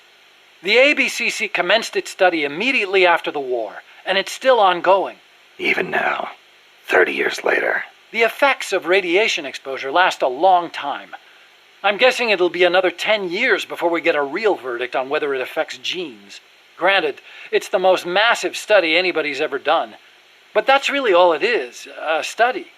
The ABCC brought in bomb victims and ran tests on them, but they didn't treat them. Really? Them too, huh? At any rate, that's what my father made me believe when I was growing up. Maybe it was tough for your dad to explain. Ever think of that? Yeah, maybe. But this is my problem now, Snake. I have to face the nukes head on, whether I like it or not. My creations are being used for the wrong purposes. The onus is on me to stop it somehow. Help me, Snake. Hey, as long as I'm here at Mother Base, why not assign me to the R&D team? You could use a guy like me. Glad to have you on board. I'm sure Kaz is, too. Once I've got the necessary materials and design specs together, I should be able to start building you that bipedal weapon platform. Nothing would make me happier than for my research to help put a stop to Peace Walker. Let's speak in hypotheticals for a minute. Say you wanted to make a clone of yourself. A clone? Paramedic had the same idea. It's science fiction. I'm just hypothesizing here. Okay, not a clone then. You have any kids? Nope. Wife? I've never been tied down. Okay then. So, we're still talking hypotheticals. Say you had a son who'd inherited your genes. Someone with the same combat abilities as you. Would you challenge him to a fight? Not to sound cocky, but I wouldn't want to do that. No telling who'd survive. I'll bet. You picked up on the Pupa 5000's combat patterns in seconds. Only with your advice, Doc. Well, if anybody could learn to do it just by listening, it'd be easy. But you're a born soldier. Yeah, you must have been born with genes geared for combat. Soldier genes, if you will. Genes geared for combat? I don't care how advanced their research is. You can't blame genes for everything. Blame genes? You think it's funny? What? You think genes have nothing to do with this body I was born with? I don't know. Look, that fear of facing someone of equal ability in combat, imagine that on a strategic scale. That's the concept of nuclear deterrence. The idea is, when all sides are armed with the destructive power of nuclear weapons, they'll avoid nuclear war in order to prevent mutual annihilation. Doesn't sound all that sophisticated to me. Exactly. It's so simple in principle. But because it's so simple, whether or not it works properly depends on the people involved. In that sense, what we're looking at now is a malfunction in deterrence theory. Coldman. You got it. Please, Snake, don't let deterrence die.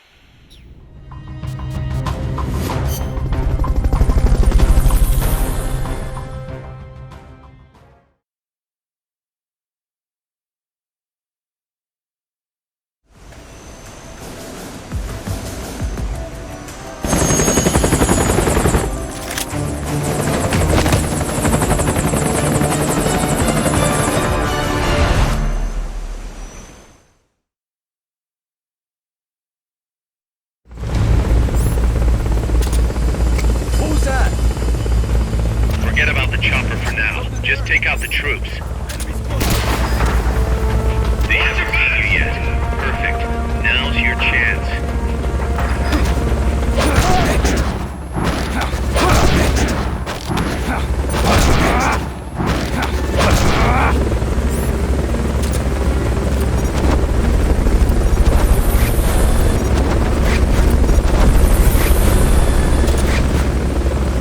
Bolton recovery subject confirmed onboard helicopter.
Subject confirmed onboard helicopter.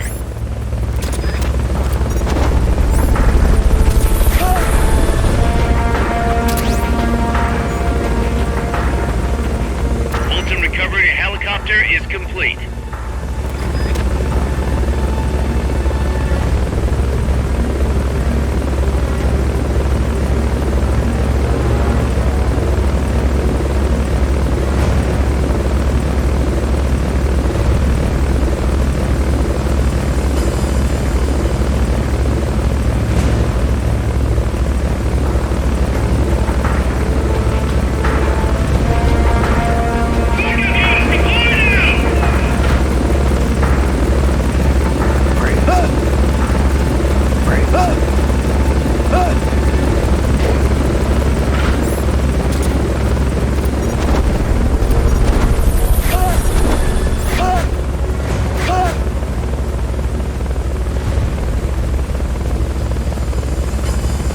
Recovery subject confirmed onboard helicopter.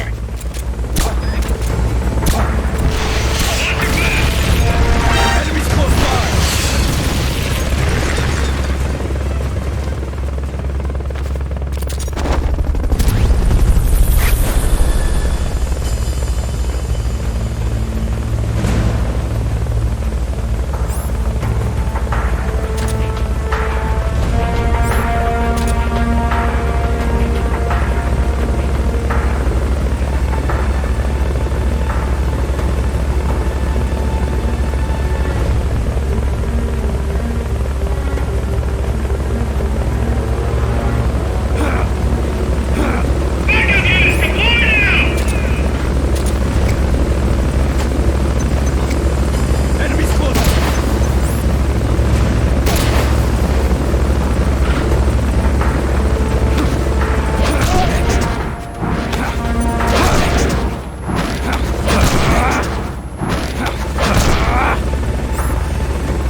boss.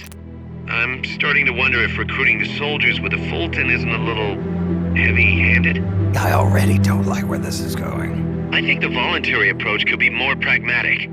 Technically, we're not a corporate entity, but at our size, that's not too far from the truth. We can't keep using guerrilla tactics to find new blood. To search for volunteers, select recruit from the menu, or select trade to exchange soldiers with other mercenary units. Yeah, provided we've got the friends for that.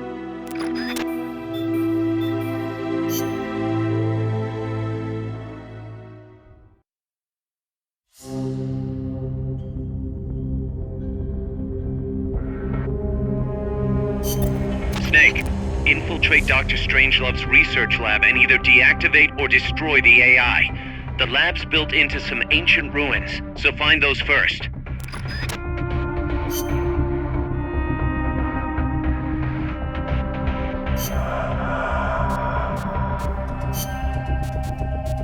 Stealth.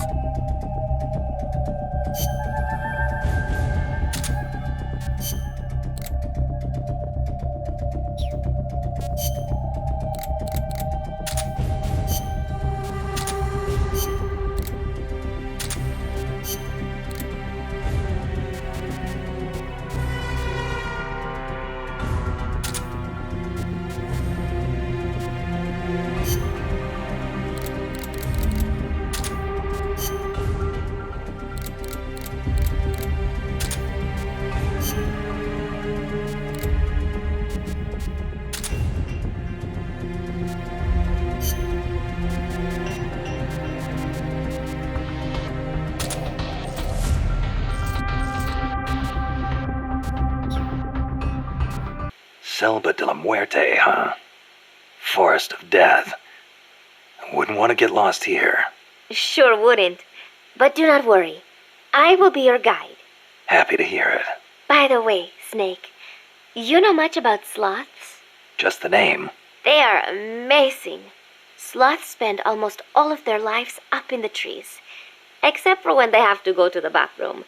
Plus, they barely eat a thing. What? How do they survive? Why do you think they are called sloths? They hardly move, so they hardly burn any energy. They are also able to maintain a low body temperature, lowering their metabolism further and allowing them to survive on very little.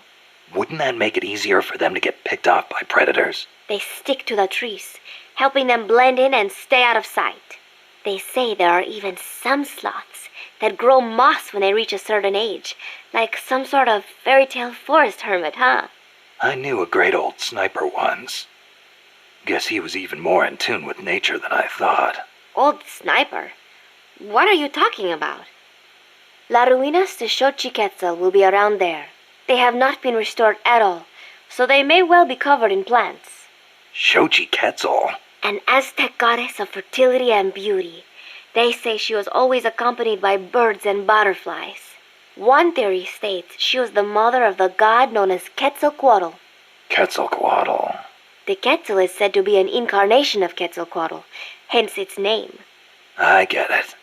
Well, this place definitely matches the atmosphere of a cloud forest. Now, it may have seen better days, but that is still a temple, so be sure to show respect when you're inside. If the mood strikes me. Well, you've got no one to blame but yourself if Xochiquetzal strikes you down. The paths there are buried in vegetation. Work with nature to conceal yourself, and you'll be much harder to spot. A ghillie suit would be perfect here. In any case, take caution when advancing. Don't wear anything that stands out. The ruins are a labyrinth, so try and keep your bearings. I could use those walls to stay out of sight. Once a sniper is spotted, he'll move to another location. You shouldn't stick to the same place either. Oh, I know. I learned all about that in the Soviet Union.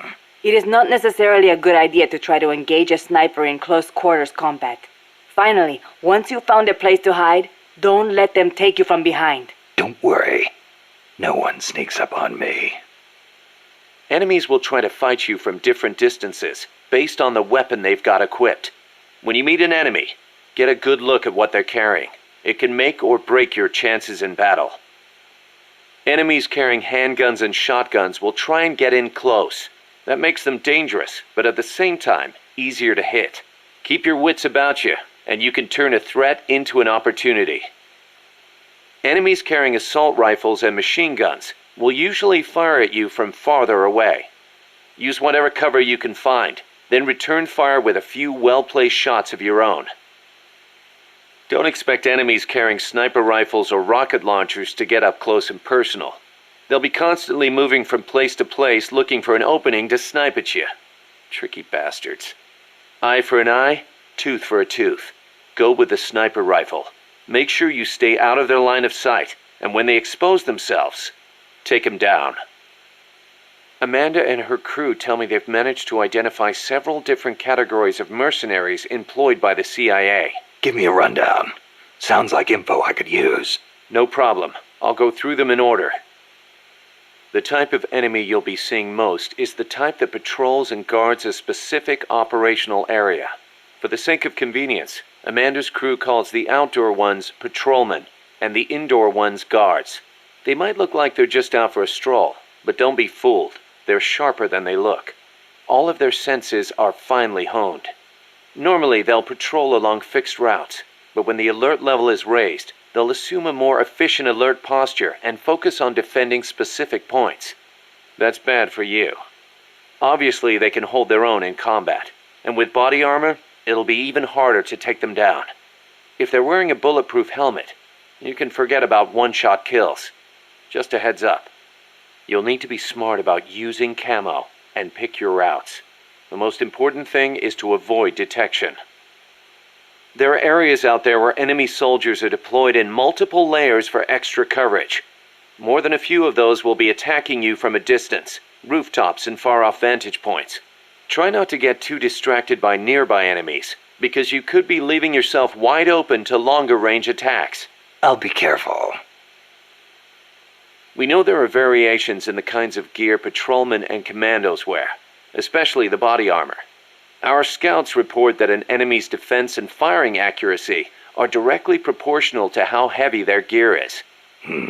Those must be the guys with the highest combat skills. They can fight in heavier gear without their performance suffering. Supposedly, it's pretty easy to tell the difference in gear just by looking. So remember, use extra caution when dealing with enemies wearing heavy gear.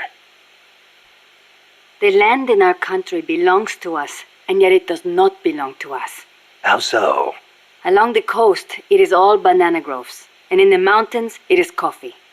I guess in that way, it is not so different from here. Plantations. Almost all the bananas and coffee are sold as exports. The landlords keep the money for themselves, leaving precious little to the farmers.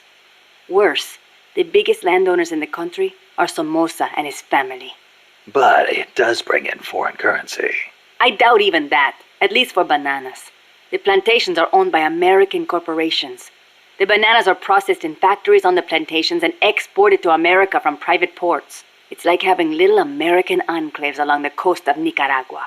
But the farmers have no choice but to go work there. Es ridículo. The people have to take their land back. It is one of the things we are fighting for.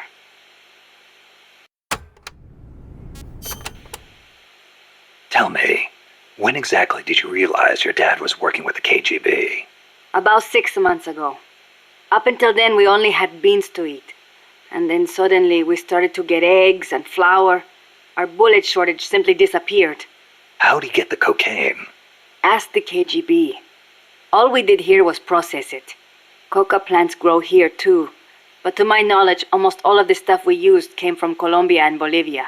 It's processed in a factory and then shipped to ports on the Caribbean Sea. Where does it go after that? I never thought about it.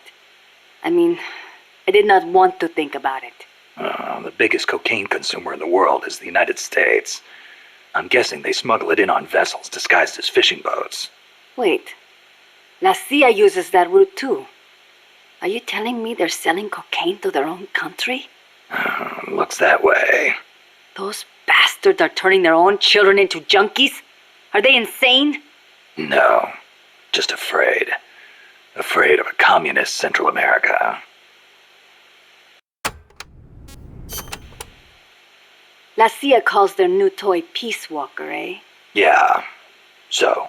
It is an insult to us Nicos. Because of the guy you were talking about. Walker. See, although it happened over 100 years ago. Back then, the political parties in Nicaragua were at each other's throats. The Nicaraguan Democratic Party hired an American mercenary to help counter their enemies, the Conservative Party. And that was Walker. After taking care of the conservatives, Walker decided to seize power in Nicaragua for himself, eventually making himself president. The Democratic Party gave him an inch, and he took the whole country. But it did not end there. Not only did he make English an official language, he tried to reintroduce slavery. Walker's goal was to build a Caribbean empire, centered on the American South. Caribbean Empire? Sounds kind of like what Coleman is trying to pull off. The gringos are always like that. They invent some convenient excuse to trample all over foreign countries like they own the place. Peace Walker, ha! What happened to Walker, in the end? A united Central American army led by Costa Rica kicked his ass and sent him running back to America. Then why don't we do the same?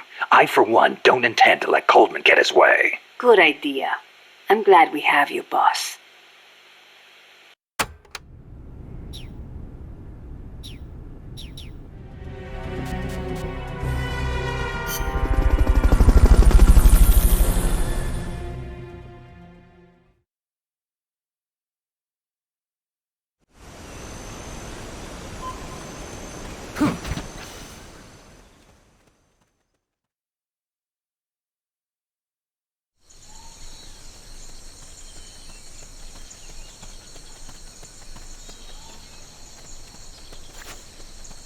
Some scouts are really hard to spot because they use grass or dirt to camouflage themselves.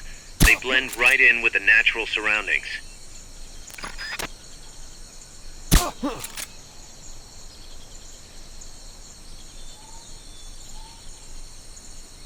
I know I saw something.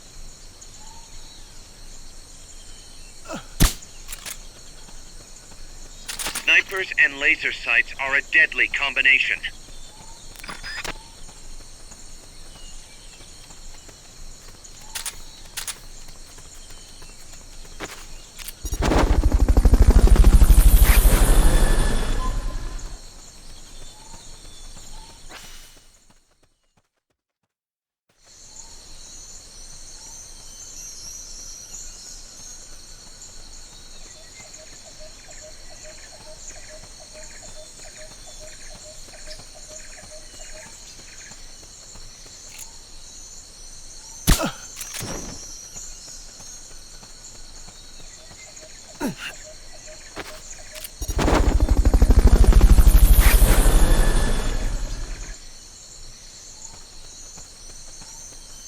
Fulton recovery subject confirmed onboard helicopter.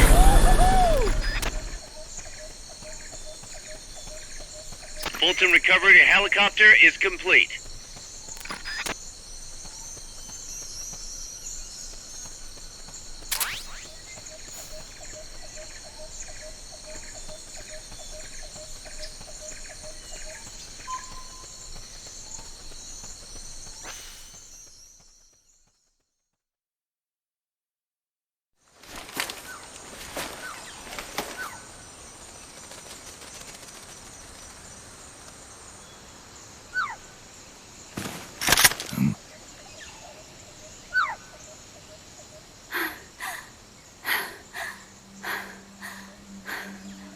Hey. Tu m'as trouvé. C'est moi, le loup. French. Fini de jouer à cache-cache. Dis-moi qui tu es. Please, do not kill me. You're no soldier. I am a tourist. What's your name? Please. What are you doing here? Cecile. Cosima. Caminada. You're not one of the soldiers? Please, lower your gun. Who are you? I'm an ornithologist. A poacher? The gun's for self-defense. I'm looking for that one rare bird in Costa Rica. Which one? The quetzal? Right, the quetzal. They're rare, but they're not covered under the Washington Treaty. The resplendent Quetzal is red-listed. Really? You know your stuff. I am an ornithologist myself. Well, we'll have to compare notes later. Here, drink some of this.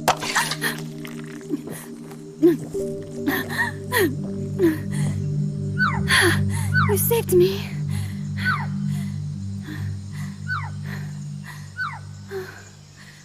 They told me this was a paradise. That there were more rare birds here than anywhere else. That there was no war here. That it was safe.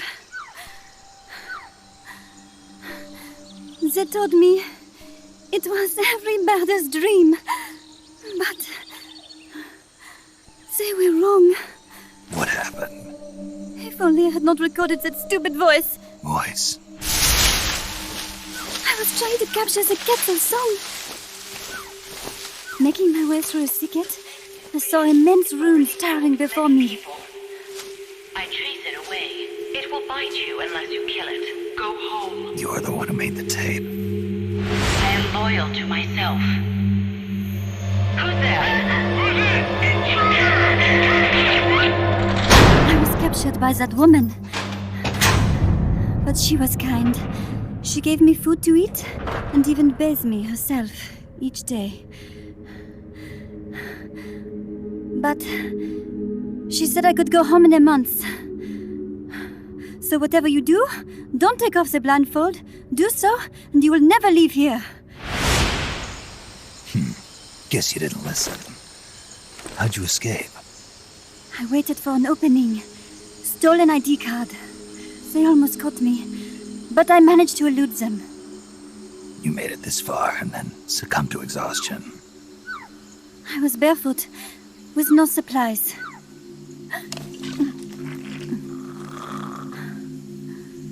Oh, I am so sorry. I drank it all. That facility. Did you see anybody else in there? Well, there was another woman, but I never saw her in person. Because, you know, the blindfold. Oh, yes. She often sang. Sang? It was such a strange song. What kind of person was she? Could you tell anything from her voice? I don't know. I don't even know why I was held a prisoner. They confiscated my equipment, my supplies, my passport, money, everything. The only thing I was allowed to keep were my undergarments, so that I would not be able to escape. And now, I am without even the means to prove who I am. I will not make it home to Paris like this. In that case, come to our place. Huh? You don't need a passport there. Don't even need a name. If you want to go back to Paris, we'll take you there anytime. What I want is a shower, a change of clothes, and a cigarette. I've got a cigar. It's Cuban. No French cigarettes? I prefer unfiltered. Fresh out. But come back to my place, and you can have all the French cigarettes you want. It sounds like heaven.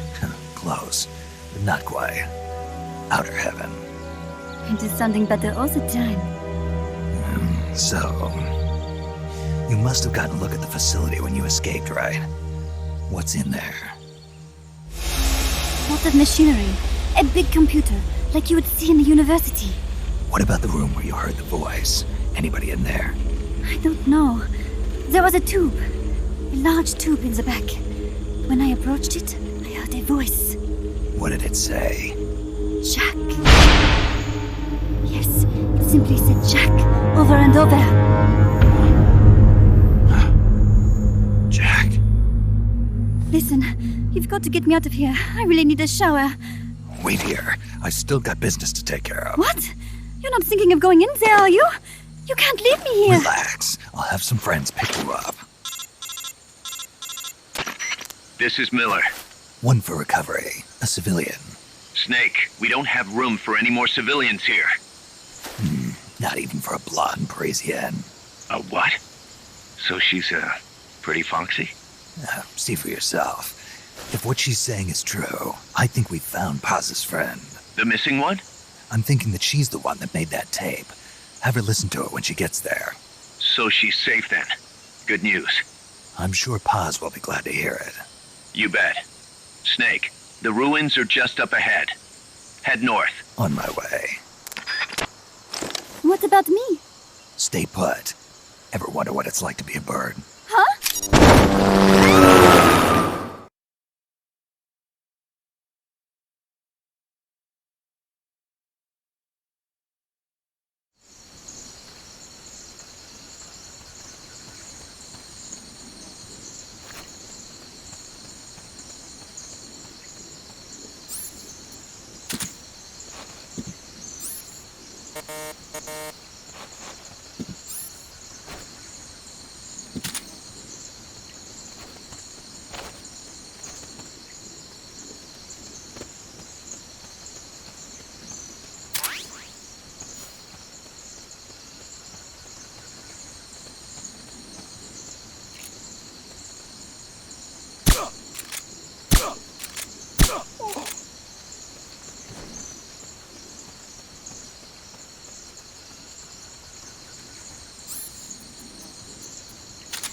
Wake up!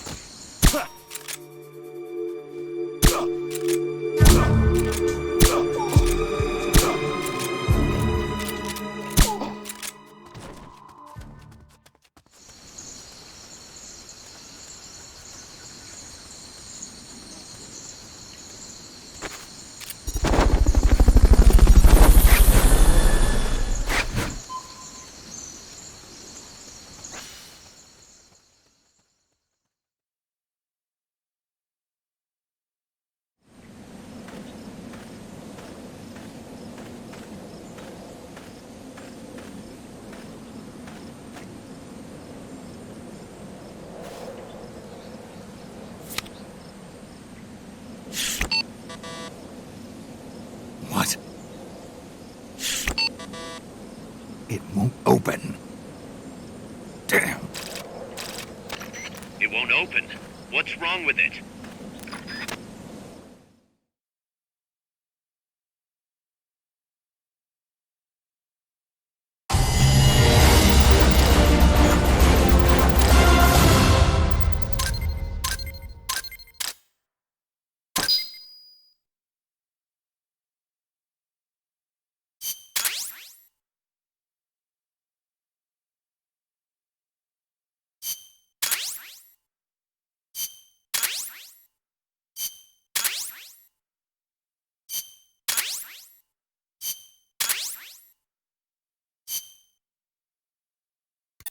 Snake? Huey, your ID card isn't working. It won't open the lock. It can't be. What's going on? She hates me that much? Strangelove's in charge of authorizing IDs. Sometimes a working card has its privileges removed. Say, if she decides she doesn't like that card's carrier. You think that's what happened? Well, I was never exactly her favorite. Well, this could be tricky. The soldiers outside aren't allowed in the lab either, so their cards won't do you any good. Great. Snake. Kaz, where's Cecile? She just got here. Hold on. Snake! Cecile, how'd it feel to fly? Wonderful. For a moment, I felt what it must be like to be a bird. It almost made me want to give up my research and get a pilot's license. Did you need something? You said you'd gotten an ID card, right? Yes, but it was confiscated when the guards got me. Who took it? What did he look like? He had an orange jacket. I cannot recall his face, though. Yeah, they all look pretty much the same. Where did it happen? Let me think. Yes, I do remember hearing the song of a nearby Quetzal. Just what I'd expect from a birder. Would you like to hear it? Huh? What's that song? It's my Quetzal. I took it with me when I was rescued. Didn't you say something about them being covered under the Washington Convention? Just kidding. That was just me. An imitation. An essential skill for any ornithologist. Pretty good, no? Damn good. If you want to hear the Quetzal song again, just let me know. I can tell you all about the birds of Costa Rica, too. Yeah, will do. Thanks, Cecile. No. Thank you, Snake. Talk to you soon. Kaz, did you play that tape for Cecile? I sure did. It's hers, all right. Then she must be... She's not. Cecile said she's never even met Paz. What? She's at least 10 years too old. What? I'm guessing Paz convinced herself that it was the tape her friend made. But never mind that. Let's go over what we know so far. The soldier with the ID card is wearing an orange jacket and is in a location where you'll hear Quetzal singing. Find that soldier, retrieve that card. I got a report in from the R&D team. They finished plans for a new Hex-type plant, and today they're gonna start construction on the first block. Can't wait to finally say goodbye to this scrap heap. Only thing is, we don't have nearly enough GMP. We'll need to recruit more soldiers to get more GMP. You know what to do, Snake.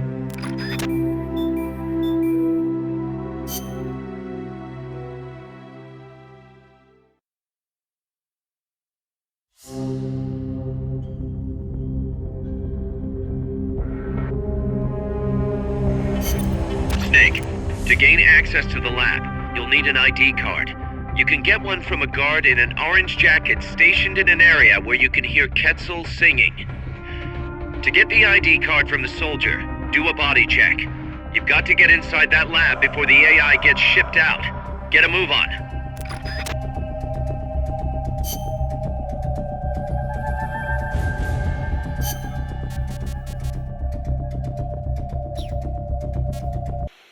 You can steal items from soldiers by putting them to sleep or knocking them out and then doing a body check. Get close to the unconscious soldier and press the action button when you see the icon.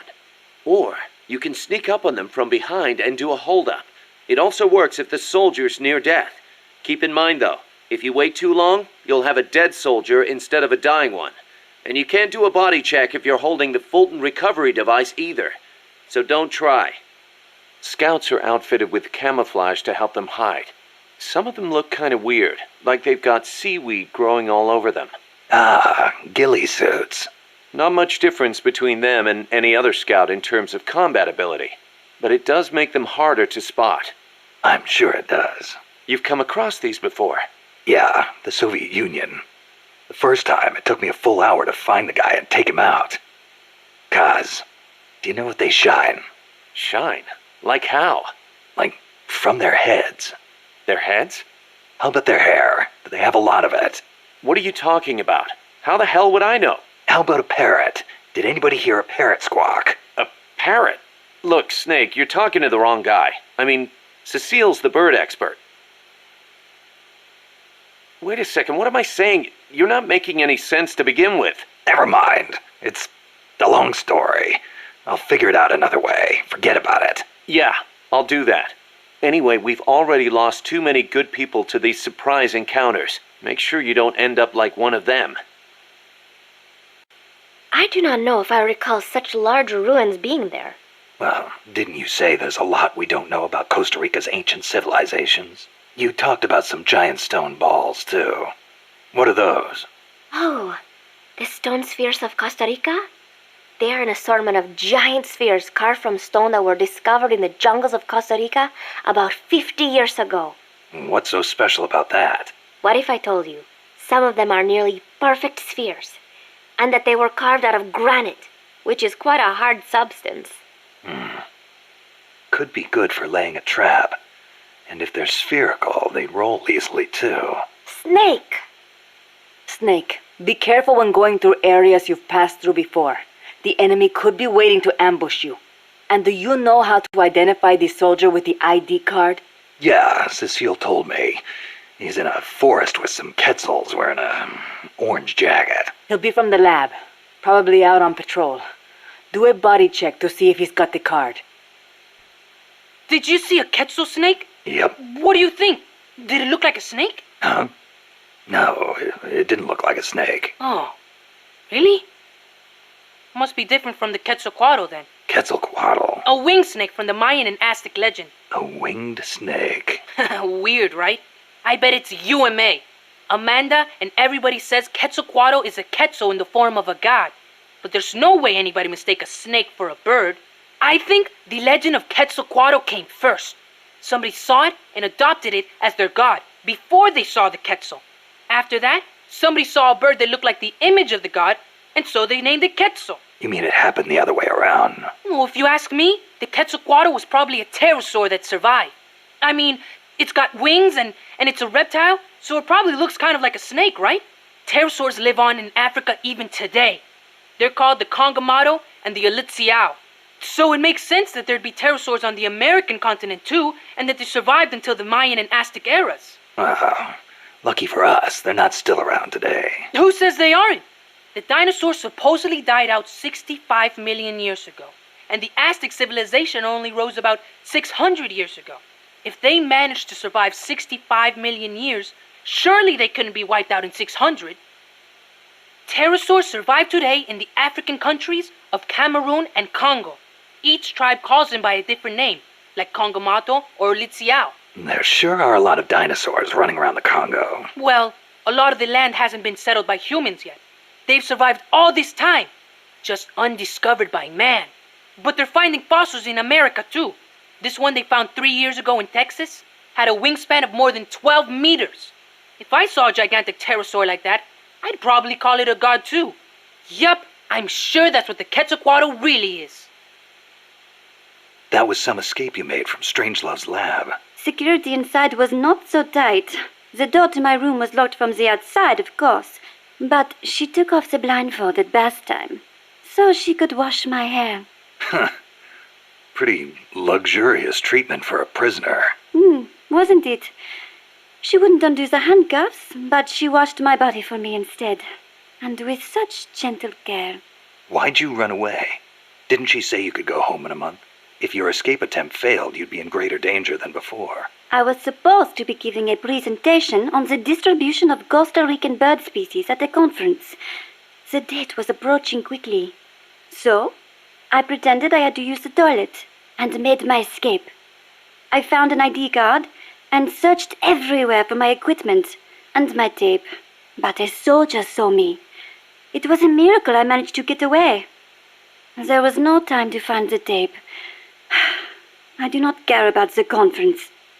I am lucky enough to still be in one piece. You bounce back quick. You don't? Not sure. I try not to dwell too much on the past, but... Then don't. There is no point. I'm so glad to be out of there. I never felt safe, you know? Tell me about it. Well, I think she's interested in women. And I think she took a fancy to me.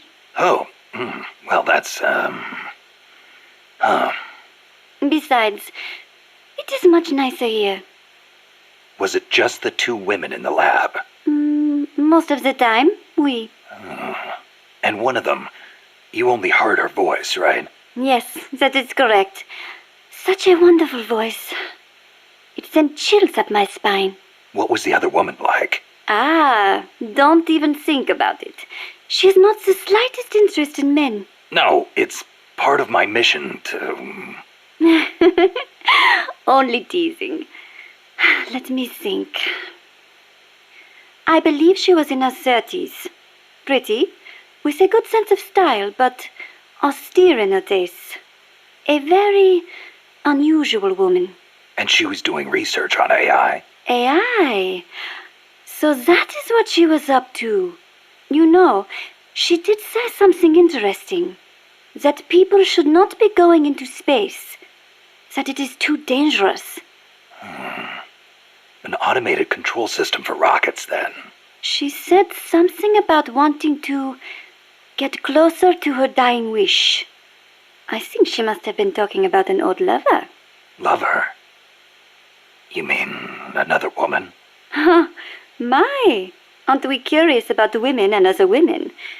You want to hear the terrible things she tried to do to me? That's not what I meant. It's all right. You can be honest. You two seem to get along awfully well together. No, not at all. I think you're hiding something. Never mind. Aren't you supposed to be looking for the Quetzal? Here, I'll demonstrate its call for you.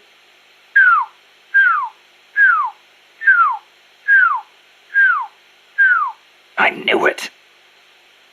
Let's go over this one more time. First, I need an ID card to get into the lab. That is correct. From the outside, it looks like any other rune. But on the inside, it is a state-of-the-art research facility. And your ID card got taken away from you by some guy in an orange jacket. Exactly. I had a Quetzal singing nearby. It has not been that long since it happened. It could be tricky if he's out on patrol, but if he's a stationary sentry, you don't think the Quetzal's moved? Its nest is probably nearby. I do not think it will go away anytime soon. Good. I'll get on looking for that soldier. If you forget what it sounds like, I will do the call for you again. Just give me a call anytime you'd like to hear it. Yeah, I'll do that. Let me get this straight. You were in Costa Rica as a bird watcher? Yes, I was. Not for pleasure, though. I am a researcher, after all. I am studying the distribution of Latin American bird species. With today's compact cassette tape recorders, even a woman like me can carry her recording equipment by herself. But it was a mistake to come alone. Even so, there sure are a lot of wild birds in Costa Rica. Aren't there? Over 800 different species. Said to be more than 10% of all living bird species on Earth. How many can you name, Mr. Ornithologist? Hey, I was just trying not to scare you. You should at least have a basic knowledge of Costa Rica. How about this? I will give you a thorough education, Mr. First-Time Ornithologist. Okay. Start by telling me about the Quetzal. Cecile, what's that machine you said you used to make those recordings of yours? Cassette, something or other. A cassette recorder, or a cassette denske, as they say in Japan. Yeah, that. What is that thing anyway? A portable recording device released last year by a Japanese company, Sony. It uses compact cassettes, making it far lighter than open-reel machines. It still weighs 5 kilograms, but the exercise won't kill me. It is user-friendly too. All the buttons have markings on them, allowing you to operate it without looking at it. Can you imagine missing the shot of a lifetime simply because you blinked? Oh, that would be devastating. But where'd they come up with Densuke? Sounds like a Japanese name. Allow me to field that one. Kaz? Densuke is a nickname that comes from the name of an old manga character. Was he some recording nerd too? Don't give me that. Recording atmospheric noises is an exhilarating art. There's nothing like capturing the real world in action on tape. It's just like taking pictures with a camera, only with a microphone instead of a viewfinder. Sure. Listen to a tape with your eyes closed, and the scene just bursts to life in your mind's eye. Tell him, Cecile. Absolutely. When I listen to the sounds of the birds in my apartment, it is like I am back in the forest, where I recorded them. See? She's a Parisienne. She knows what's chic. If you say so. And what do you like to record, Monsieur Miller? Me? Steam locomotives, no question. The roar of the engine, the throaty steam whistle. More animal than machine. Don't get me started. Steam locomotives are a dying breed in Japan. I wouldn't mind going back for a bit and making some new tapes while I still can. You are less civilized than I thought. Less civilized? I detest those beasts. The noise frightens off all the birds. Then there is the smoke. I much prefer the peace and quiet of the forest. Cecile, wait. That came out wrong. Sure it did. All right. What do you want to know about quetzals? Give me the basics. Something that'll help me find one. Okay then. First of all, as I'm sure you remember, the quetzal's wings and back are emerald green, a dazzling blend of viridian fading into blue. Its belly is brilliant red, and its tail feathers are white. Such a gorgeous bird. Also, the male has 2 long decorative feathers, but only during breeding season. Among birds, males are usually more beautiful than females. Like a peacock's tail.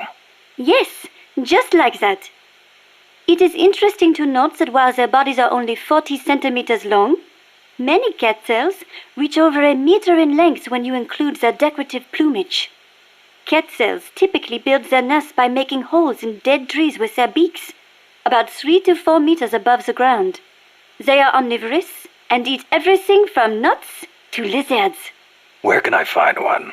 Their habitat stretches across the entire tropical cloud forest. You may end up having to rely on its song to find one. Good to know. I will do an imitation. Listen closely.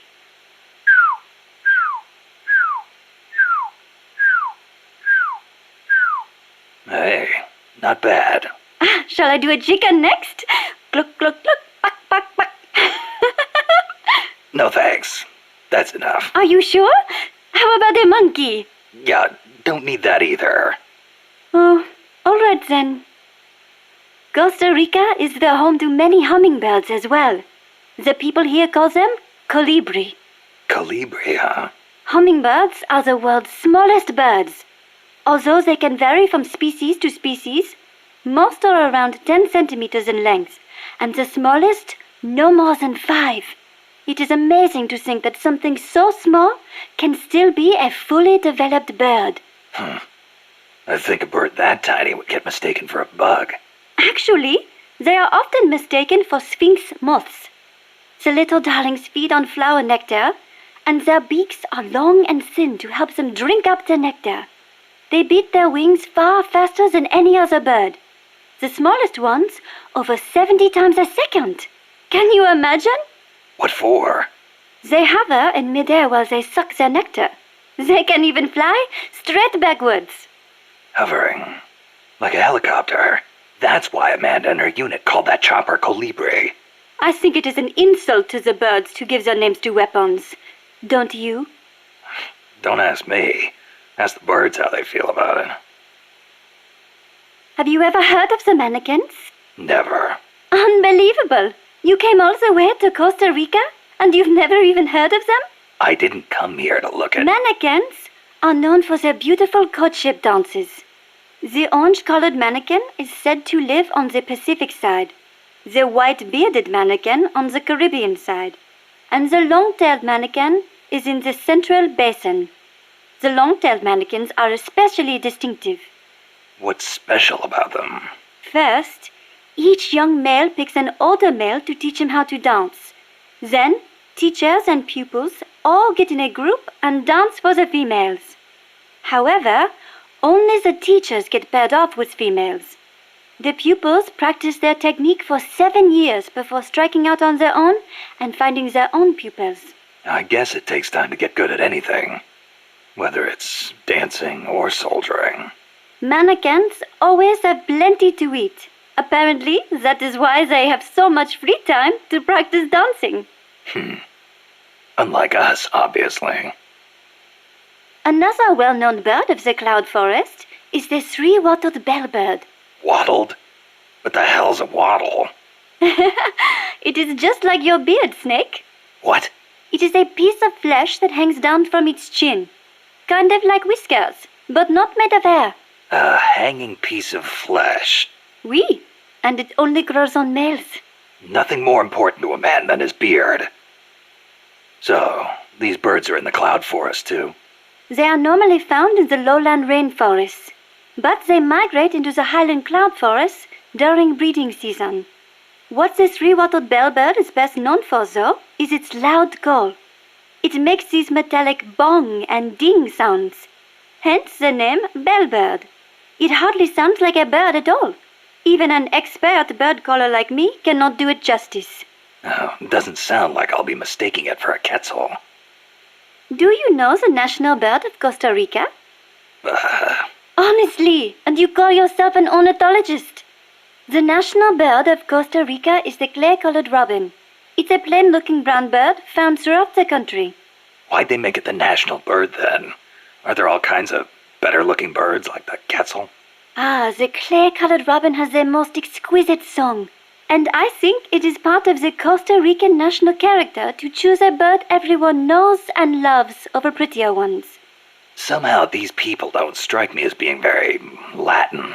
Speaking as an ornithologist, I am rather happy with that choice. Not all birds have to be pretty. Oh, and just so you know, the quetzal is the national bird of Guatemala. The scarlet macaw and the great green macaw are also representative birds of Costa Rica. Macaws are a type of parrot, enormous, stately birds. Macaw. I think I've heard that name somewhere before. But of course you have. You are an ornithologist, no? Stop it! So, tell me, where do macaws live in Costa Rica today? Oh, come on now. I am only teasing you. Macaws live not in the cloud forests, but in the rainforests on the Pacific side of Costa Rica. In the past, they were a common sight all across the country. But lately, the population has decreased dramatically. One possible cause is the pesticide sprayed to facilitate large-scale banana cultivation. Evicted from their own land, huh? Thankfully, conservation efforts have been gaining some momentum lately.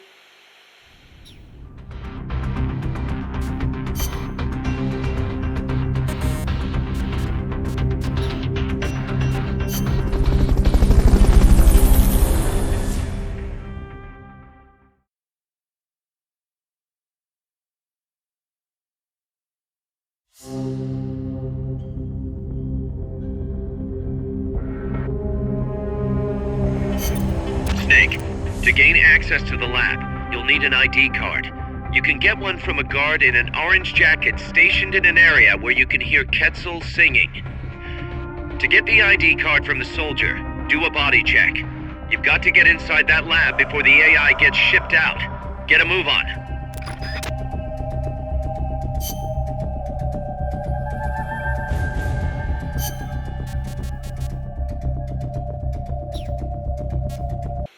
You can steal items from soldiers by putting them to sleep or knocking them out and then doing a body check. Get close to the unconscious soldier and press the action button when you see the icon. Or you can sneak up on them from behind and do a hold-up. It also works if the soldier's near death. Keep in mind though, if you wait too long, you'll have a dead soldier instead of a dying one. And you can't do a body check if you're holding the Fulton recovery device either. So don't try. Scouts are outfitted with camouflage to help them hide. Some of them look kind of weird, like they've got seaweed growing all over them. Ah, ghillie suits. Not much difference between them and any other scout in terms of combat ability, but it does make them harder to spot. I'm sure it does. You've come across these before? Yeah, the Soviet Union. The first time, it took me a full hour to find the guy and take him out. Kaz, do you know what they shine? Shine? Like how? Like, from their heads. Their heads? How about their hair? Do they have a lot of it? What are you talking about? How the hell would I know?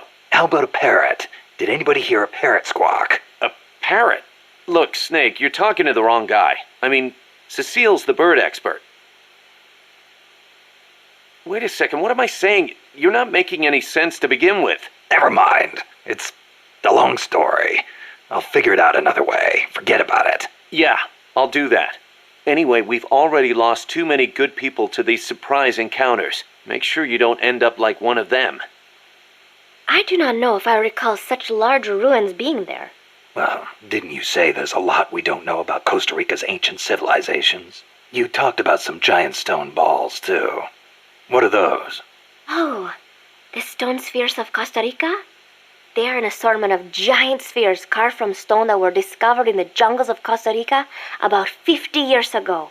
What's so special about that? What if I told you some of them are nearly perfect spheres, and that they were carved out of granite, which is quite a hard substance. Could be good for laying a trap. And if they're spherical, they'd roll easily too. Snake!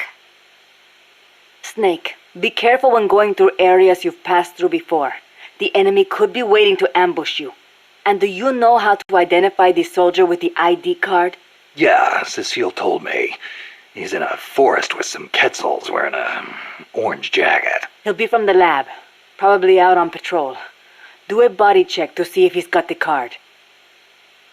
Did you see a Quetzal snake? Yep. What do you think? Did it look like a snake? No, it didn't look like a snake. Oh, really? Must be different from the Quetzalcoatl then. Quetzalcoatl. A winged snake from the Mayan and Aztec legend. A winged snake. Weird, right? I bet it's UMA. Amanda and everybody says Quetzalcoatl is a Quetzal in the form of a god. But there's no way anybody mistake a snake for a bird. I think the legend of Quetzalcoatl came first. Somebody saw it and adopted it as their god before they saw the Quetzal. After that, somebody saw a bird that looked like the image of the god, and so they named it Quetzal. You mean it happened the other way around? Well, if you ask me, the Quetzalcoatl was probably a pterosaur that survived. I mean, it's got wings and it's a reptile, so it probably looks kind of like a snake, right? Pterosaurs live on in Africa even today. They're called the Congamato and the Elitziao. So it makes sense that there'd be pterosaurs on the American continent too, and that they survived until the Mayan and Aztec eras. Wow. Lucky for us, they're not still around today. Who says they aren't? The dinosaurs supposedly died out 65 million years ago, and the Aztec civilization only rose about 600 years ago. If they managed to survive 65 million years, surely they couldn't be wiped out in 600.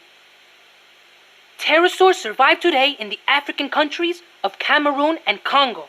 Each tribe calls them by a different name, like Congamato or Litziao. There sure are a lot of dinosaurs running around the Congo. Well, a lot of the land hasn't been settled by humans yet. They've survived all this time, just undiscovered by man. But they're finding fossils in America too. This one they found 3 years ago in Texas had a wingspan of more than 12 meters. If I saw a gigantic pterosaur like that, I'd probably call it a god too. Yup, I'm sure that's what the Quetzalcoatl really is. That was some escape you made from Strangelove's lab. Security inside was not so tight. The door to my room was locked from the outside, of course. But she took off the blindfold at bath time, so she could wash my hair. Huh. Pretty luxurious treatment for a prisoner. Wasn't it? She wouldn't undo the handcuffs, but she washed my body for me instead. And with such gentle care. Why'd you run away? Didn't she say you could go home in a month? If your escape attempt failed, you'd be in greater danger than before. I was supposed to be giving a presentation on the distribution of Costa Rican bird species at a conference. The date was approaching quickly. So, I pretended I had to use the toilet and made my escape. I found an ID card and searched everywhere for my equipment and my tape. But a soldier saw me. It was a miracle I managed to get away. There was no time to find the tape. I do not care about the conference. I am lucky enough to still be in one piece. You bounce back quick. You don't? Not sure. I try not to dwell too much on the past, but... Then don't.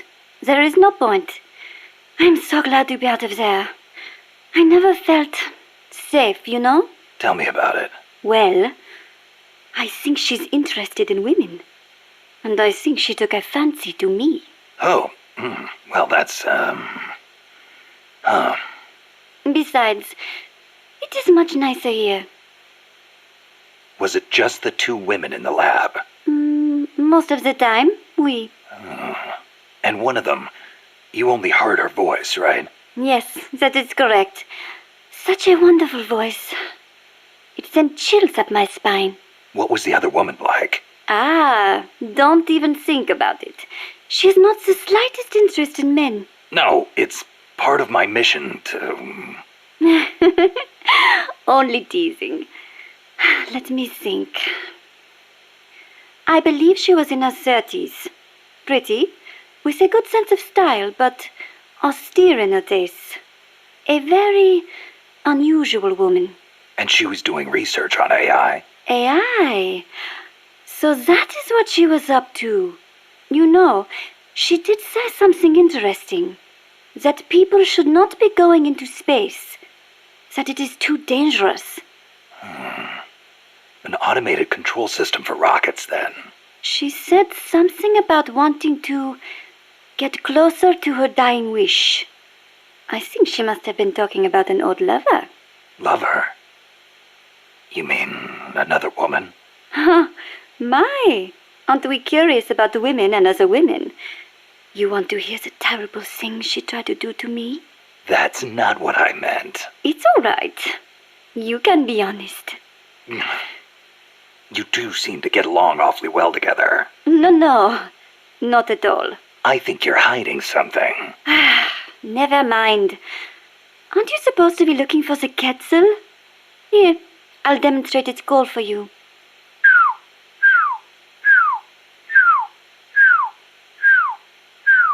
I knew it. Let's go over this one more time. First, I need an ID card to get into the lab. That is correct. From the outside, it looks like any other rune. But on the inside, it is a state-of-the-art research facility. And your ID card got taken away from you by some guy in an orange jacket. Exactly. I had a Quetzal singing nearby. It has not been that long since it happened. It could be tricky if he's out on patrol, but if he's a stationary sentry, you don't think the Quetzal's moved? Its nest is probably nearby. I do not think it will go away anytime soon. Good.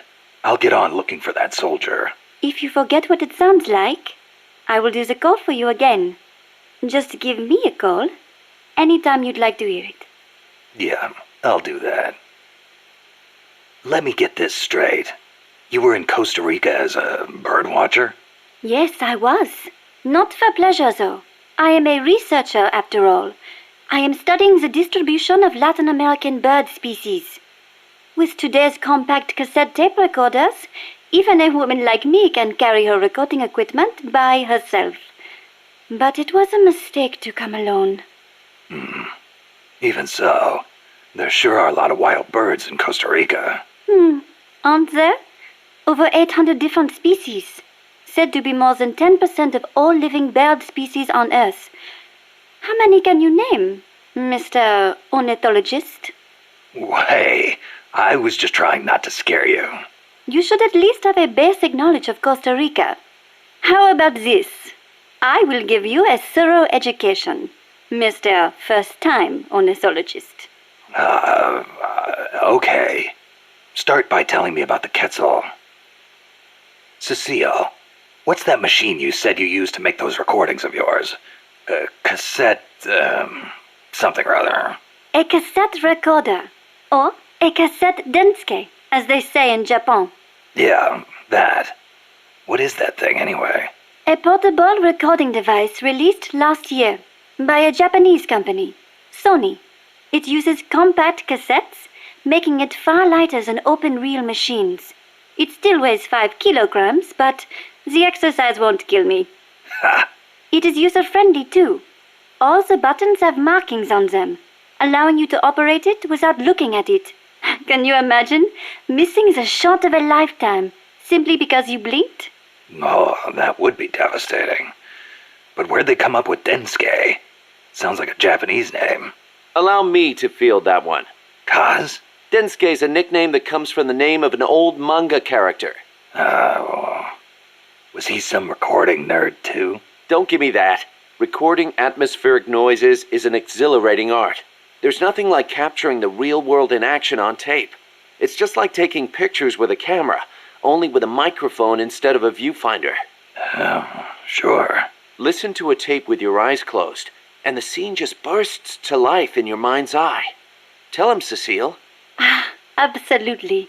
When I listen to the sounds of the birds in my apartment, it is like I am back in the forest, where I recorded them. See? She's a Parisienne. She knows what's chic. If you say so. And what do you like to record, Monsieur Miller? Me? Steam locomotives, no question. The roar of the engine, the throaty steam whistle. More animal than machine. Don't get me started. Steam locomotives are a dying breed in Japan. I wouldn't mind going back for a bit and making some new tapes while I still can. Ah! You are less civilized than I thought. Less civilized? I detest those beasts. The noise frightens off all the birds. Then there is the smoke. I much prefer the peace and quiet of the forest. Cecile, wait. That came out wrong. Sure it did. All right. What do you want to know about Quetzals? Give me the basics. Something that'll help me find one. Okay then. First of all, as I'm sure you remember, the Quetzal's wings and back are emerald green, a dazzling blend of viridian fading into blue. Its belly is brilliant red, and its tail feathers are white. Such a gorgeous bird.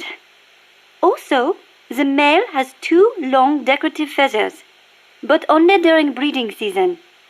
Among birds, males are usually more beautiful than females. Like a peacock's tail. Yes, just like that.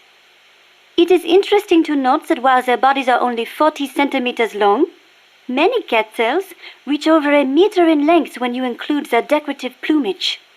Quetzals typically build their nests by making holes in dead trees with their beaks, about 3 to 4 meters above the ground. They are omnivorous and eat everything from nuts to lizards. Where can I find one? Their habitat stretches across the entire tropical cloud forest. You may end up having to rely on its song to find one. Good to know.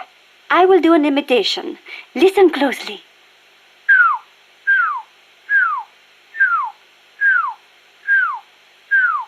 Hey, not bad. Shall I do a chicken next? Cluck, cluck, cluck, buck, buck, buck. No thanks. That's enough. Are you sure? How about a monkey? Yeah, don't need that either. Oh, all right then. Costa Rica is the home to many hummingbirds as well. The people here call them colibri. Colibri, huh? Hummingbirds are the world's smallest birds. Although they can vary from species to species, most are around 10 centimeters in length, and the smallest no more than 5. It is amazing to think that something so small can still be a fully developed bird. I think a bird that tiny would get mistaken for a bug. Actually, they are often mistaken for sphinx moths. The little darlings feed on flower nectar, and their beaks are long and thin to help them drink up the nectar. They beat their wings far faster than any other bird. The smallest ones over 70 times a second. Can you imagine? What for? They hover in midair while they suck their nectar. They can even fly straight backwards. Hovering. Like a helicopter. That's why Amanda and her unit called that chopper Colibri. I think it is an insult to the birds to give their names to weapons. Don't you? Don't ask me. Ask the birds how they feel about it. Have you ever heard of the mannequins? Never. Unbelievable! You came all the way to Costa Rica, and you've never even heard of them? I didn't come here to look at... Mannequins are known for their beautiful courtship dances. The orange-colored mannequin is said to live on the Pacific side, the white-bearded mannequin on the Caribbean side, and the long-tailed mannequin is in the Central Basin. The long-tailed mannequins are especially distinctive. What's special about them? First, each young male picks an older male to teach him how to dance. Then, teachers and pupils all get in a group and dance for the females. However, only the teachers get paired off with females. The pupils practice their technique for 7 years before striking out on their own and finding their own pupils. I guess it takes time to get good at anything. Whether it's dancing or soldiering. Mannequins always have plenty to eat. Apparently, that is why they have so much free time to practice dancing. Unlike us, obviously. Another well-known bird of the cloud forest is the three-wattled bellbird. Wattled? What the hell's a wattle? It is just like your beard, Snake. What?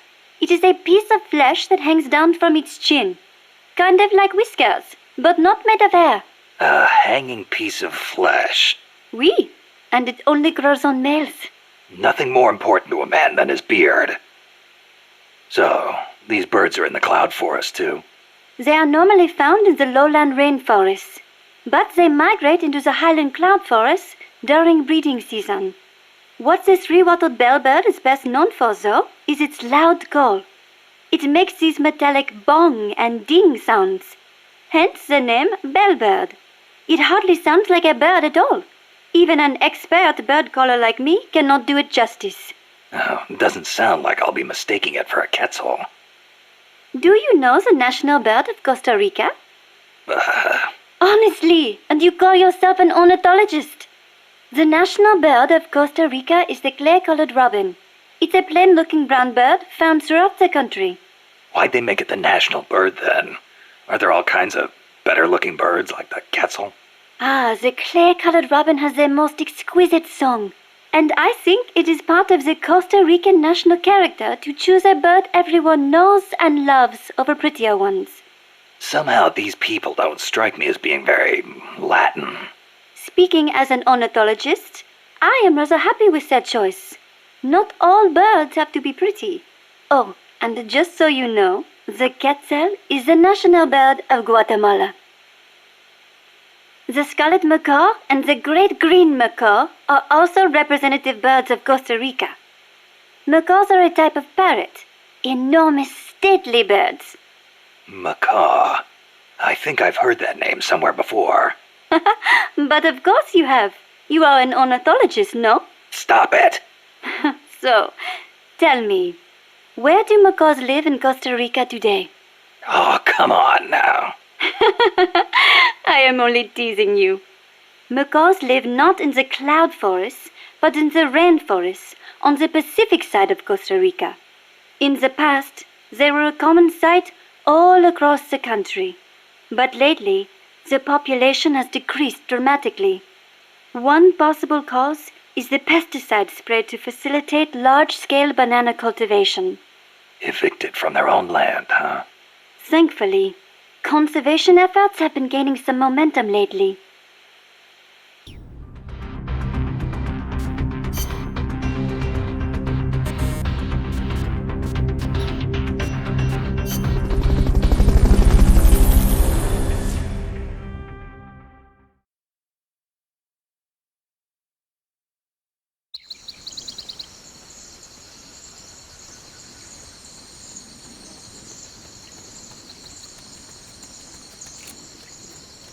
Supposed to be a quetzal singing close to where your target is located. Keep your ears open.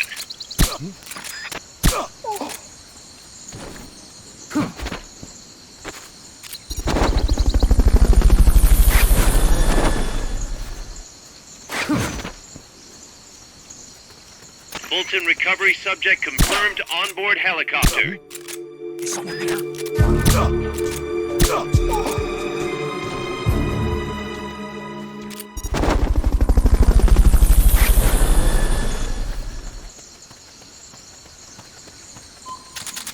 Fulton recovery.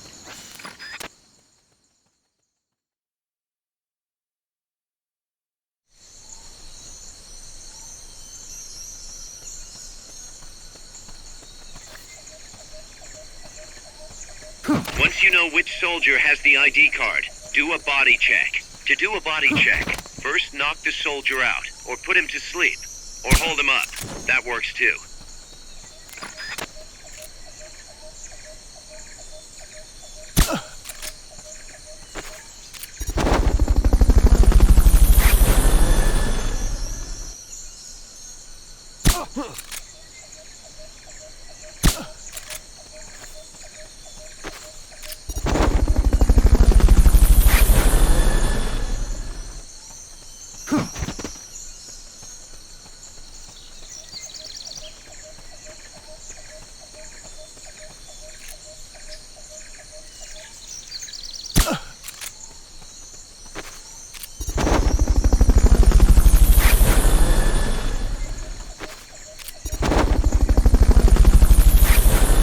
Recovery subject confirmed onboard helicopter.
Fulton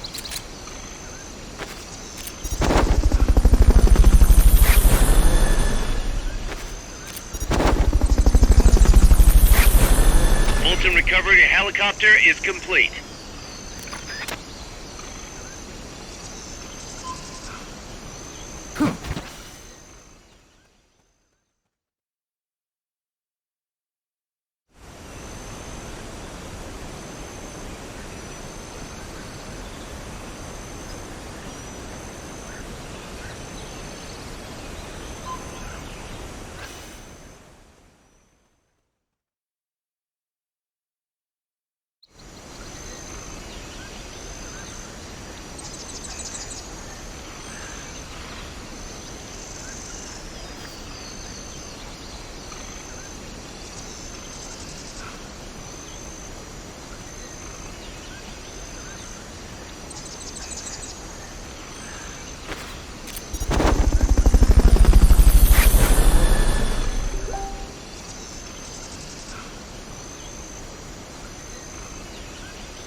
Snake, pick it up.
It's open.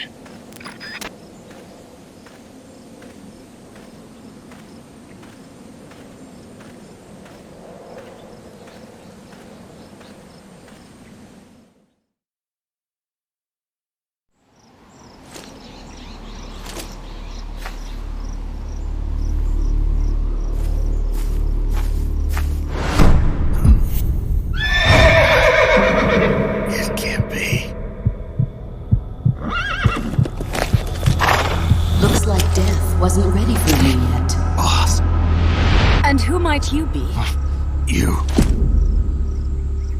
Dr. Strangelove, I presume. I've been waiting, Snake. Yes, waiting without joy or pleasure. Waiting for the one I despise. Don't move! Don't move? You men and your guns. You all say the same thing. I suppose you're here to destroy my research. Yes, I know. Just as I know what you did 10 years ago. Go on. Kill me like you killed her. Kill me like you killed the boss. Kill me! What exactly do you... Come on, Snake. Or should I say Big Boss? That filthy title given you as reward for murder. Do you still wear it with pride? You chose a shadowy country over the mentor who made you what you are. You brought despair to good soldiers everywhere. You used the pretext of a mission to kill a true hero. Is that what you call loyalty? Answer me! The boss. Well, what do you have to say for yourself? She betrayed America. She stole a Davy Crockett and then defected to the other side. She used an American nuclear weapon to attack Soviet territory. The only way for Washington to prove its innocence to Moscow was to eliminate the traitor themselves. The boss's death was the only thing that could have prevented all-out nuclear war. Is that what you call the truth? It's the truth as it was told to me. So the truth is that you sullied the reputation of your mentor, the woman you loved most in this world, before you buried her. It was my mission. Huh. So that's the conclusion you came to in order to live with yourself. What's the boss to you? I'm the one she abandoned when she left this world.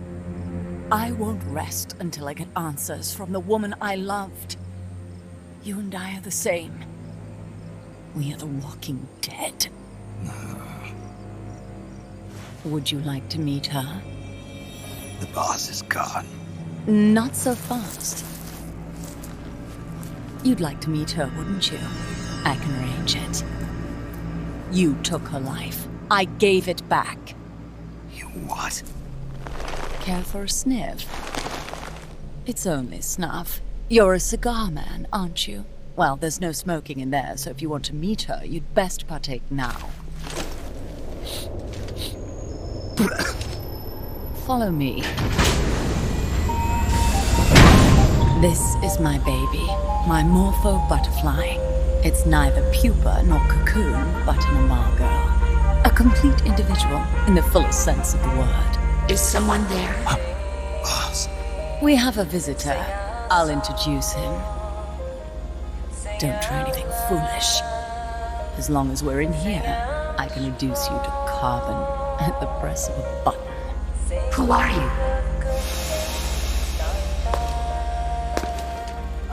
A man. A warfighter.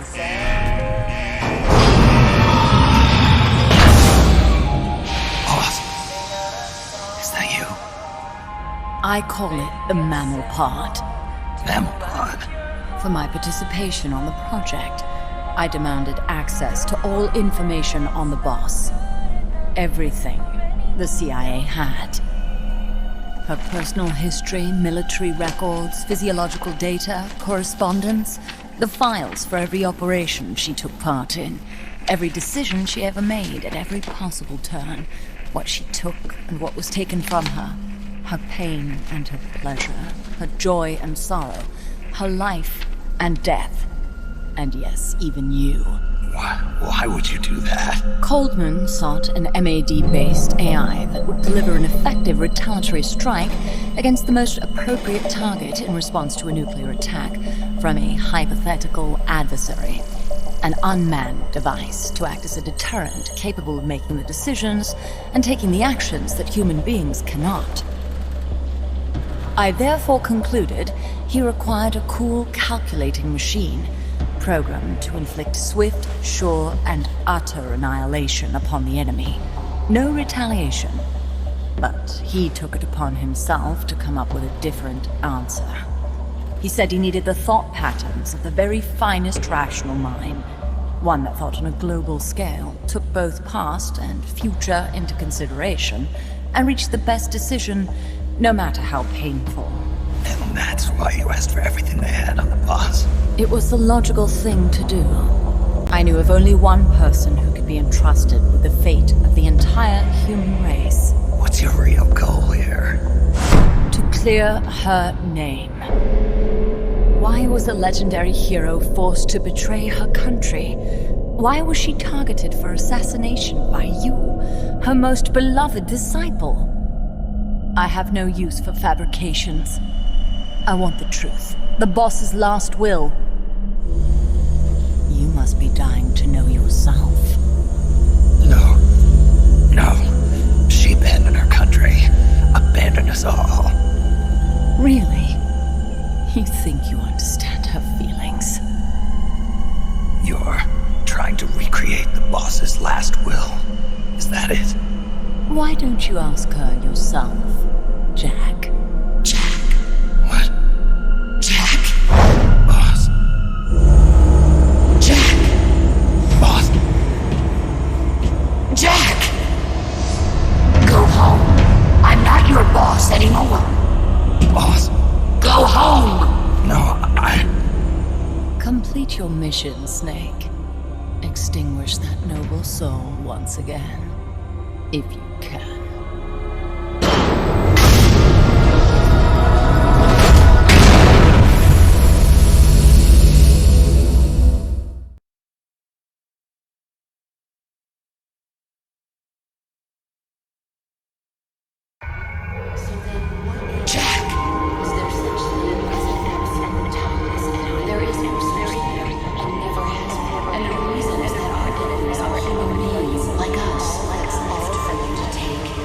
My life, I gave up my mother and my child who have been waiting from my country for a long time. There is nothing left inside me now, waiting for your birth, your growth.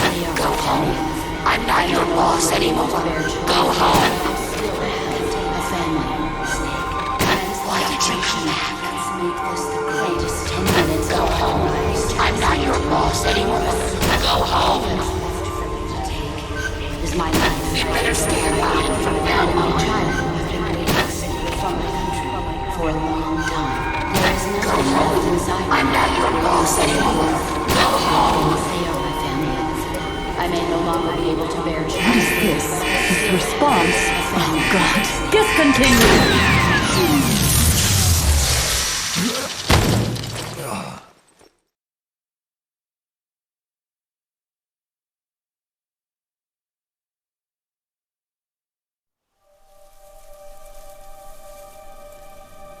I taught you all I could. The rest you needed to learn on your own. Techniques, sure. But what about how to think like a soldier?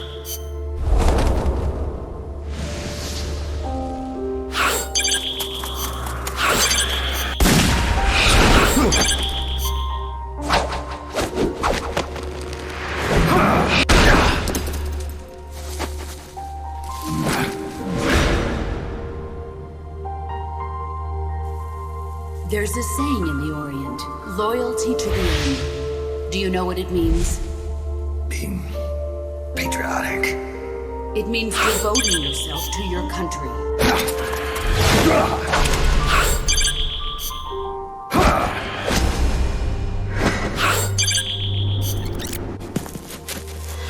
As long as we have loyalty to the end, there's no point in believing in anything, even in those we love. And that's way a soldier's supposed to think. The only thing we can believe in with absolute certainty is the mission, Jack.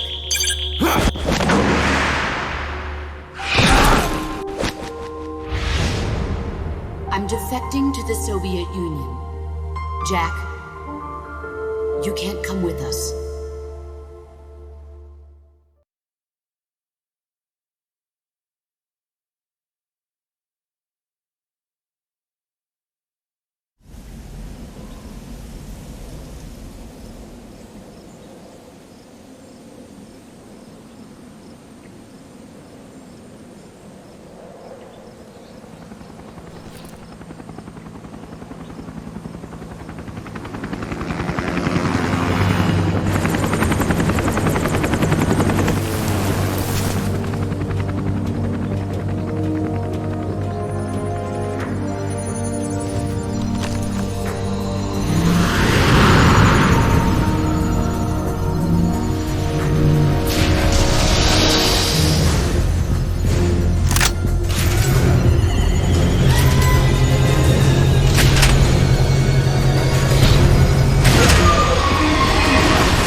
Snake, that's the chrysalis weapon Huey was referring to.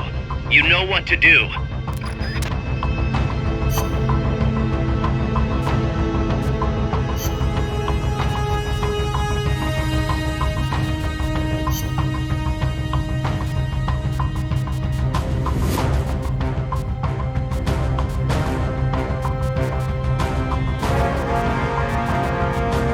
Let's rock.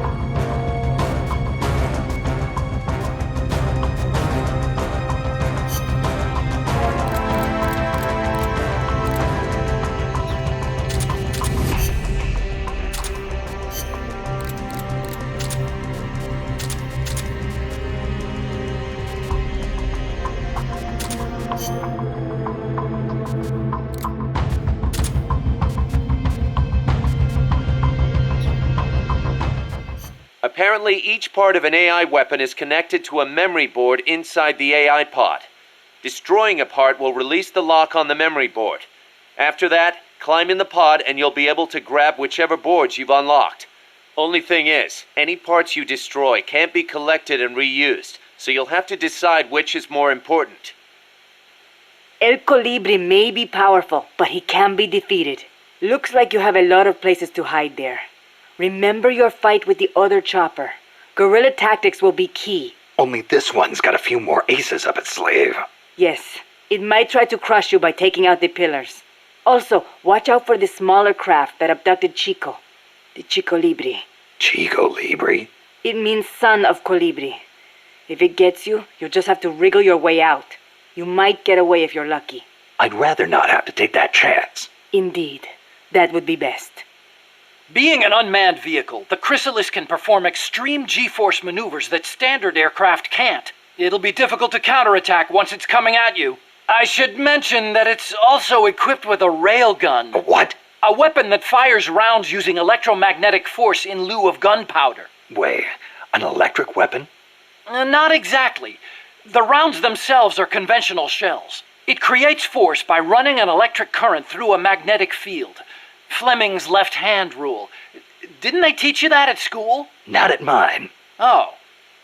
Anyway, as the railgun uses electromagnetic force, it needs to charge before firing. Once you see it starting to charge, take immediate evasive action. Also, as with the pupa, destroying the AI will put the unit out of commission. Do enough damage and it'll have to land. Use that opportunity to get in the AI pod. Wait too long and it'll start to repair itself. Be sure to shoot the hatch the moment it lands. I think I can handle that.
unlocked memory boards.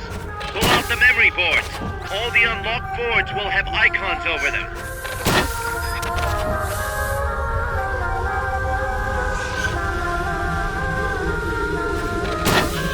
Any boards you remove can be used to build our own AI weapon. Memory boards have different functions according to the icons displayed over them. Go ahead and take whichever ones you want. If you attack parts on the exterior of the machine, the memory boards that control those parts should light up. You can tell what a memory board does by looking at its color when it lights up.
Snake. She played me like a piano. Forget about it. You'll get him back. That is, as long as you've got the will to do it. I am not giving up. All right, then. I confirmed the location with Huey. The final testing base for Peace Walker is 15 miles to the north of that lab. It's an underground facility disguised as a rock quarry. All you need to do is sneak in and destroy the AI for good this time. Right. Snake, you can destroy it, right? Yeah. We all have our limits. Actions beyond our abilities. Don't worry. I won't screw it up this time. You're the one who killed the boss. Destroying that AI means reliving that memory. It's just a machine. Snake, I'm worried. Worried? For the same reason the CIA entrusted the nuclear launch to an AI. A man can condemn a handful of criminals to the death penalty if they're prepared to assume that responsibility. But who among us could do the same to hundreds of millions of innocent civilians? Who could reduce thousands of years of human history to ash in an instant? Could any flesh and blood human being make that decision? No way in hell. No one man could bear the burden of total genocide. It's what's allowed our cowardly species to survive all this time. But for a machine, willpower is no issue. What are you saying, Kaz? You're a hero, Snake, but you're not a machine. That I can't destroy that thing? That machine's not the problem. It's that the boss still lives inside of you. Bullshit! She's dead, Snake. It's time to come to terms with that. Let me put it another way. You've left everything behind. Your country, your identity, your past and ideals. But there's still one thing you haven't let go of. What are you talking about? The boss. You still haven't let her go. That's why you're so afraid to find out the truth about her. And that's what's holding you back from your future. Snake, she died a decade ago. How long can you live with a ghost? Kaz, I thought I knew everything about her. But I still don't understand what happened to her at the end. There, you're no different from that scientist woman. When she didn't believe me, I realized something. That debriefing I heard could have been part of the cover story they made up. Now, even I'm not sure what her real intentions were. Why did she take that mission? How did she feel about dying? Why was I chosen? You want to know the truth? Ah! The truth won't change the past. You still want to know? No. I took on this mission for a kid who believes in peace. Fine then. There's no point in arguing. Peace Walker is on the verge of completion. Come on, boss. Let's get to that base.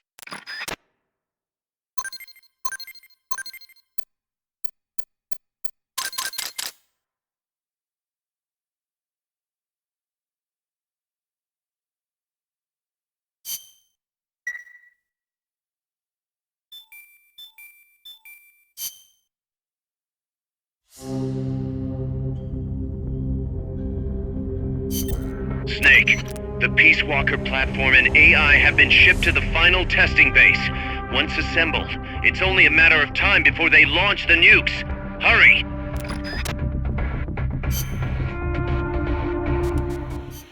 So tell me, what do they mine around here? Gold, if I am not mistaken. Gold? No kidding.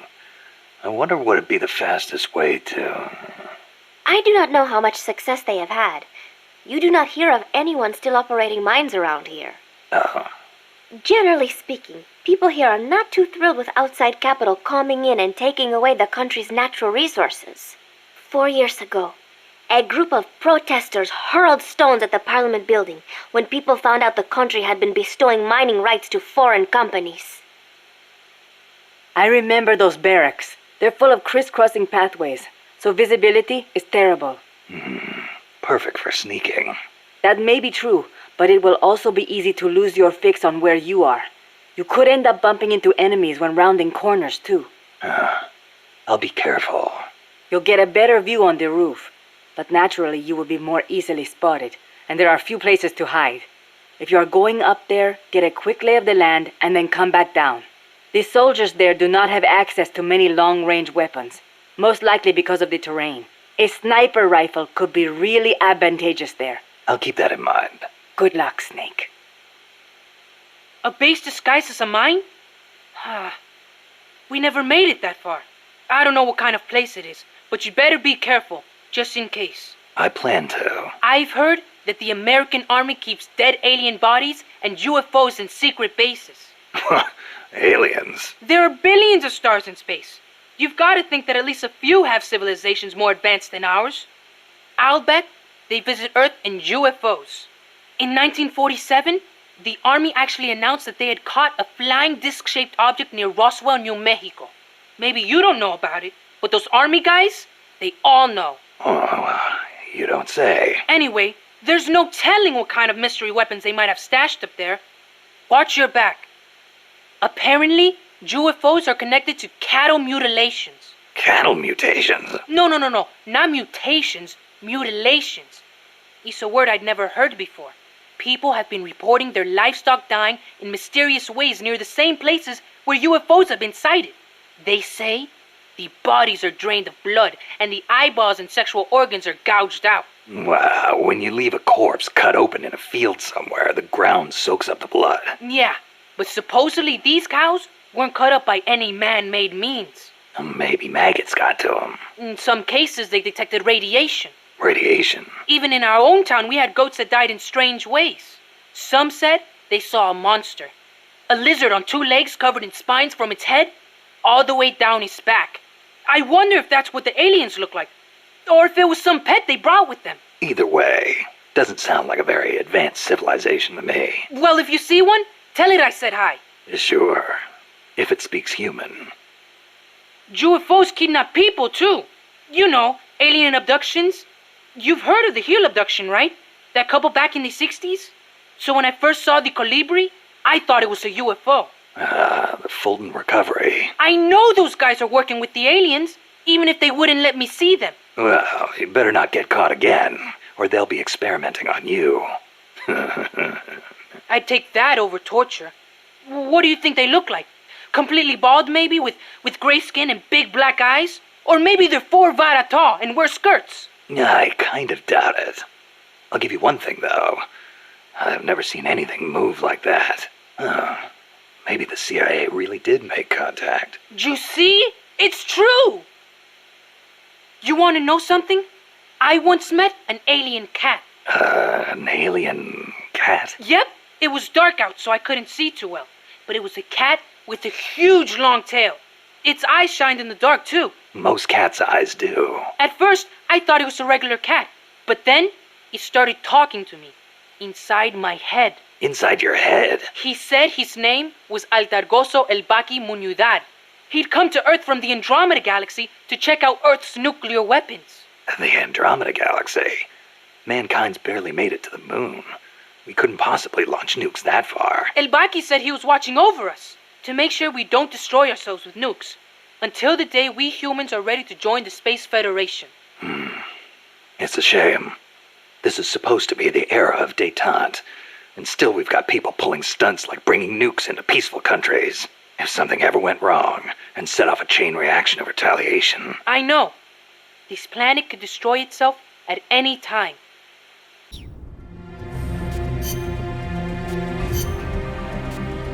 Stealth.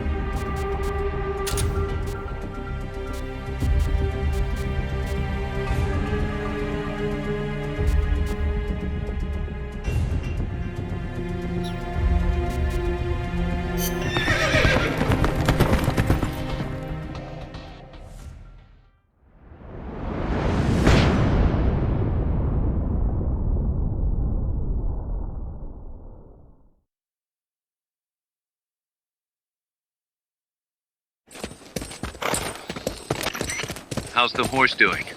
Not too bad. You'd never know he was over 20 years old. He was hers, after all. Seems like some part of her became a part of him.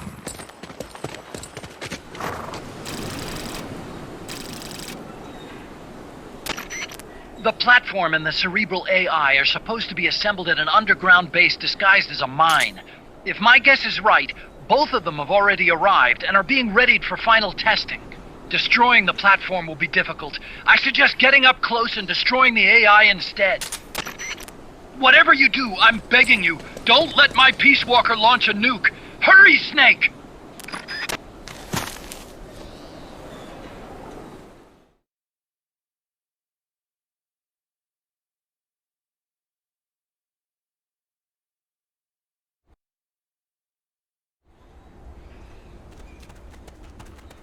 Peace Walkers in a base due west of your current position. Move out.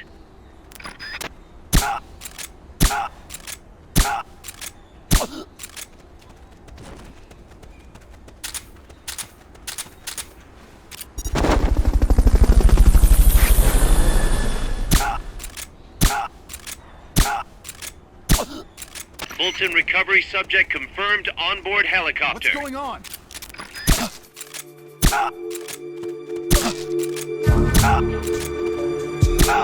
Rise and shoot.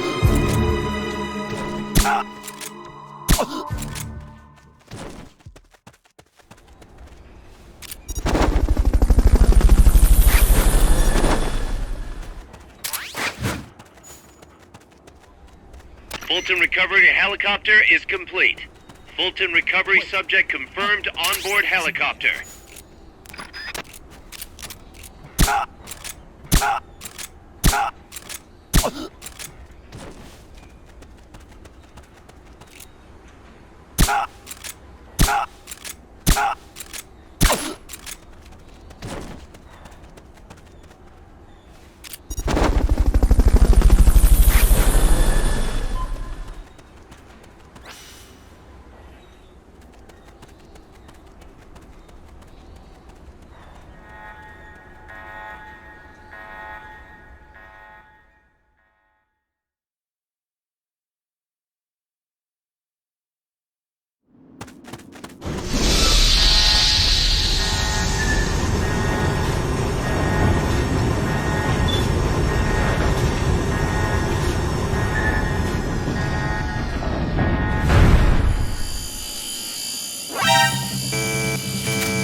Damn it! You've been spotted by the guards. Take them out before they take you out.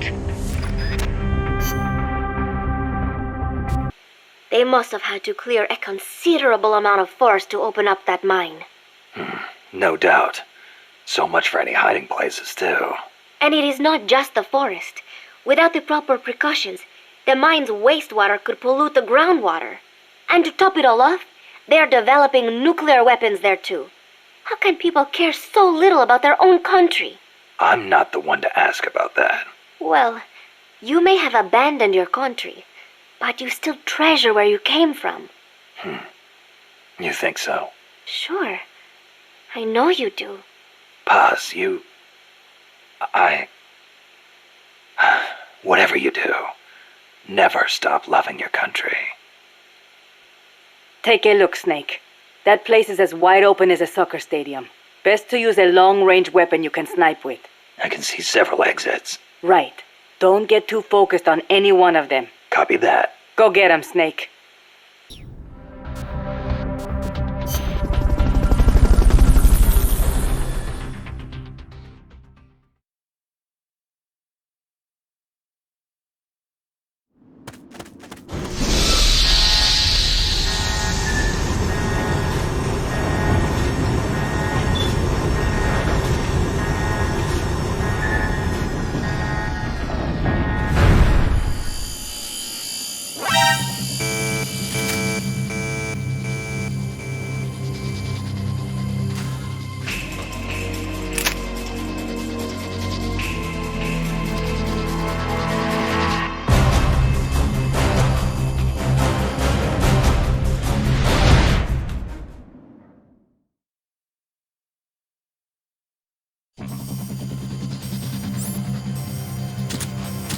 There's no turning back now, Snake. Wipe out the enemy. Move on.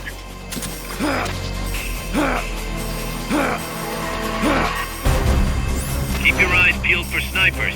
A good one can hit you from a mile away.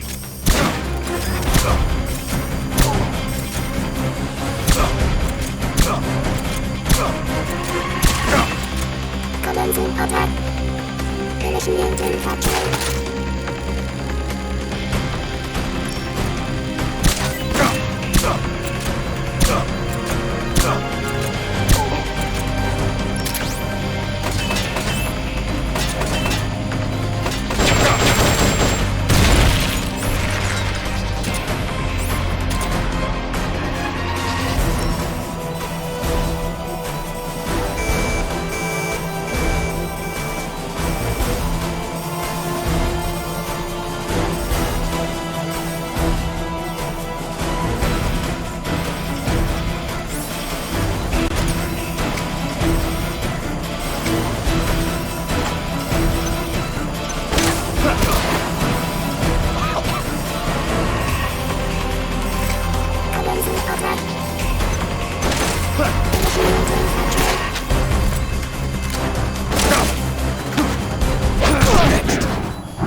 That's Huey's unmanned weapon, the Cocoon. Put it out of commission.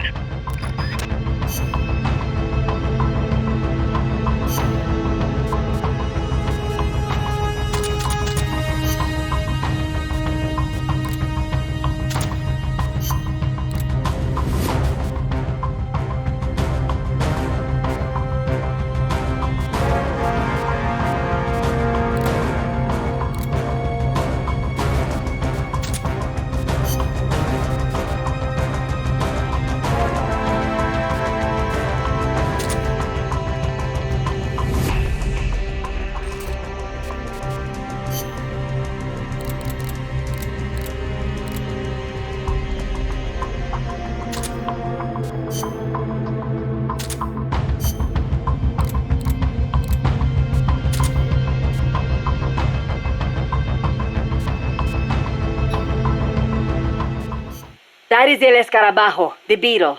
Even we don't know the Escarabajo's weaknesses. That's not what I wanted to hear. You could try asking that scientist, Huey, right?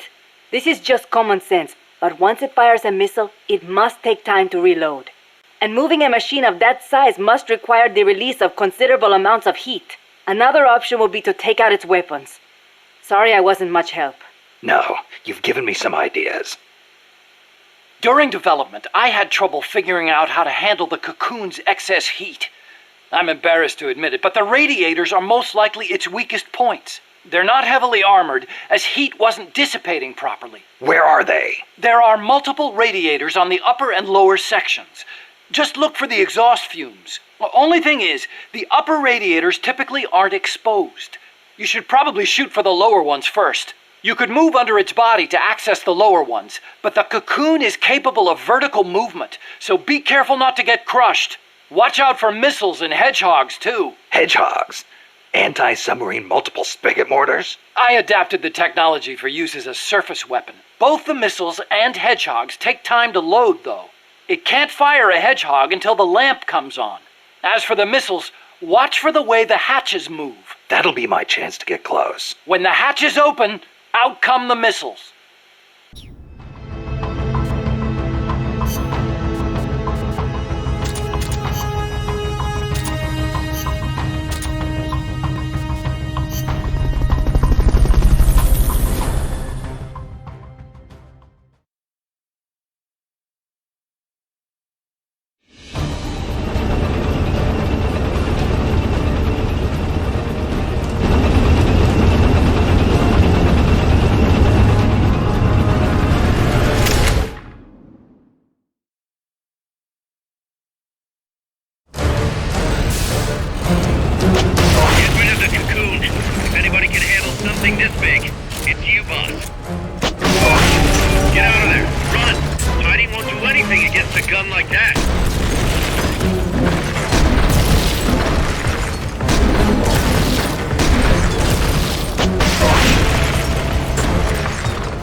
memory boards. Pull out the memory boards. All the unlocked boards will have icons over them.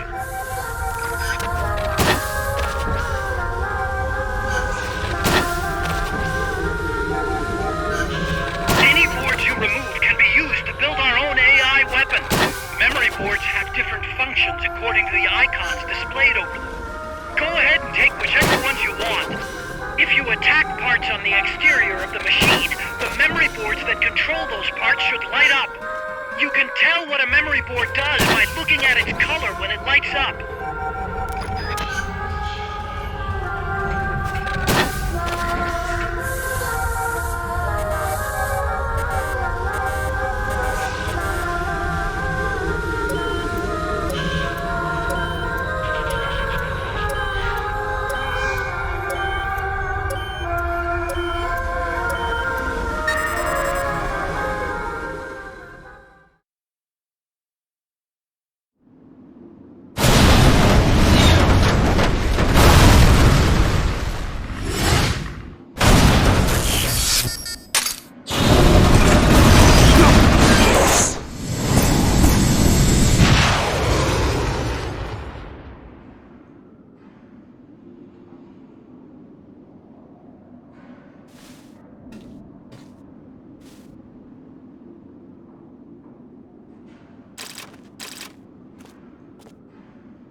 Snake, Peace Walker is in a hangar at the very bottom of the mine. Infiltrate the base and put a stop to the project by destroying Peace Walker's AI pod.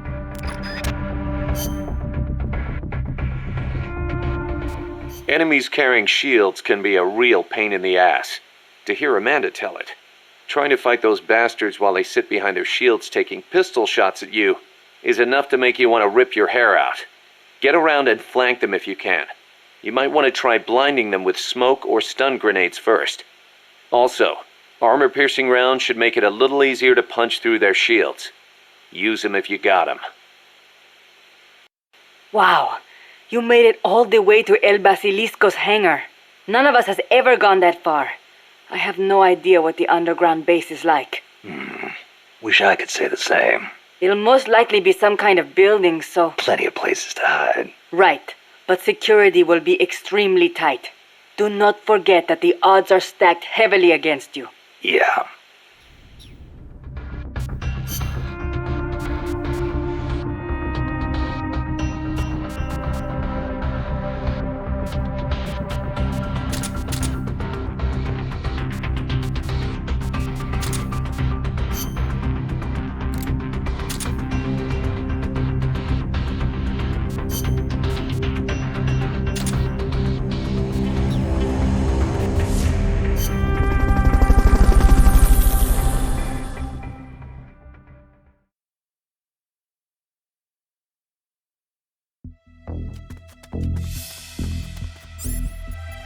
The enemy's still on high alert after that last tangle. Don't get yourself caught. Blue team, search for the intruders. Gold team, guard the elevator.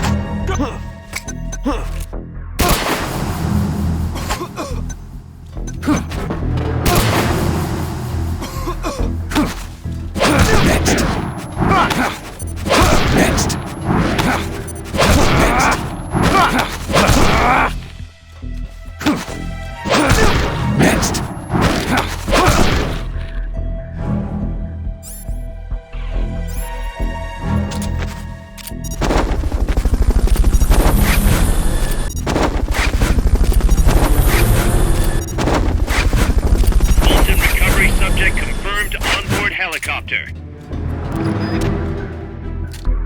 right until the elevator arrives.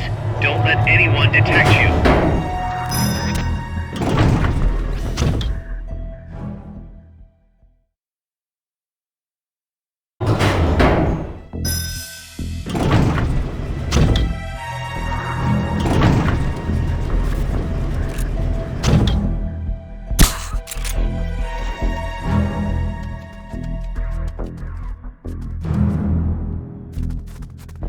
What is it?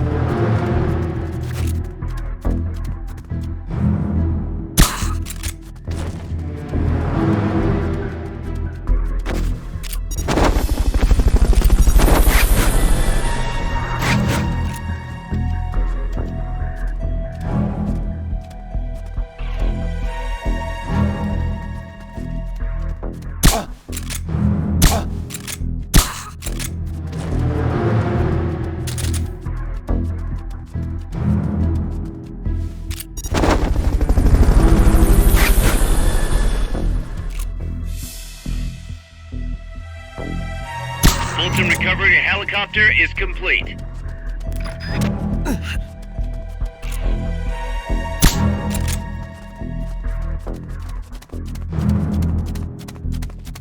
What is it? Get up! Woo-hoo-hoo!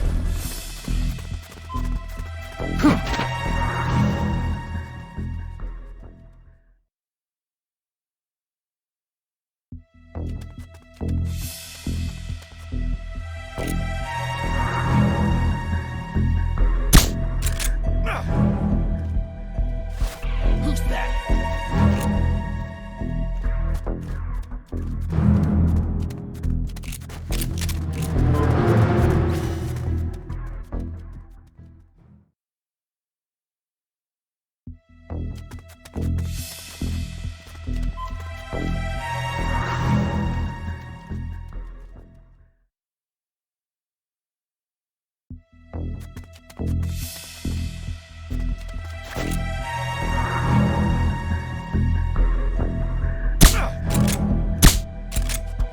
Who's that?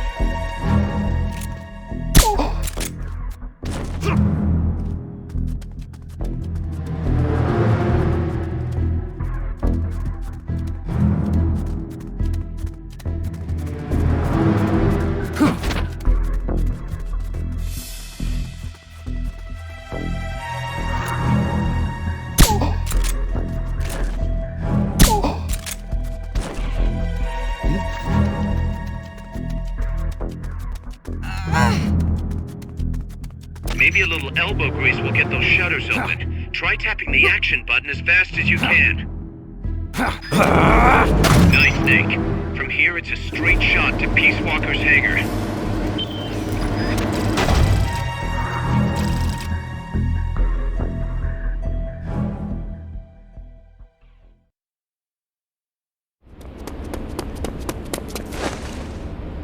Initiate. What's the situation? We're waiting on acknowledgement from Reptile. It could be a while. Don't take all night. Ah, Coltman. I'd like to perform one final check. Everyone, take a break. I've got some concerns about the dummy. Now's your chance, Snake.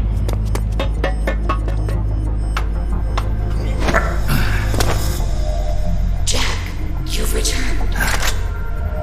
What's wrong? Your body temperature has fallen. You're imagining things. Have you come to destroy me? Your pulse has quickened slightly. Just chilly. It's freezing in here. I see. Boss. What is it, Jack? Boss. Is that you? What is it, Jack? Do you have regrets? Regrets? About your final mission? My final mission? The one in Groznygrad. I've never been on a mission there. September 1964. You betrayed betrayed the United States. And then I killed you. I have no record of such a debriefing. Listen to me. I have to know. Did you defect to the Soviet Union of your own free will? There is no mission record matching that description. Jack. You're not the boss. The boss is dead. Don't do it, Jack. Drop your weapon, big boss. Mammals showed the same response back at the lab. It's a sure sign that you are nearby. It's an honor to meet you again, big boss. I've seen that coyote before. Lobo is the name. Lobo? Smells like a rotting corpse to me. I know all about you. Tselinoyarsk, 10 years ago. You were involved. The operation to eliminate the traitor. I planned the whole thing. Shouldn't a suit like you be back at Langley? What the hell are you doing here? It's what the CIA does best. Ensure people in the know keep their mouths shut, or else pack them off someplace where there's no one to listen. I get it. Trying to claw your way back into their good graces. It's not quite that simple. My aim is a new world order. Détente, the NPT. SALT, TTBT. Ever since the Cuban Missile Crisis, the structure of the Cold War has been coming apart at the seams. A new age is dawning. An age in which Peace Walker, an infallible nuclear deterrent system with the patience and cold logic of a machine, will play a vital role. That's your plan? Assigning humanity's sins to a bunch of machines? Quite the romantic. Remember the Cuban Missile Crisis, when the commander of a Russian sub refused an order to launch a nuclear-armed torpedo at an American destroyer? In retrospect, that man was a hero. He saved the world from all-out nuclear war. Humans are incapable of destroying themselves. But an AI wouldn't hesitate to push the button. Precisely. Making it the one real deterrent. People hesitate, lose their nerve. Isn't that why deterrence theory works in the first place? No. Machines don't make mistakes. Only men do. That's why a fully automated, mechanized deterrent like Peace Walker is needed. Once our system is embraced, Langley will again turn its attention to Latin America as the cockpit of the new Cold War. Honduras, Nicaragua, Costa Rica, Panama. Peace Walker will be deployed along Central America's entire Caribbean coast. All of North America, South America, and the West Indies will be within its range. We'll bring law and order to the entire continent. And you'll still be calling the shots. You still don't get it. The age of heroes is over, buried alongside the boss and her bankrupt beliefs.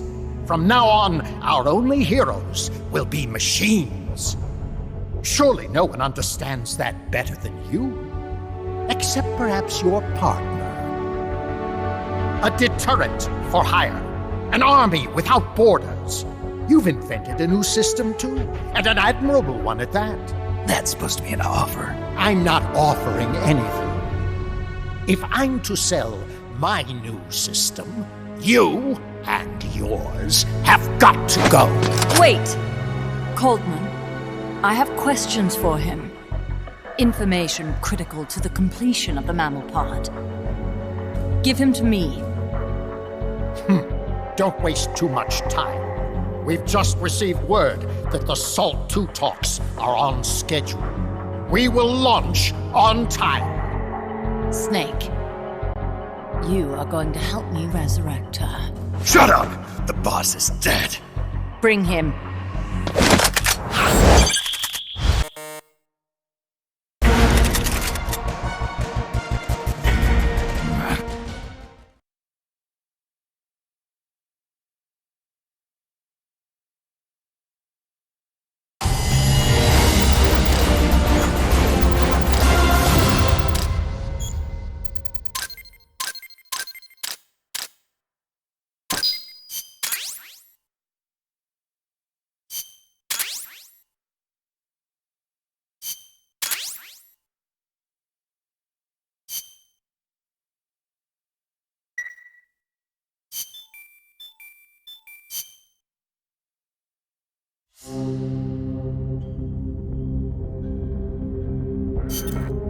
Snake, I hope you can hear me. Word is you've been captured by Strangelove. I'm guessing they confiscated your gear, but I know you've still got something left. Search your memory, Snake.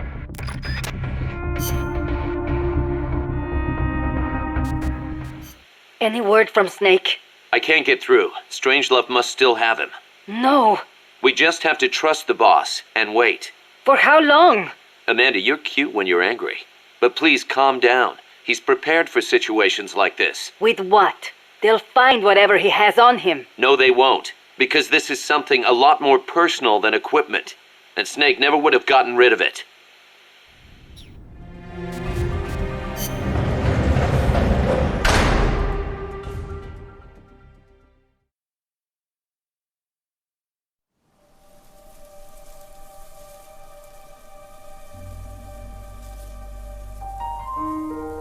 I didn't defect. I'm loyal to the end, to my purpose. What about you, Jack? What's it going to be? Loyalty to your country or loyalty to me? Your country or your old mentor? Your mission or your beliefs? Your duty to your unit or your personal feelings? The only thing we can believe in with absolute certainty is the mission, Jack.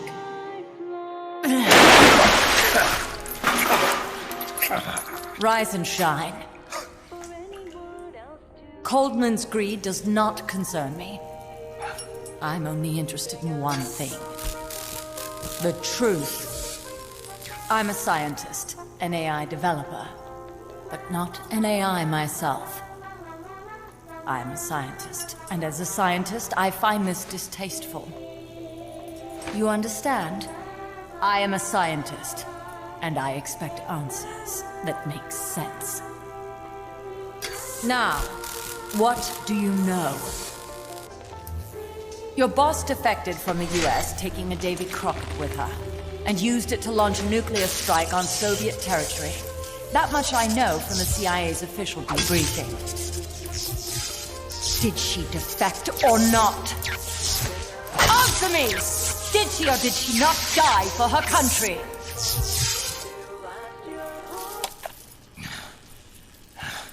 She sold us out. My orders were to take care of her. Liar! I want to know the truth! Brace yourself.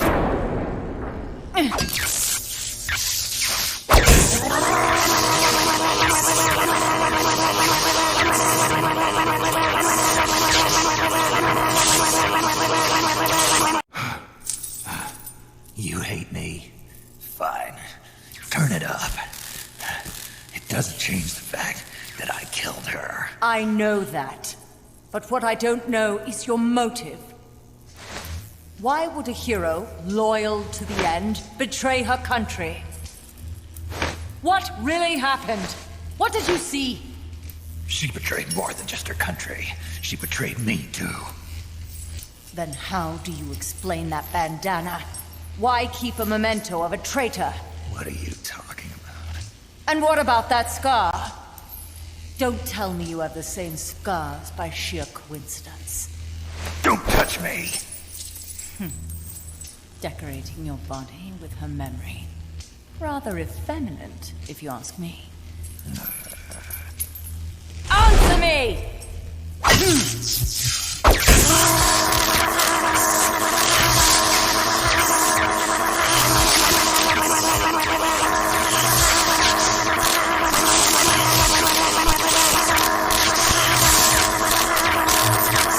Admit it!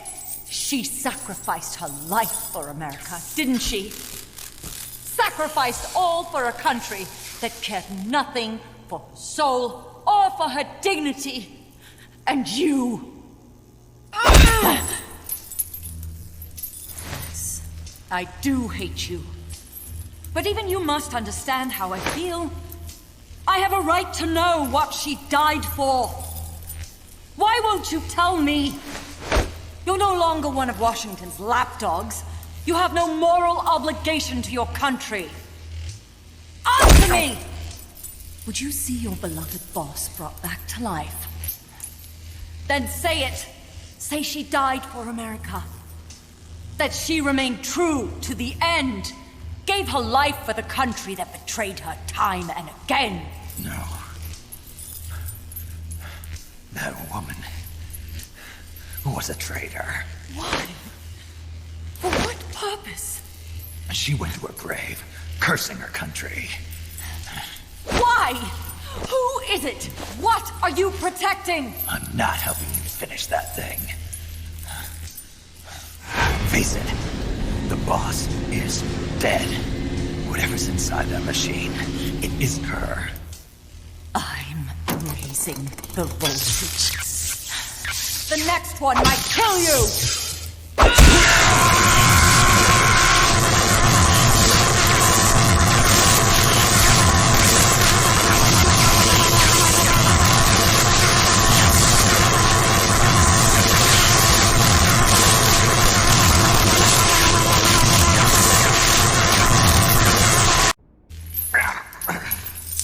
Why? Why not just give up? He's passed out.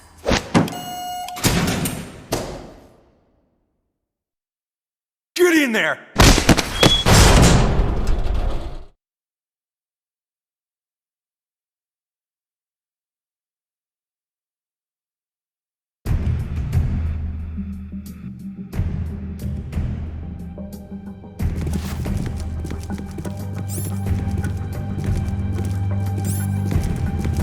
Don't be getting any ideas.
Checks out okay.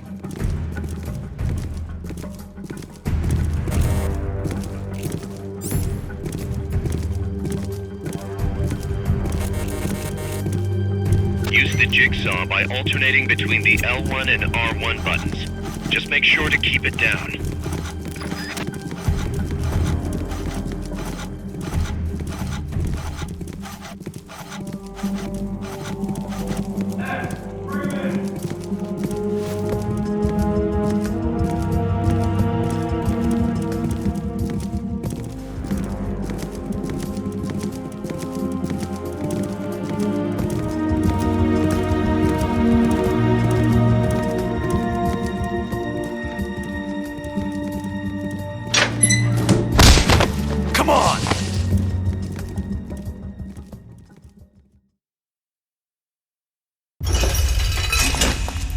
Ready to talk now?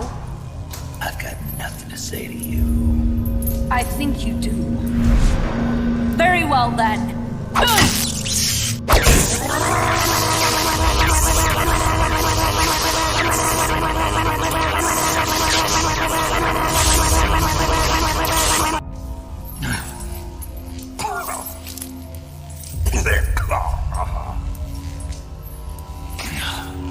Kill me. I don't care. I killed her. No! That is not what I want to know!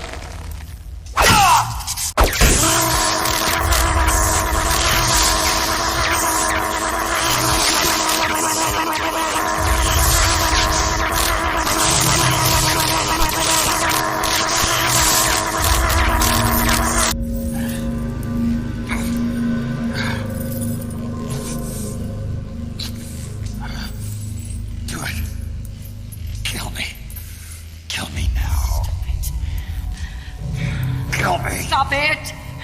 Kill me. Shut up! Kill me. Shut up!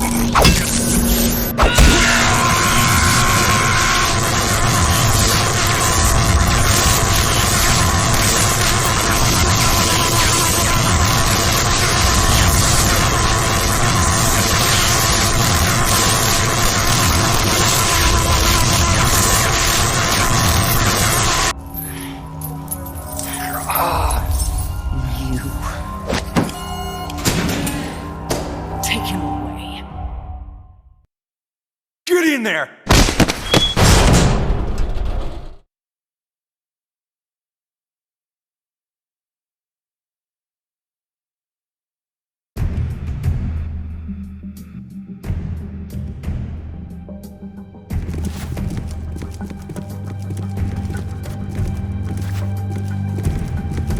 Don't be getting any ideas.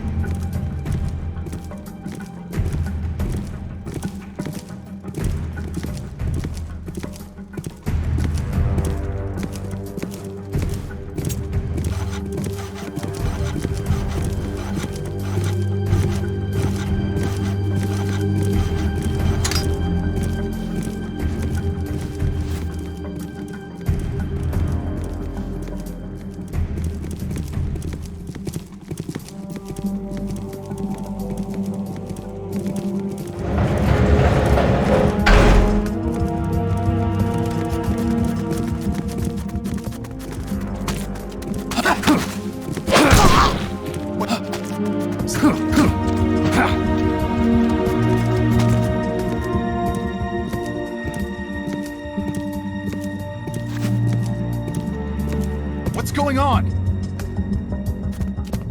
There must be hostiles in the area. Huh? Wait.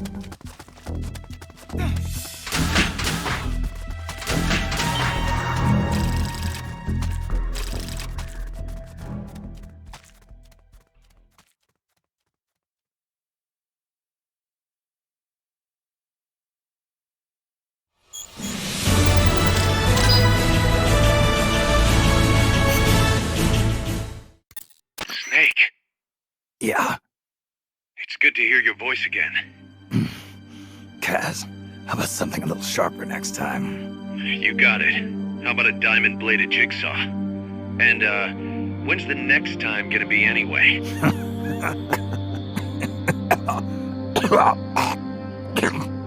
Sorry. Hey, you okay? Yeah, my lungs taste like charcoal. No smoking for you for a while, huh? I'll be fine. The pain in my chest is gone. So that was just a copy of the boss's wound. That's right. The scar's gone now. Nice work. What's the situation with you? Everyone okay? Yeah, but there's a slight problem. I can't get a hold of Paz. Paz? I thought the professor was looking after her. So did I. Here's the deal. I started thinking, and I sent someone over to the school the professor mentioned. And the school doesn't exist. No, it exists, but Paz has been a no-show. The person at the school said neither the professor nor Paz had been seen there in quite some time. Coleman knew about us. We've been marked by the CIA. The KGB and Paz brought us into all this. Coleman must know about them too. You think Coleman's got them? No. Remember, Galvez isn't some pencil pusher. Yeah. The KGB will have eyes on Coleman night and day too. Which could mean they knew what the CIA would try to do and are just staying out of sight. Let's hope so. See what you can get out of the KGB, Kaz. All right, back to work. I better get moving. Snake, we haven't detected any signs that Peace Walker's been activated, at least from above ground. It's still in the hangar you were in earlier. This time, it's really our last chance. Destroy that AI. On my way.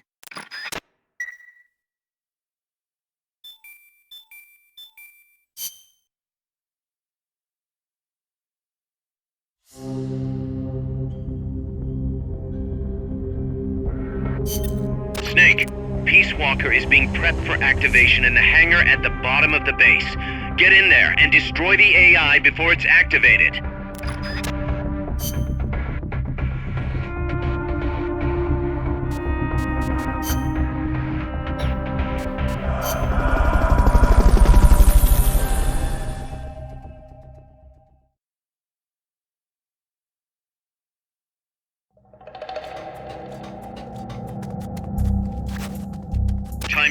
short. Get over to Peace Walker's hangar now.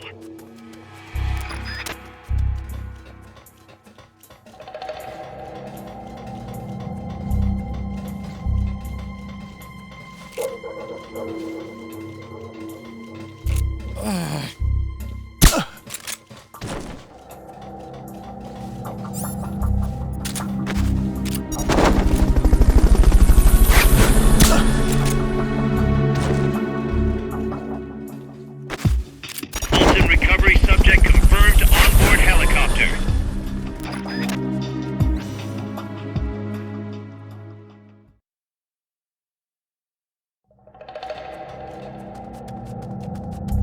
Enemies that coordinate their attacks are too much trouble when you're solo.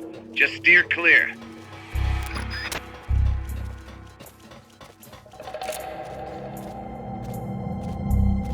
What is it?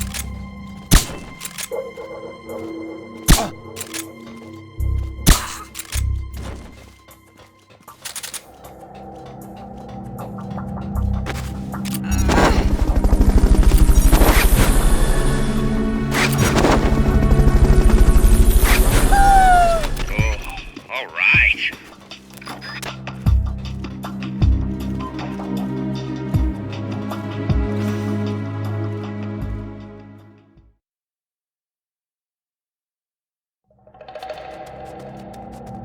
All right. Peace Walker can't be far. Hurry.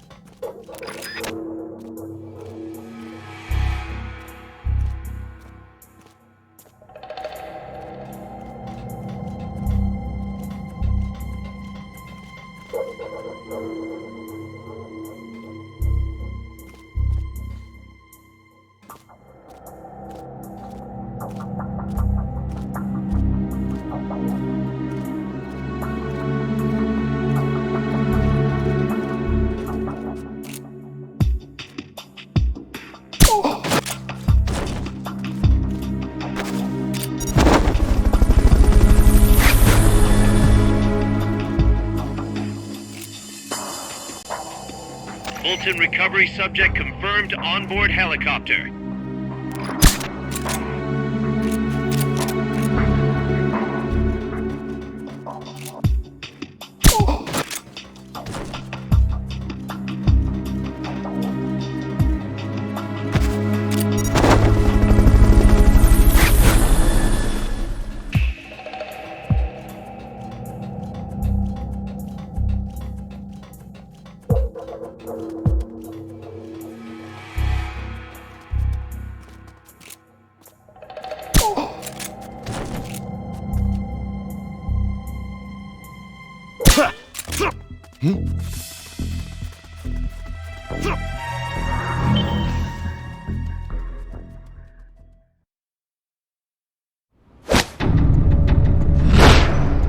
It's too late, Big Boss. Snake!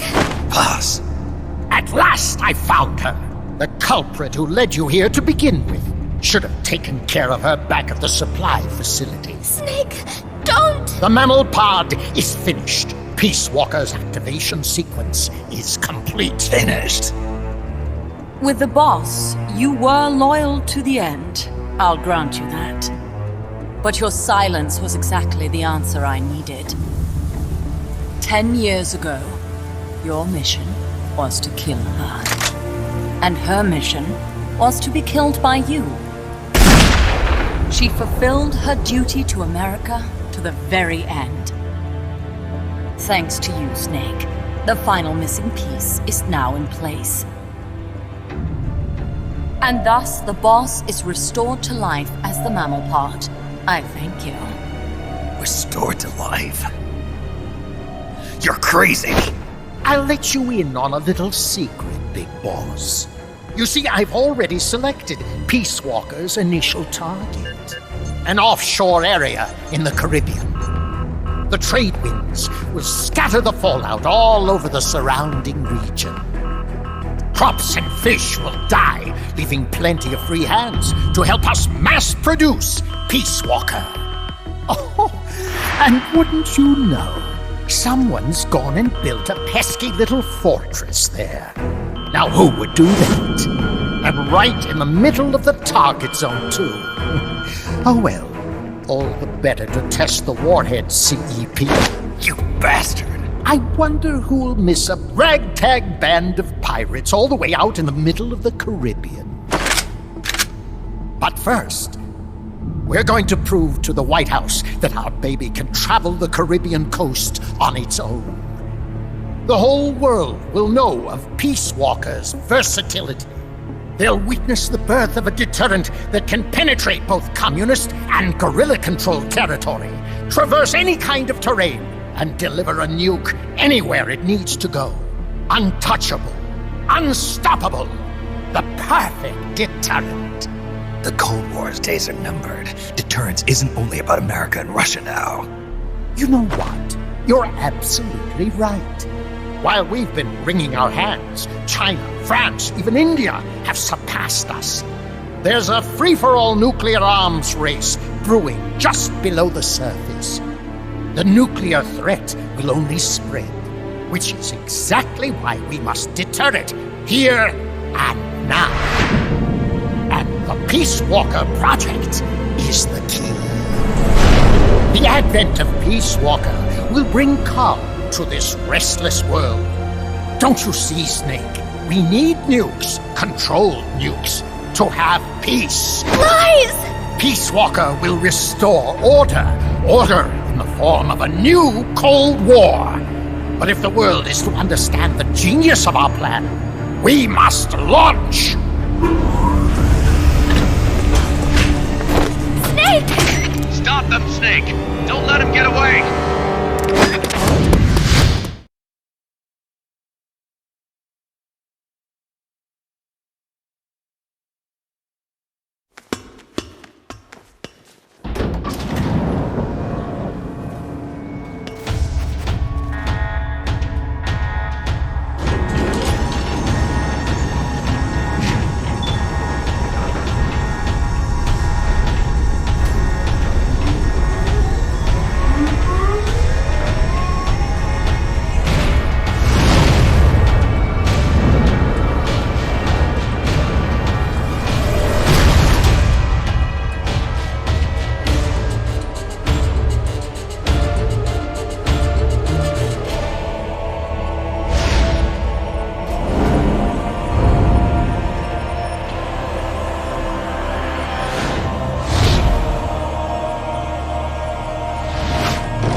What did I do?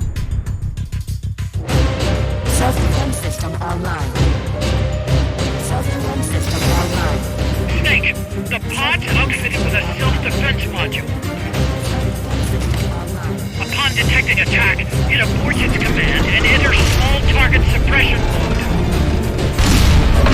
Right now, Peace Walker's highest priority target is you!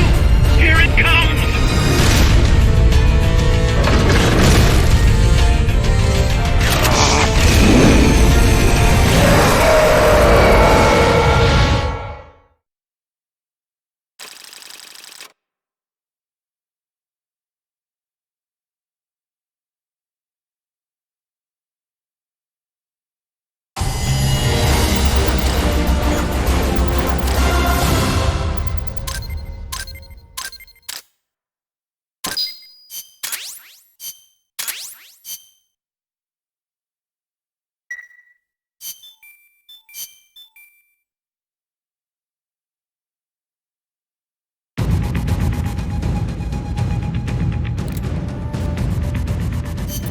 Peace Walker's active, and its self-defense system is targeting you, Snake.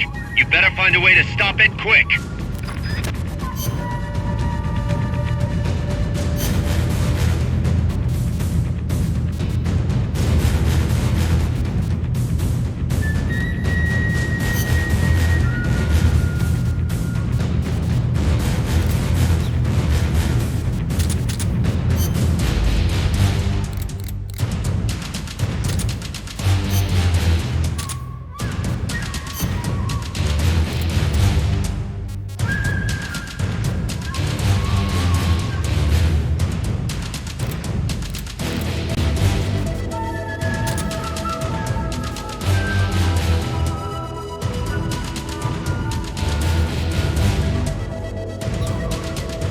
Be careful, Snake.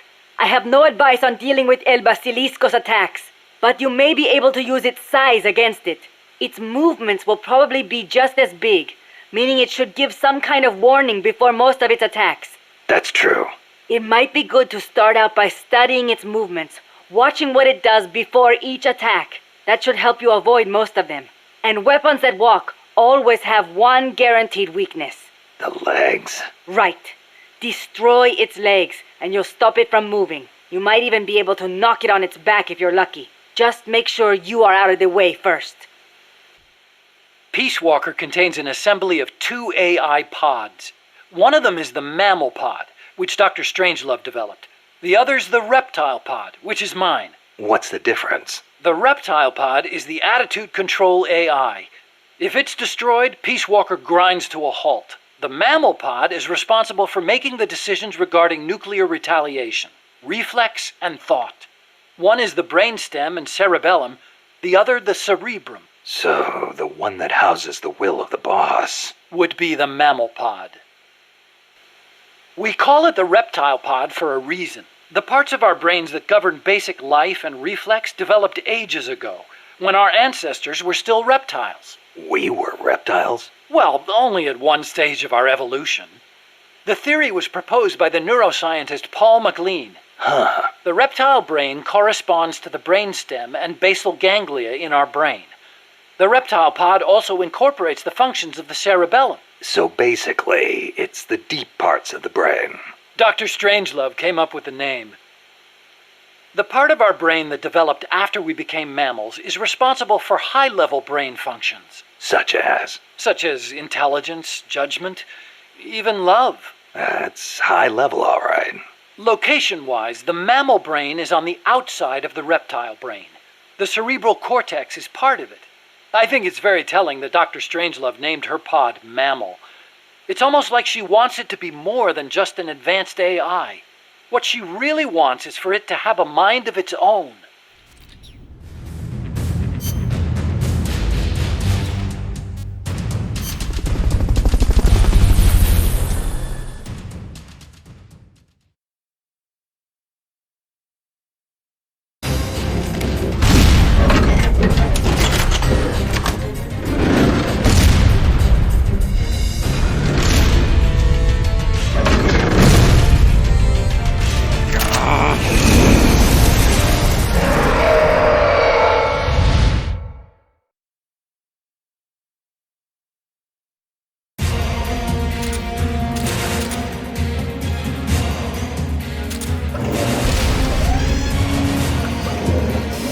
Self-defense system online. Flamethrower engaged.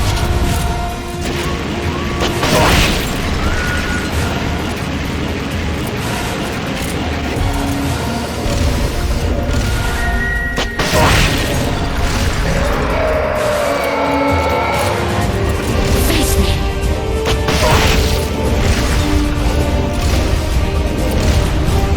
Launching S-mine.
There it is. It's still in range.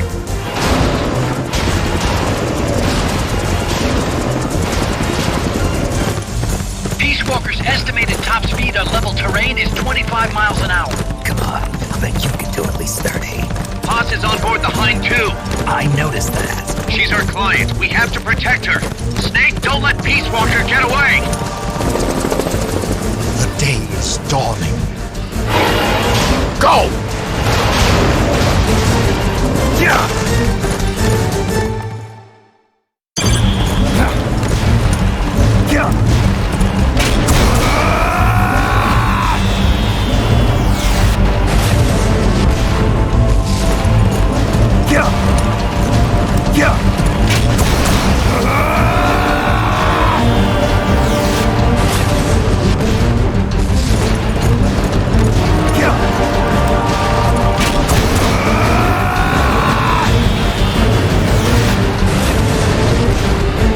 Snake, you're entering the woods. Watch out! Peace Walker's getting away!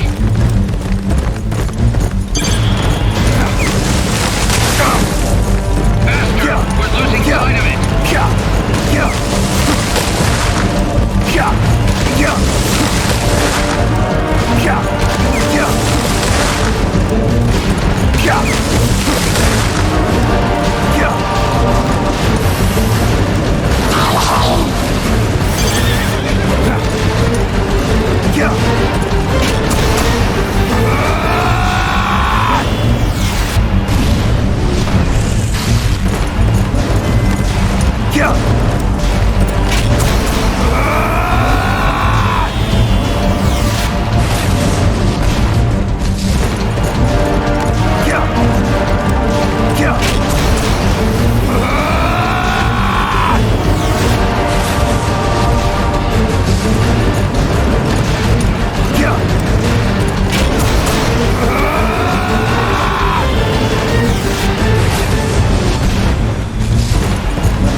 Approaching the border.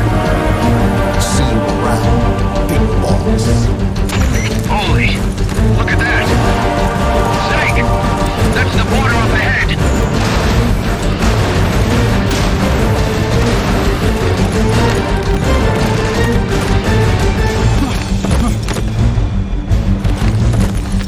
Hang in there.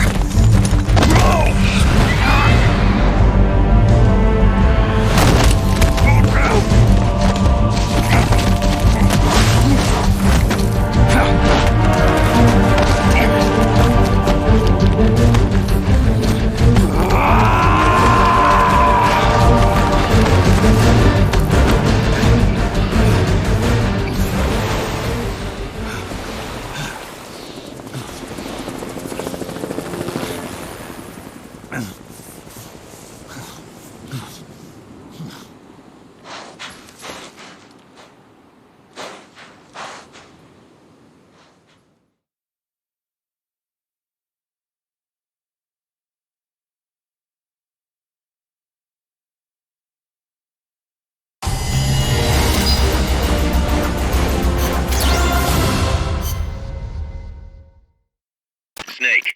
Kaz, Peace Walker's gone. They've got Paz, too. Yeah, but... Why, Kaz? What would Coleman want with Paz? Paz was with the professor, i.e. the KGB. Once Coleman discovered that, he figured out what was really going on between Paz and Galvez. He's trying to figure out how the KGB planned to stop Peace Walker. And he thinks he can get the info from Paz. That's crazy. Paz won't know anything. Oh, he probably doesn't buy that. You think Galvez has already been killed? By grabbing Paz, Coleman's saying... Stay out of this, or lose your client. Damn it! I can't believe we didn't realize what was going on before we lost contact with Paz. Don't have time for that, Kaz. Snake. Paz needs our help. Right. This isn't about money anymore. You better move. We know where they're headed. Yeah. You can thank Amanda. Snake, that river you chased the Basilisco across is the Rio San Juan. The other side is our country. I had some Nicaraguan compas track it there. They're focus from the GPP faction, so we don't work together so much. Where'd it go?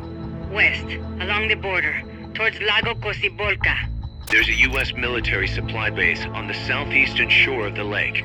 Ever since that earthquake 2 years ago, America's had the entire region to itself. That is where the Basilisco is. I'm sure of it. Lago Cocibolca. How do I get across the border? There's a route that we use to cross.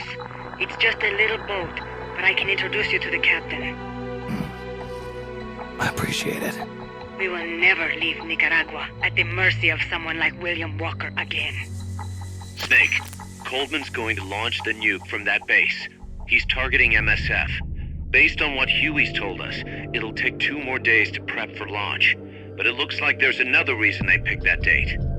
What's that? Tomorrow is day 1 of a US-Soviet summit in Vladivostok. The launch is probably connected somehow. That's right. They're holding the SALT II talks. You think Coldman's trying to disrupt the negotiations? Either that, or use it as a bargaining chip. He's still got POS, too. At any rate, we're running out of time. I'll figure something out.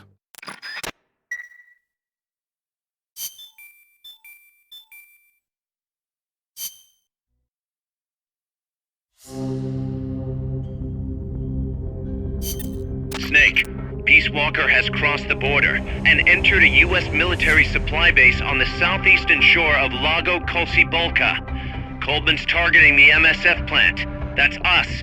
Don't let it launch that nuke. Destroy Peace Walker.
Take the gondola west along the river. When you reach the northern bank, you are in Nicaragua. I've arranged for a guide to get you close. Snake! Chico. Sorry about the horse. He sure was pretty. Life's end. Isn't it beautiful? It's almost tragic.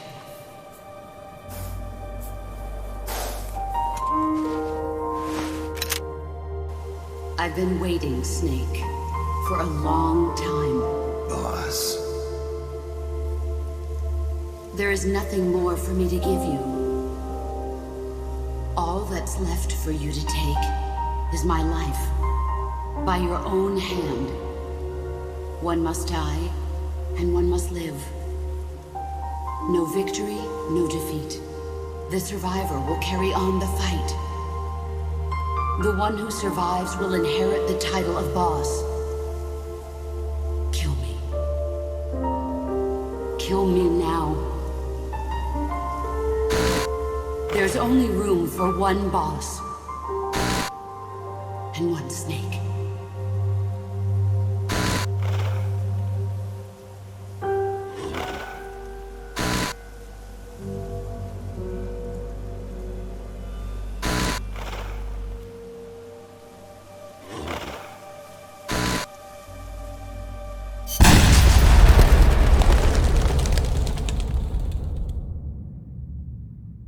The boss's defection was a ruse set up by the US government.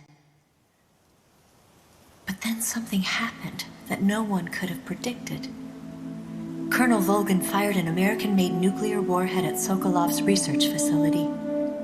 So the operation itself was greatly expanded and revised. The authorities in Washington knew that in order to prove their innocence, they'd have to get rid of the boss. And that one of their own would have to do the job. The boss wouldn't be allowed to come back home alive. And she wouldn't be allowed to kill herself.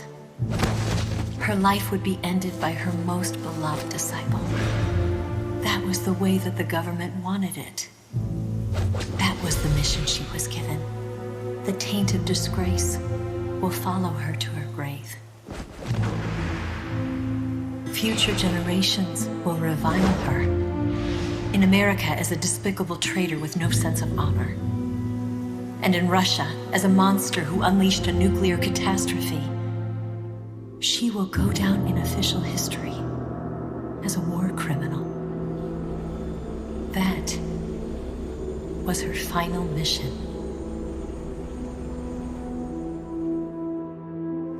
Snake, history will never know what she did. No one will ever learn the truth.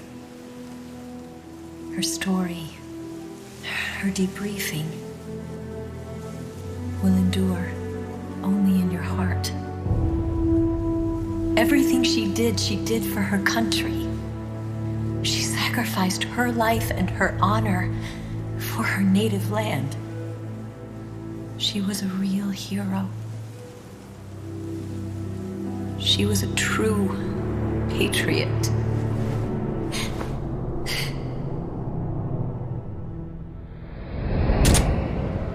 Something's not right.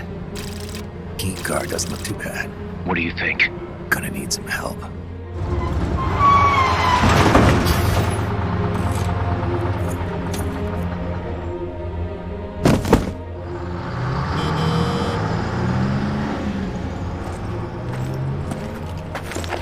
This is Snake. Can you hear me? This is Miller. Loud and clear. Got in without a hitch. Good. There's an airfield on the other side of the building, on the northwestern shore of the lake. That's where they'll conduct the launch. There's a communications tower in front of you. I'm betting they'll control Peace Walker from there. Cuz they're targeting Mother Base. Don't you think you should evacuate? Nah. Everybody here believes in you, boss. Alright, fine then. I've kind of gotten attached to the place myself. What about Amanda and her people? They've been taken to safety. We can't involve them in this any further. Good. They've got their own cause to fight for. And Snake. Don't forget the bad guys have got Paz. I won't. We're prepping a few backup units. Don't let them launch, Snake. We're counting on you.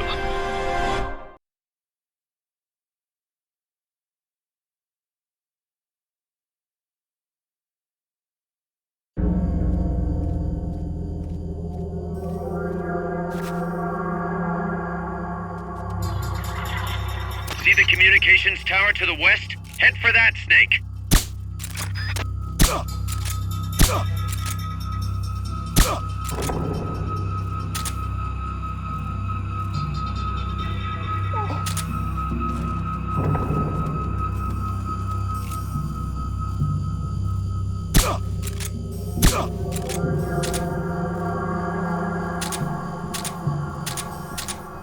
Guess not.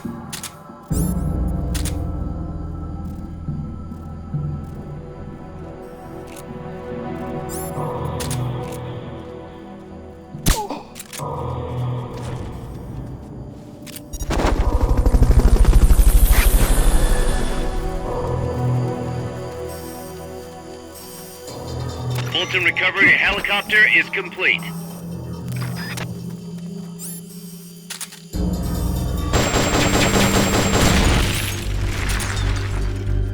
Something just blew! Someone's firing at us! Going to alert status! Understood. Dispatching reinforcements. Proceed with extra caution.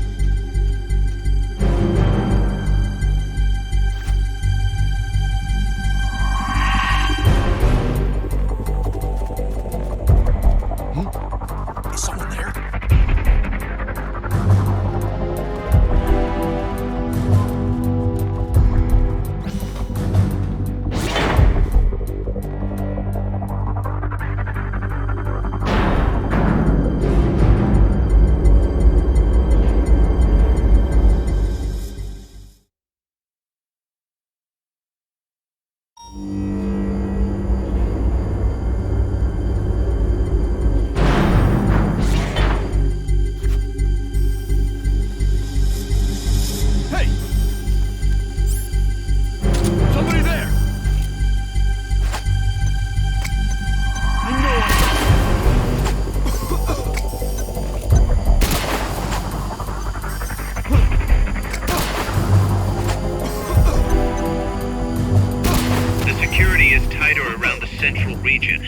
Might be best to find another route.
Recovery subject confirmed onboard helicopter.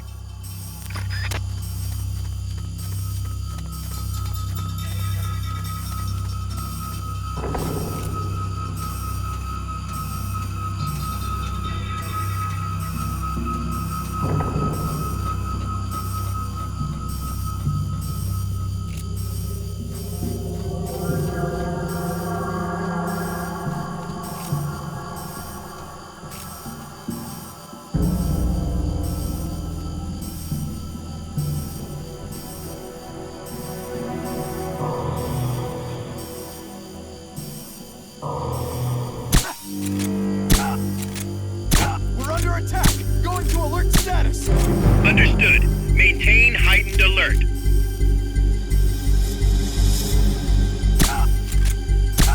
What's going on?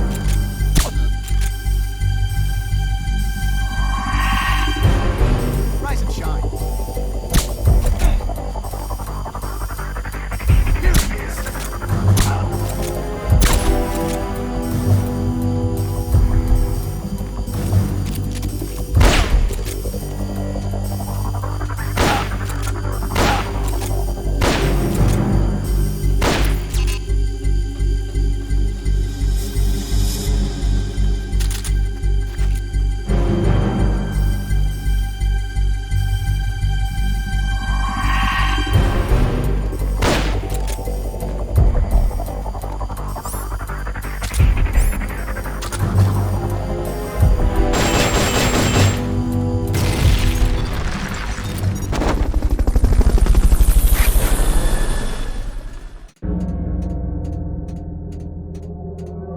Fulton recovery helicopter is complete.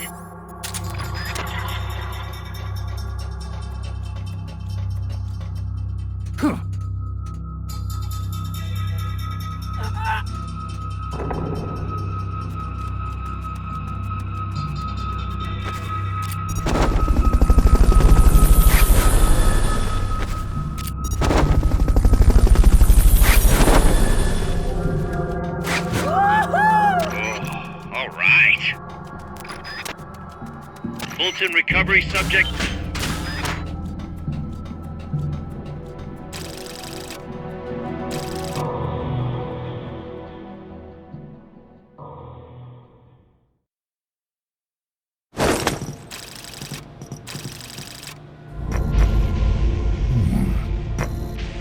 Pause. Snake! Can you hear me? See, I can hear you. Where are you? I am not sure. I don't recognize it. What about Coldman? He just left for the control tower. Said something about entering the final data. What is the matter? They found me. Snake! Guys. Snake, you okay? All MSFs ready to move out. They're headed your way on the double. Are you serious?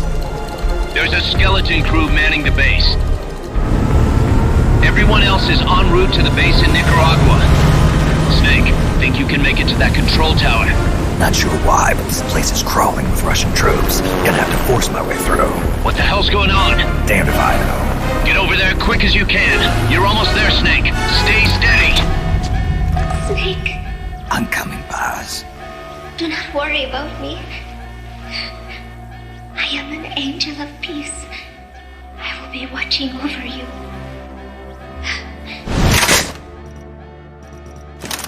Here goes nothing.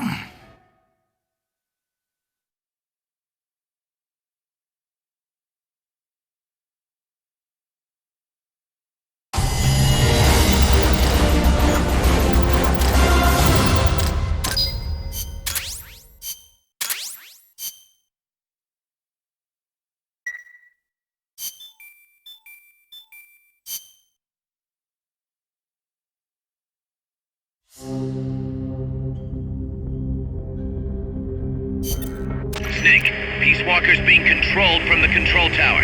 It's to the northeast. Get going. We'll be there to back you up. Damn, that base is even more heavily guarded than Amanda's men said it would be. No kidding. It's gonna be tough to crack without some serious hardware. You may end up having to fight fire with fire, so be ready to use force if necessary. Take as many weapons and items as you can carry. The more protection you have, the better. Roger. I'll keep that in mind when I pick my suit. I'll meet up with you ASAP, Snake. Hang tight for just a little longer. You got it.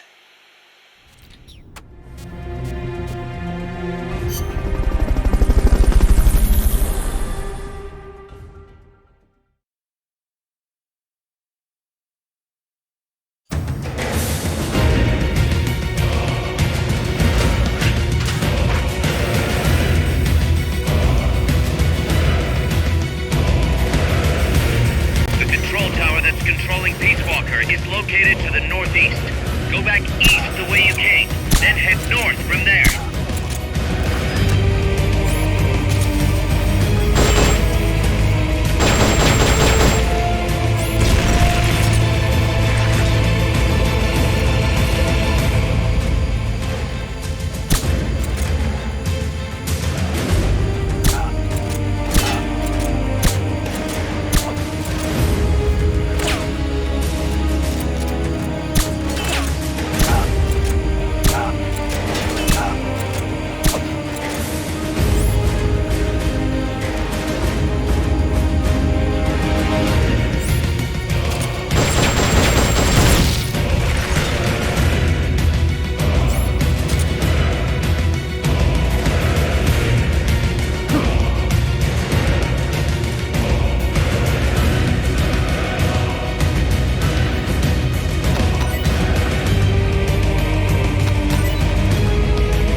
dead in a second.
Take out all enemies before you can go up.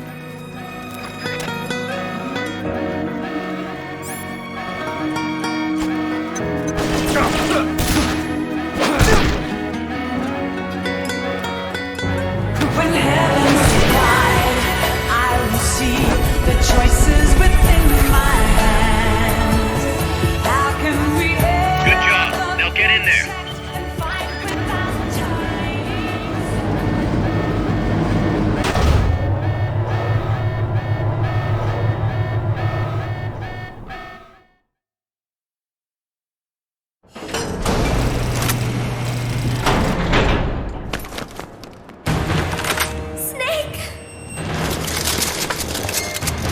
Big boss, you made it. Too late, though. The false data's already in place. False data? That's right. Peace Walker is designed for deterrence, nothing more. She is incapable of initiating a nuclear attack on her own. She will only awaken and attack when it's time to retaliate. Peace Walker is a weapon of peace, after all. First, we'll enter data for an imaginary Soviet nuclear strike on the U.S. homeland. After assessing the data as a threat, Peace Walker will automatically enter retaliation mode, selecting the optimal target from a predefined list. For this scenario, we have reverse engineered the false data so that she'll inevitably end up choosing the Caribbean Sea as her target. You're really gonna do it, aren't you? Know this. Peace Walker's retaliation will be the first and last of the Cold War. It is the only way we will ever come close to achieving true peace. All that is left is to enter the code. Go! Stand down, Big Boss. You're late. Professor. Professor? Yes, well, taking over the base took longer than expected. But I brought the technology. What? You provided the money and land. Center alone could never have accomplished so much in so little time. Zadornov, you backstabbing son of a... Backstabbing? Correct me if I'm wrong, but were we not enemies all along? Do you really think my comrades were working for the company? Do you truly think we'd faithfully serve a pack of depraved capitalist dogs? What are you going to do? Launch a nuke. Target Cuba. Have you lost your mind? What would you possibly gain? We won't be the ones launching it. You, the Americans, will attack our ally, Cuba. What? Think, Coldman, we're on an American base, eagerly endorsed and supplied by a pro-American regime. What's the international community to think? The world will burn with anti-American sentiment. Communism will spread across Latin America unchecked. Let the age of deterrence be undone by the deterrent itself. Such is the Kremlin's plan. You son of a bitch! Us, come here. Shoot him. Professor Galvez. I am Vladimir Zadornov. And Vladimir means ruler of peace. Now, do as you're told, boss. Don't do it! Remember what they did to you at their base on the coast. For what Coldman's done, he deserves nothing less than death.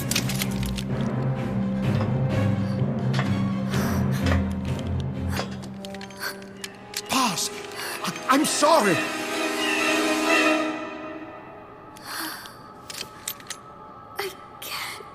Truly a child of peace. No! Wait!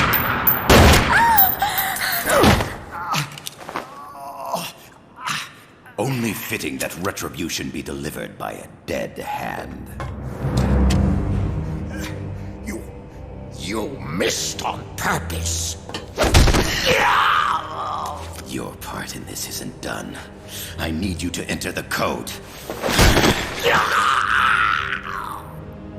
Doctor, the target is now Cuba. Please make the necessary modifications. And don't even think of resisting. I'll crush you, but only after I crush your beloved first. No. Not that. Cuba is now the retaliation target. Very well. Good. It is done. As for you, Big Boss, I've been watching you all along. You've performed beyond even my highest expectations. A true Commandante. What are you talking about? Why do you think I summoned you to Costa Rica? Had you make contact with the Sandinistas? A true intelligence operative never gets his hands dirty. Need a revolution? Manipulate the locals into doing it for you. You mean Amanda and the Sandinistas? You've done well. You took a ragtag band of guerrillas, children, and shaped them into a full-fledged, formidable army. And now, you'll truly become our century's most complete human being. Che Guevara?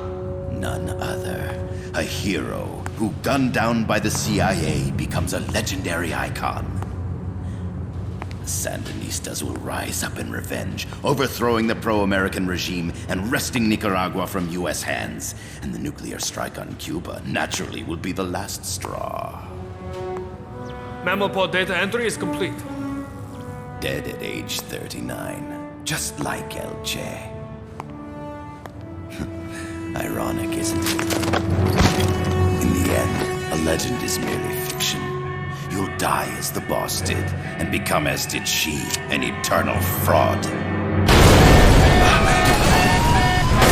Go! Go! Go!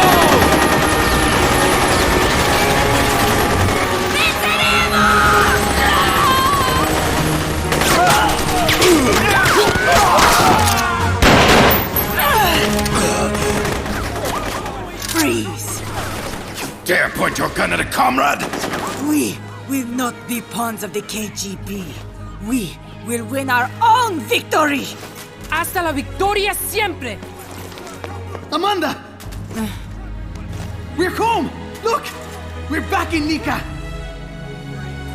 We did it, Amanda! I mean... Comandante! Boss, you hurt? I'm fine. Big Boss. Big Boss! Big Boss! Big Boss! Big Boss! Big Boss! Big Boss! Big Big Boss! Big Boss! Big Boss! Big Boss! Big Boss! Big Boss! Big Boss! Big Boss! You're a regular Joan of Arc. Nonsense. You're the hero here. You saved my life. You're the heroes here. I never figured you for a softie, Snake. Thanks. It's good to see you.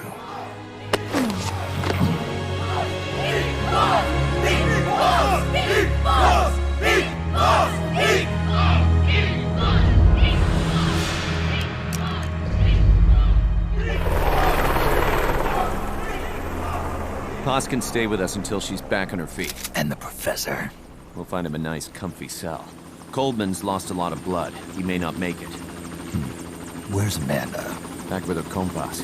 She'll catch up later. How about you, Snake? I'm not done yet. The AI. I have to finish this.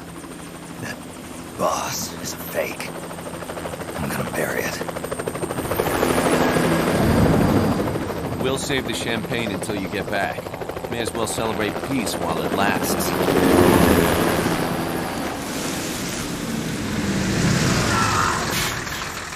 I didn't bring her back to life because I was forced to.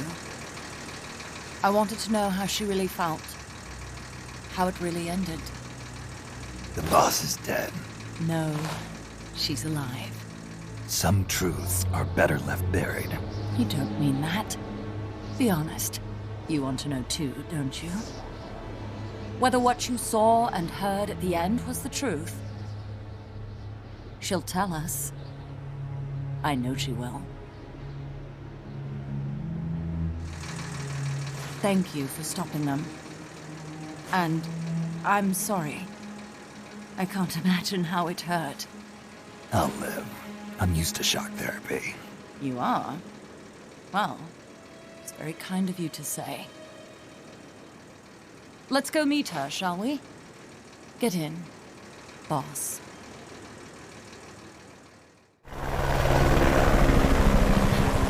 Don't pick up a gun unless you know how to use it. Aiming a weapon alone doesn't make it a deterrent.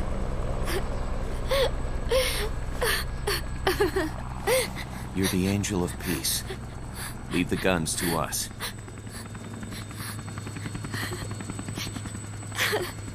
That was our agreement, remember? The army's leaving Costa Rica now. The mission is complete.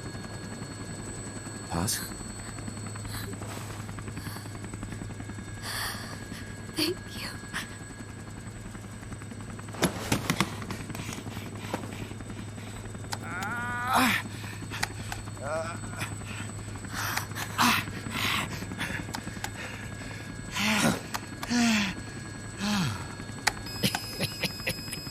What's that noise?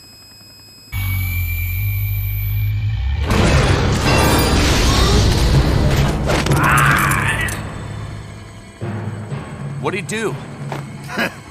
I should have killed you when I had the chance.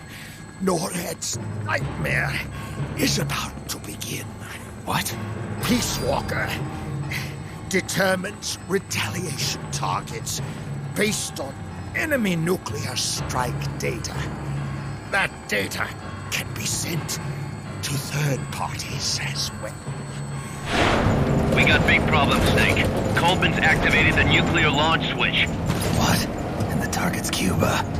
Yeah, but that's not it. The son of a bitch has screwed us all over.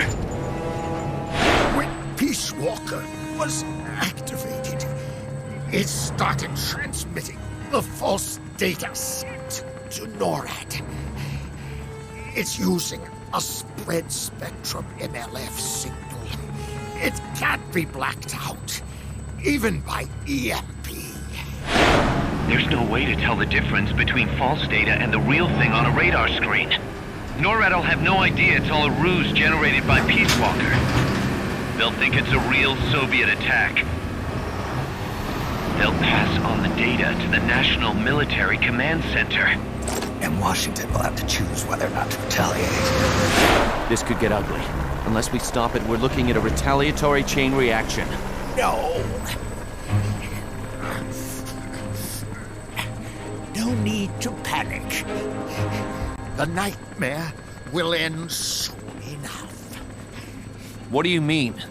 Coldman's aim is for the bureaucrats in Washington to see the importance of a machine like Peace Walker. He's trying to prove that humans don't possess the will to launch nukes. Everything will be fine. They'll never retaliate. They're only human. Kaz, where's the president? Last I heard, he was in the middle of SALT II negotiations in Vladivostok. With the president gone, Nuclear Launch Authority passes to the next person in the chain of succession. The vice president's gone too. So after him comes the speaker. President, vice president. Not one among them has the courage to push the button. No one willing to enter history as the great destroyer.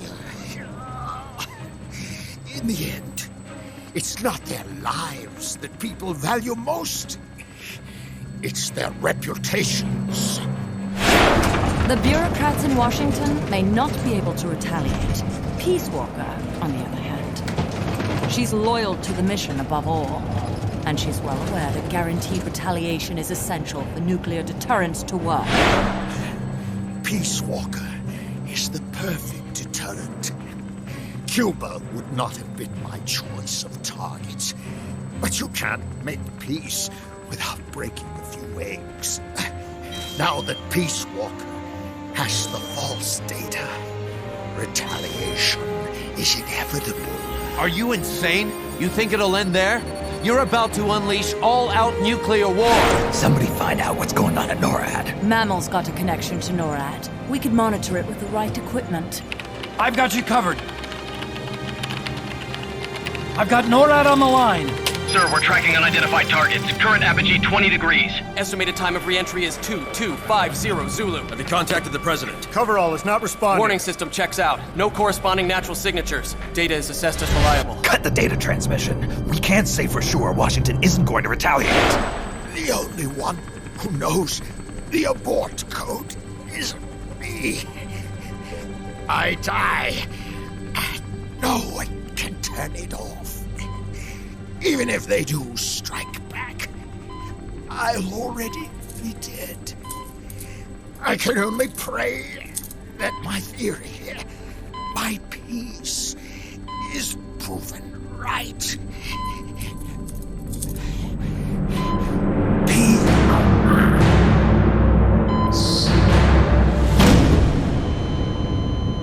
Go to DEFCON 3. Get Zach on the phone. This is Crystal Palace. Stand by for an emergency meeting. They're at DEFCON 3. The false data and the nukes are both coming from the same source. We have to stop Peace Walker. The only way is to destroy her. She's entered launch mode. Peace Walker's rendered her judgment.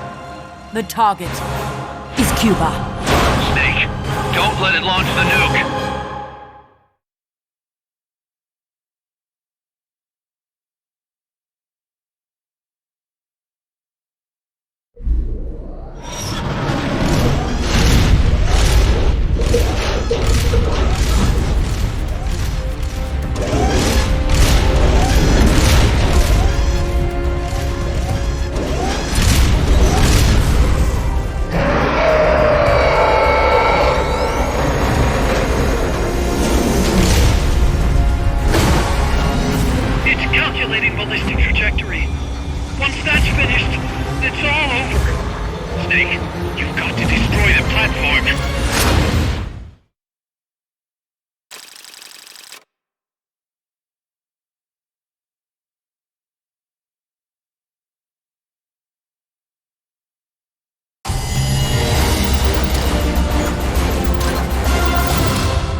Snake, don't let it launch the nuke.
Snake, you have to stop the launch. It's going to strike Cuba. I know. The situation's changed completely now that it has been upgraded. I do not know if your old tactics will work, but the basic strategy remains the same. Try to anticipate what it's going to do before it does it, so you probably won't have as much time to stand around staring. Wasn't counting on it. I'll manage somehow. Snake! You have to stop Peace Walker from launching that nuke. Calm down. What do I need to do? To tell you the truth, I don't really know. The mammal pod has probably enhanced both its thought patterns and mobility. The S-mines, rockets, flamethrowers, they're all the same, but I don't know what else to say. You'll just have to stay sharp and watch for how it behaves before each of the attacks. I'll give it a shot. There's no time for anything else. Sorry I can't be more helpful. You can do it, Snake.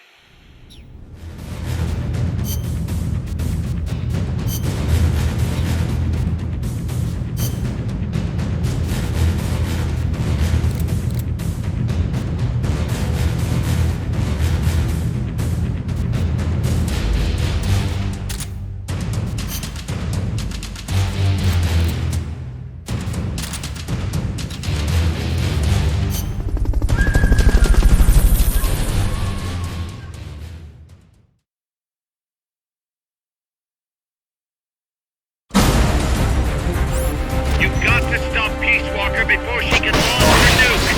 Defense system online. Firing rocket launcher.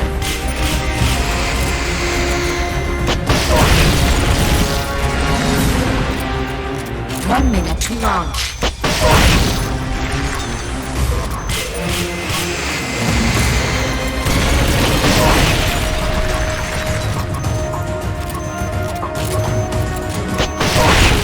Firing rocket launcher.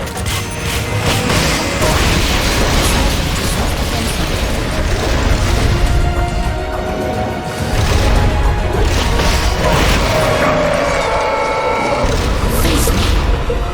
Jump engage. Flamethrower engaged. Go, go, go, go, go, go, go, go, go, go, go, go, go.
set.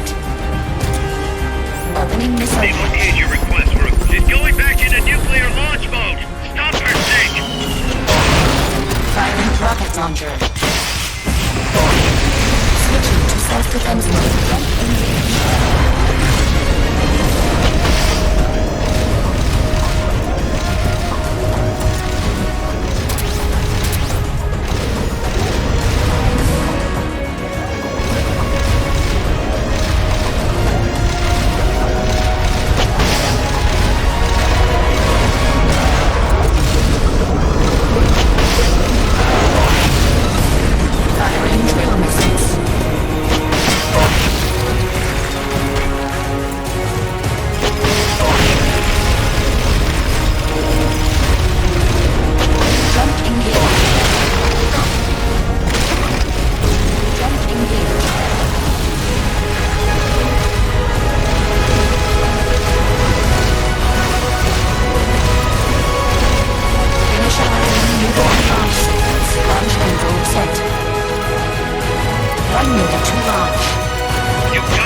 launcher.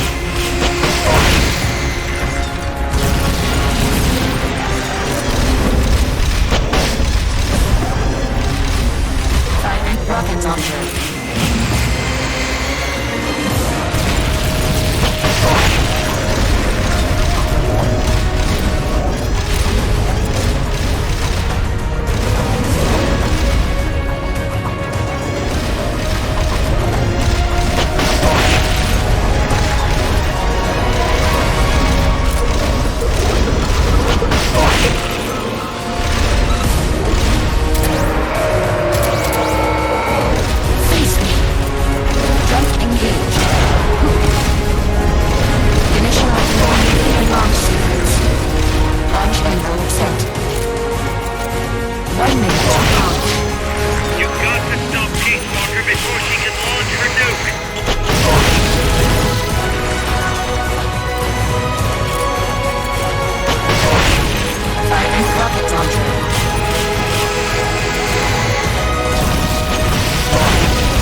It stopped moving. Snake, you did it! You stopped the launch! Huey, how's NORAD? Not good! B-Muse continues to track the targets on radar. The SP satellite status is green. Still assessing as reliable. Chairman of the Joint Chiefs, a representative of the Secretary of Defense and Congress have arrived at NMCC. You've only damaged the drive system. The data uplink's still intact. We've got 1,500 Soviet ICBMs crossing the North Pole. Target region is confirmed as the west coast of the United States. Go to DEFCON 2. Prepare to launch ICBMs. How do I make it stop? Peace Walker is a fully autonomous system. Unlike the other machines you fought, its command authorities are all located inside its cerebrum, the mammal pod. We've got to stop the mammal pod. I don't have the abort code either. Coldman was the only one. Snake, destroy the AI inside the mammal pod. The inner barrier protecting the mammal pod is designed to be as strong as a bomb shelter. What's it gonna take to get through? I guess an atomic bomb will do it. You trying to be funny? No, I'm telling you, that armor was designed to withstand a nuclear war. We can't get through to the president. The decision is on us. You can't be serious. There's no way I'm gonna wipe out the human race. This is the president's call. There's no time for that. We need a decision now. Huey, call NORAD. We have to tell them the nukes aren't real. I'll give it a shot. Forget the order of succession. If we're all going to hell, let's take those bastards with us. We have 12 minutes to impact, sir. May God have mercy on our souls. Jesus. Coldman guessed wrong. They're gonna go through with it! The platform sustained a lot of external damage. All we need is some pressure. Pressure? Sink it in the lake! With that much water pressure, even the tiniest crack should be enough to flood the innards. The AI pod is a mass of highly sensitive electronics. Short the contacts and the signal will stop. How much does that thing weigh? 500 tons. It's hopeless. We can't move that thing. Get NORAD on the phone. Incoming MIRV warheads have separated. Estimated time to impact now, 11 minutes. Sir, we've got a call. The president? No, sir. Then who? He, Spit it out! He claims to be Big Boss. Big Boss? Patch him through. Mr. Chairman, I'll get straight to the point. Cancel the retaliatory strike now. What? The radar blips you're seeing are all fakes. No one's launched any nukes. How do you know? The launch data is fake, part of an experiment that leaked. You weren't supposed to receive it. Your radar is showing missiles that don't exist. If you're lying, then we've got 10 minutes till we're toast. We have to retaliate or more Americans die. The experiment was planned and executed by the CIA station chief in Central America. Then put him on! He's dead. I can give you his name, though. We need more than the authentication code you gave the switchboard. We need proof you're actually Big Boss. Do you have any? All right. If you know the name Big Boss, then maybe you were there at the ceremony when I received the title from President Johnson. Indeed I was. We don't have time for this bullshit! Hold it! Let's hear him out. You were saying? At the ceremony, the DCI tried to shake my hand. I refused. What happened in that room is classified, top secret. Only a handful of people would know. He's making it up! Don't listen to him! Wait! Why did you refuse to shake his hand? Because I knew where my loyalty belonged. Everybody, listen to me. Those Soviet missiles are fakes. What? You're actually going to believe him? He's right. This is some sort of commie trick. No, it's the real Big Boss. Trust me. How can you know for sure? Because I was the Army Chief of Staff back then, and I was standing right next to the DCI when it happened. I saw everything.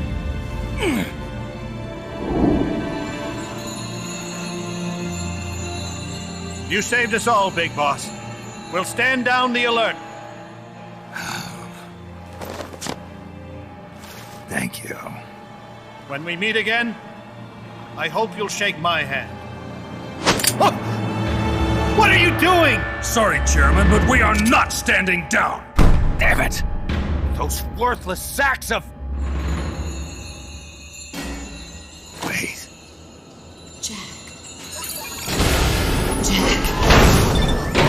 Oh, it's opening. She's calling to you.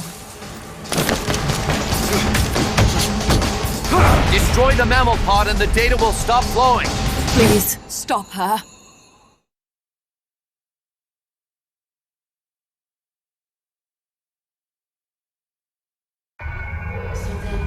I've been waiting, Speak, for a long time. Waiting for your birth, your growth, and the finality of today. Like us. I didn't raise you and shape you into the man you are today, just so we could face each other in battle. A soldier's skills are meant to hurt friends. So then, what is an enemy? Is there such thing as an absolute timeless enemy? There is no such thing, and never has been. And the reason is that our enemies are human beings like us. They can only be our enemies in relative terms. The world must be made whole again. The philosophers must be reunited.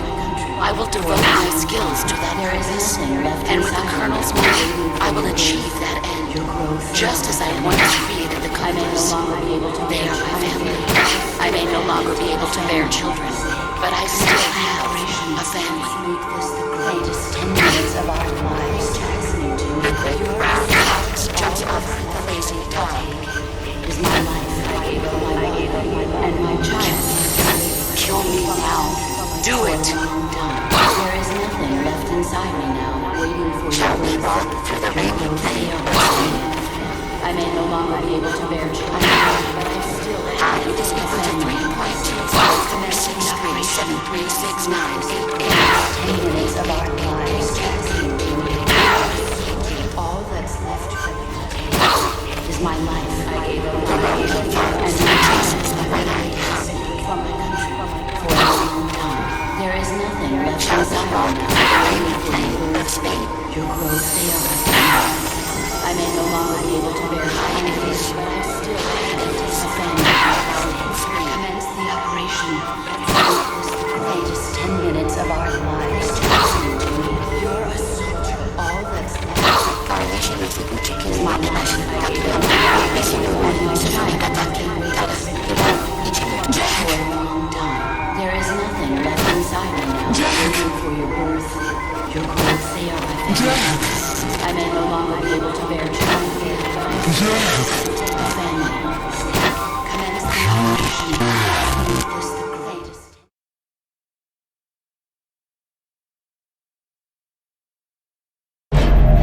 Valid data regions. 0. Exit all done. It stopped.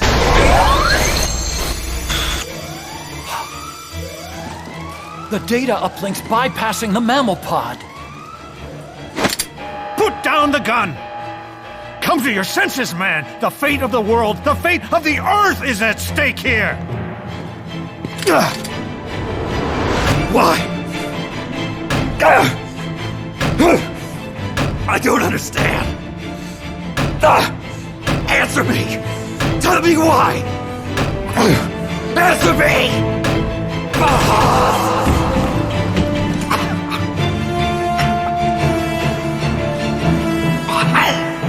6 minutes remaining. Wait. Authority rests with me now. I'm ordering a retaliation. No, don't! It's the end of us all! Who gives a damn? I'm not gonna sit here and die like a dog! If the Russians are gonna kill my family, destroy my country, I'm taking them with me! You see now, Chairman. Deterrence is just a fool's dream. Why? Why won't it stop? Sometimes the body continues to live even after the brain is damaged. The boss AI isn't doing this. I think it's something rather more primitive. Reptile has taken up Mammal's dying wish. No. Stop it. Don't just sit there. Stop it!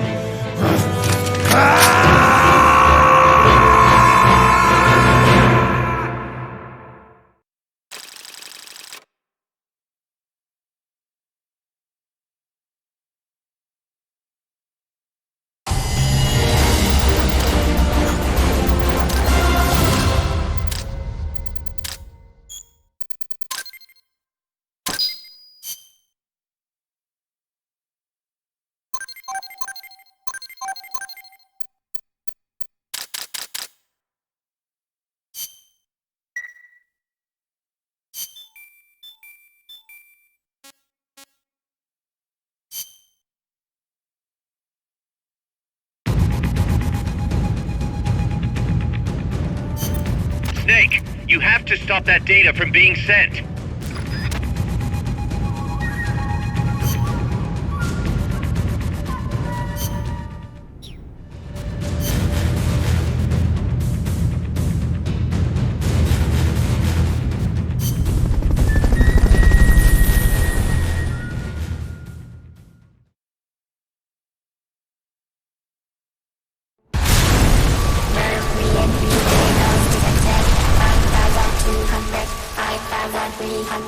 Entering terminal phase.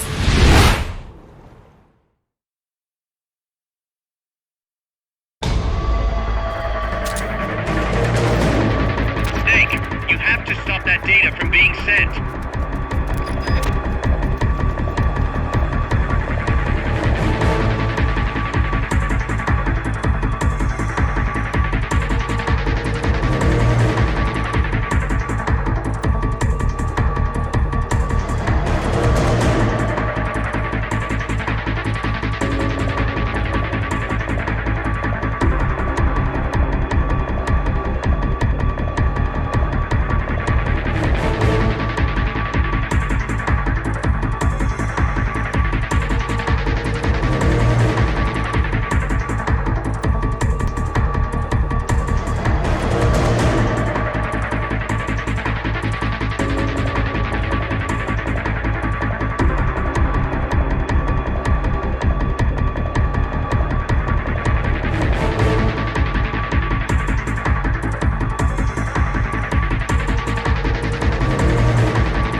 going on? That song.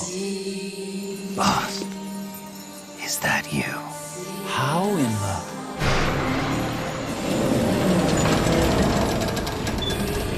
A ghost in machine?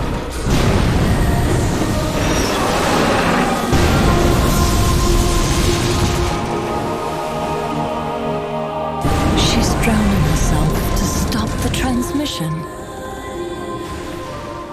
Look!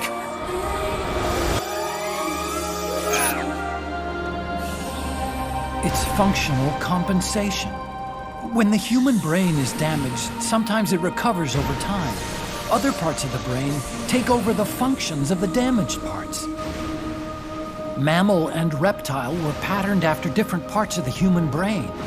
When those parts were assembled together into one, they must have become capable of functional compensation.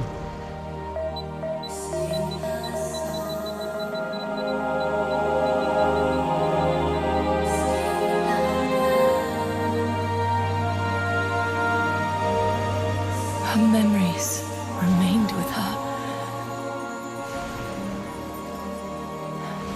Is this her answer? The song. It's clearly not thinking rationally. It's not using its head. It's using its heart. This is the fate she chose for herself.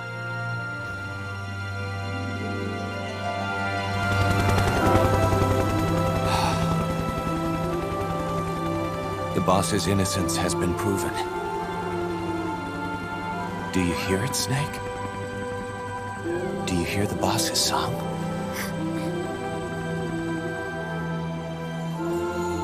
You saw it, didn't you? When you went to space, that there's beauty outside of battle.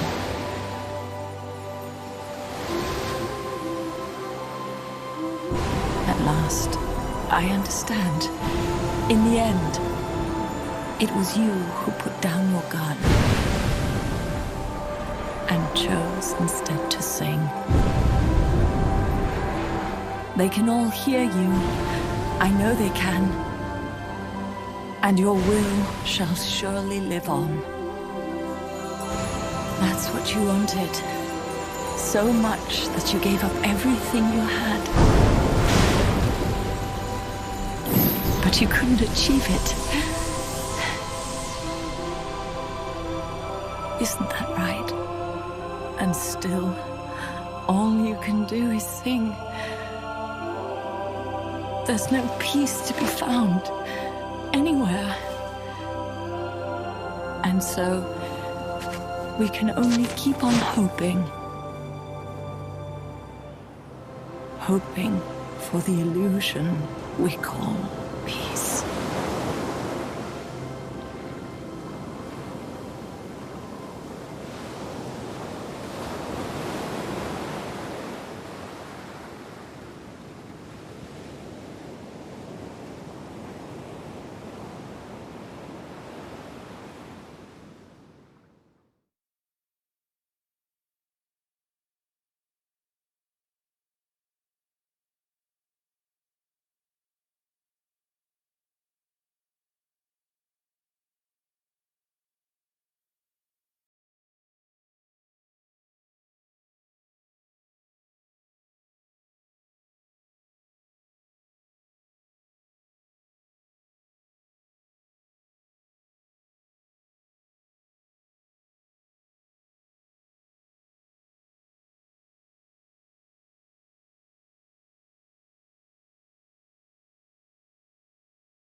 Petals of white cover fields flowing in grieving tears, and all the hearts once new, old and shattered now. Love can kill, love will die. Give me wings to fly, fleeing this world so cold. I just wonder why. Cold as a dog, now my words are frosted with every breath. Still the hate burns wild, growing inside this heart. When the wind changes course, when the stars align, I will reach out to you and leave this all behind. When heavens divide.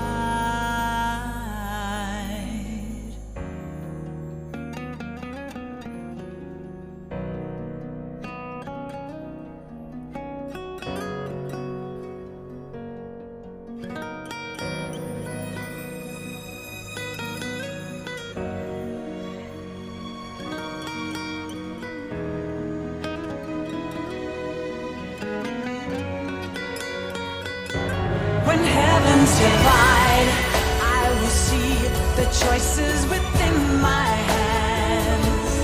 How can we ever protect and fight with our tiny souls? Let me shine like the sun through the doubts and fear. Do you feel the storm approach as the end draws near? When heavens divide, time will come to softly lay me down. Then I can see a face that I long to see. And for you, only you, I would give anything, leaving a trace for love to find the way. When heavens divide.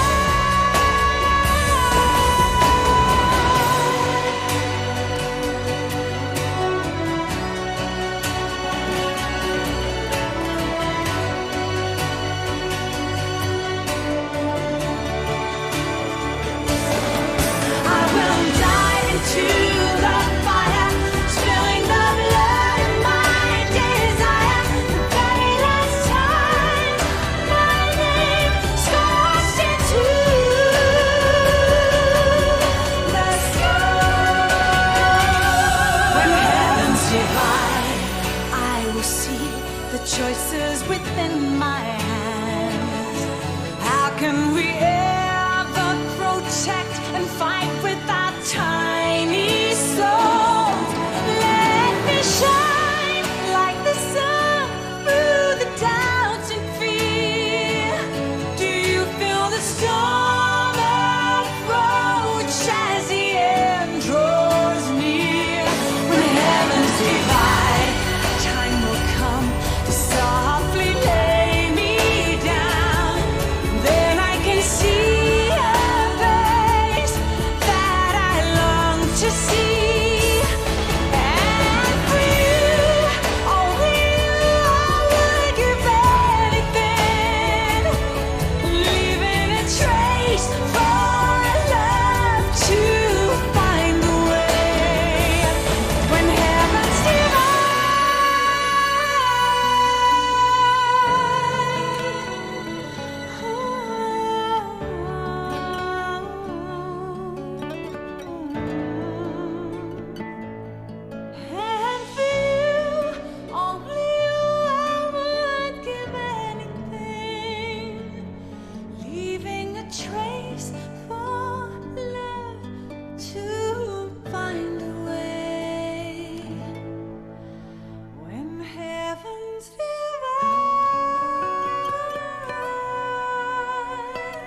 Snake, you still here? Come on. Let's go back. I'm not going back. Huh? I'm done. Snake, you don't mean... I'm done looking for the truth. What are you saying, Snake? I was wrong. Come on, boss. Everybody's waiting for you. She betrayed me, Kaz. She what? In the end, she put down her gun. And when she did, she rejected her entire life up to that point, including me. What do you mean? In giving up her life, she abandoned everything she was as a soldier. And you consider that betrayal? I won't make the same choice as her. My future is going to be different. Then? Yeah, that's right. From now on, call me Big Boss.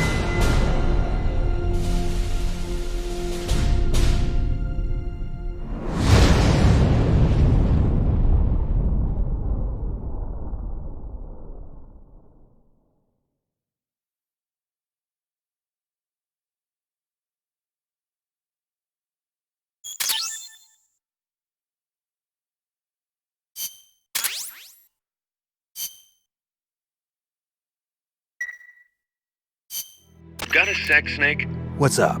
It's about Paz. You know she doesn't have any family. She got a scholarship thanks to Zadornov and was living at the dorms, but he was KGB. All signs are her scholarship came from the KGB too. Even if they let him go, she's not going to be seeing any more money. It wouldn't have been much anyway. So, I was wondering, what about letting her stay here for a while? What does she think? She says she wants to help out. It would only be temporary. She's still in shock. Right now, no one understands her better than we do. Okay. But Kaz, don't take your eyes off her. What do you mean? It won't be easy getting used to this kind of life. I know, Snake. I'm not trying to turn her into one of us. You should talk to her yourself later. Okay. And, Dr. Strangelove wants to come too. Strangelove? Well, she's out of a job now, and she'd have a problem returning to England. You can talk to her about it. Anyway, you don't need me to tell you how good she'd be for R&D.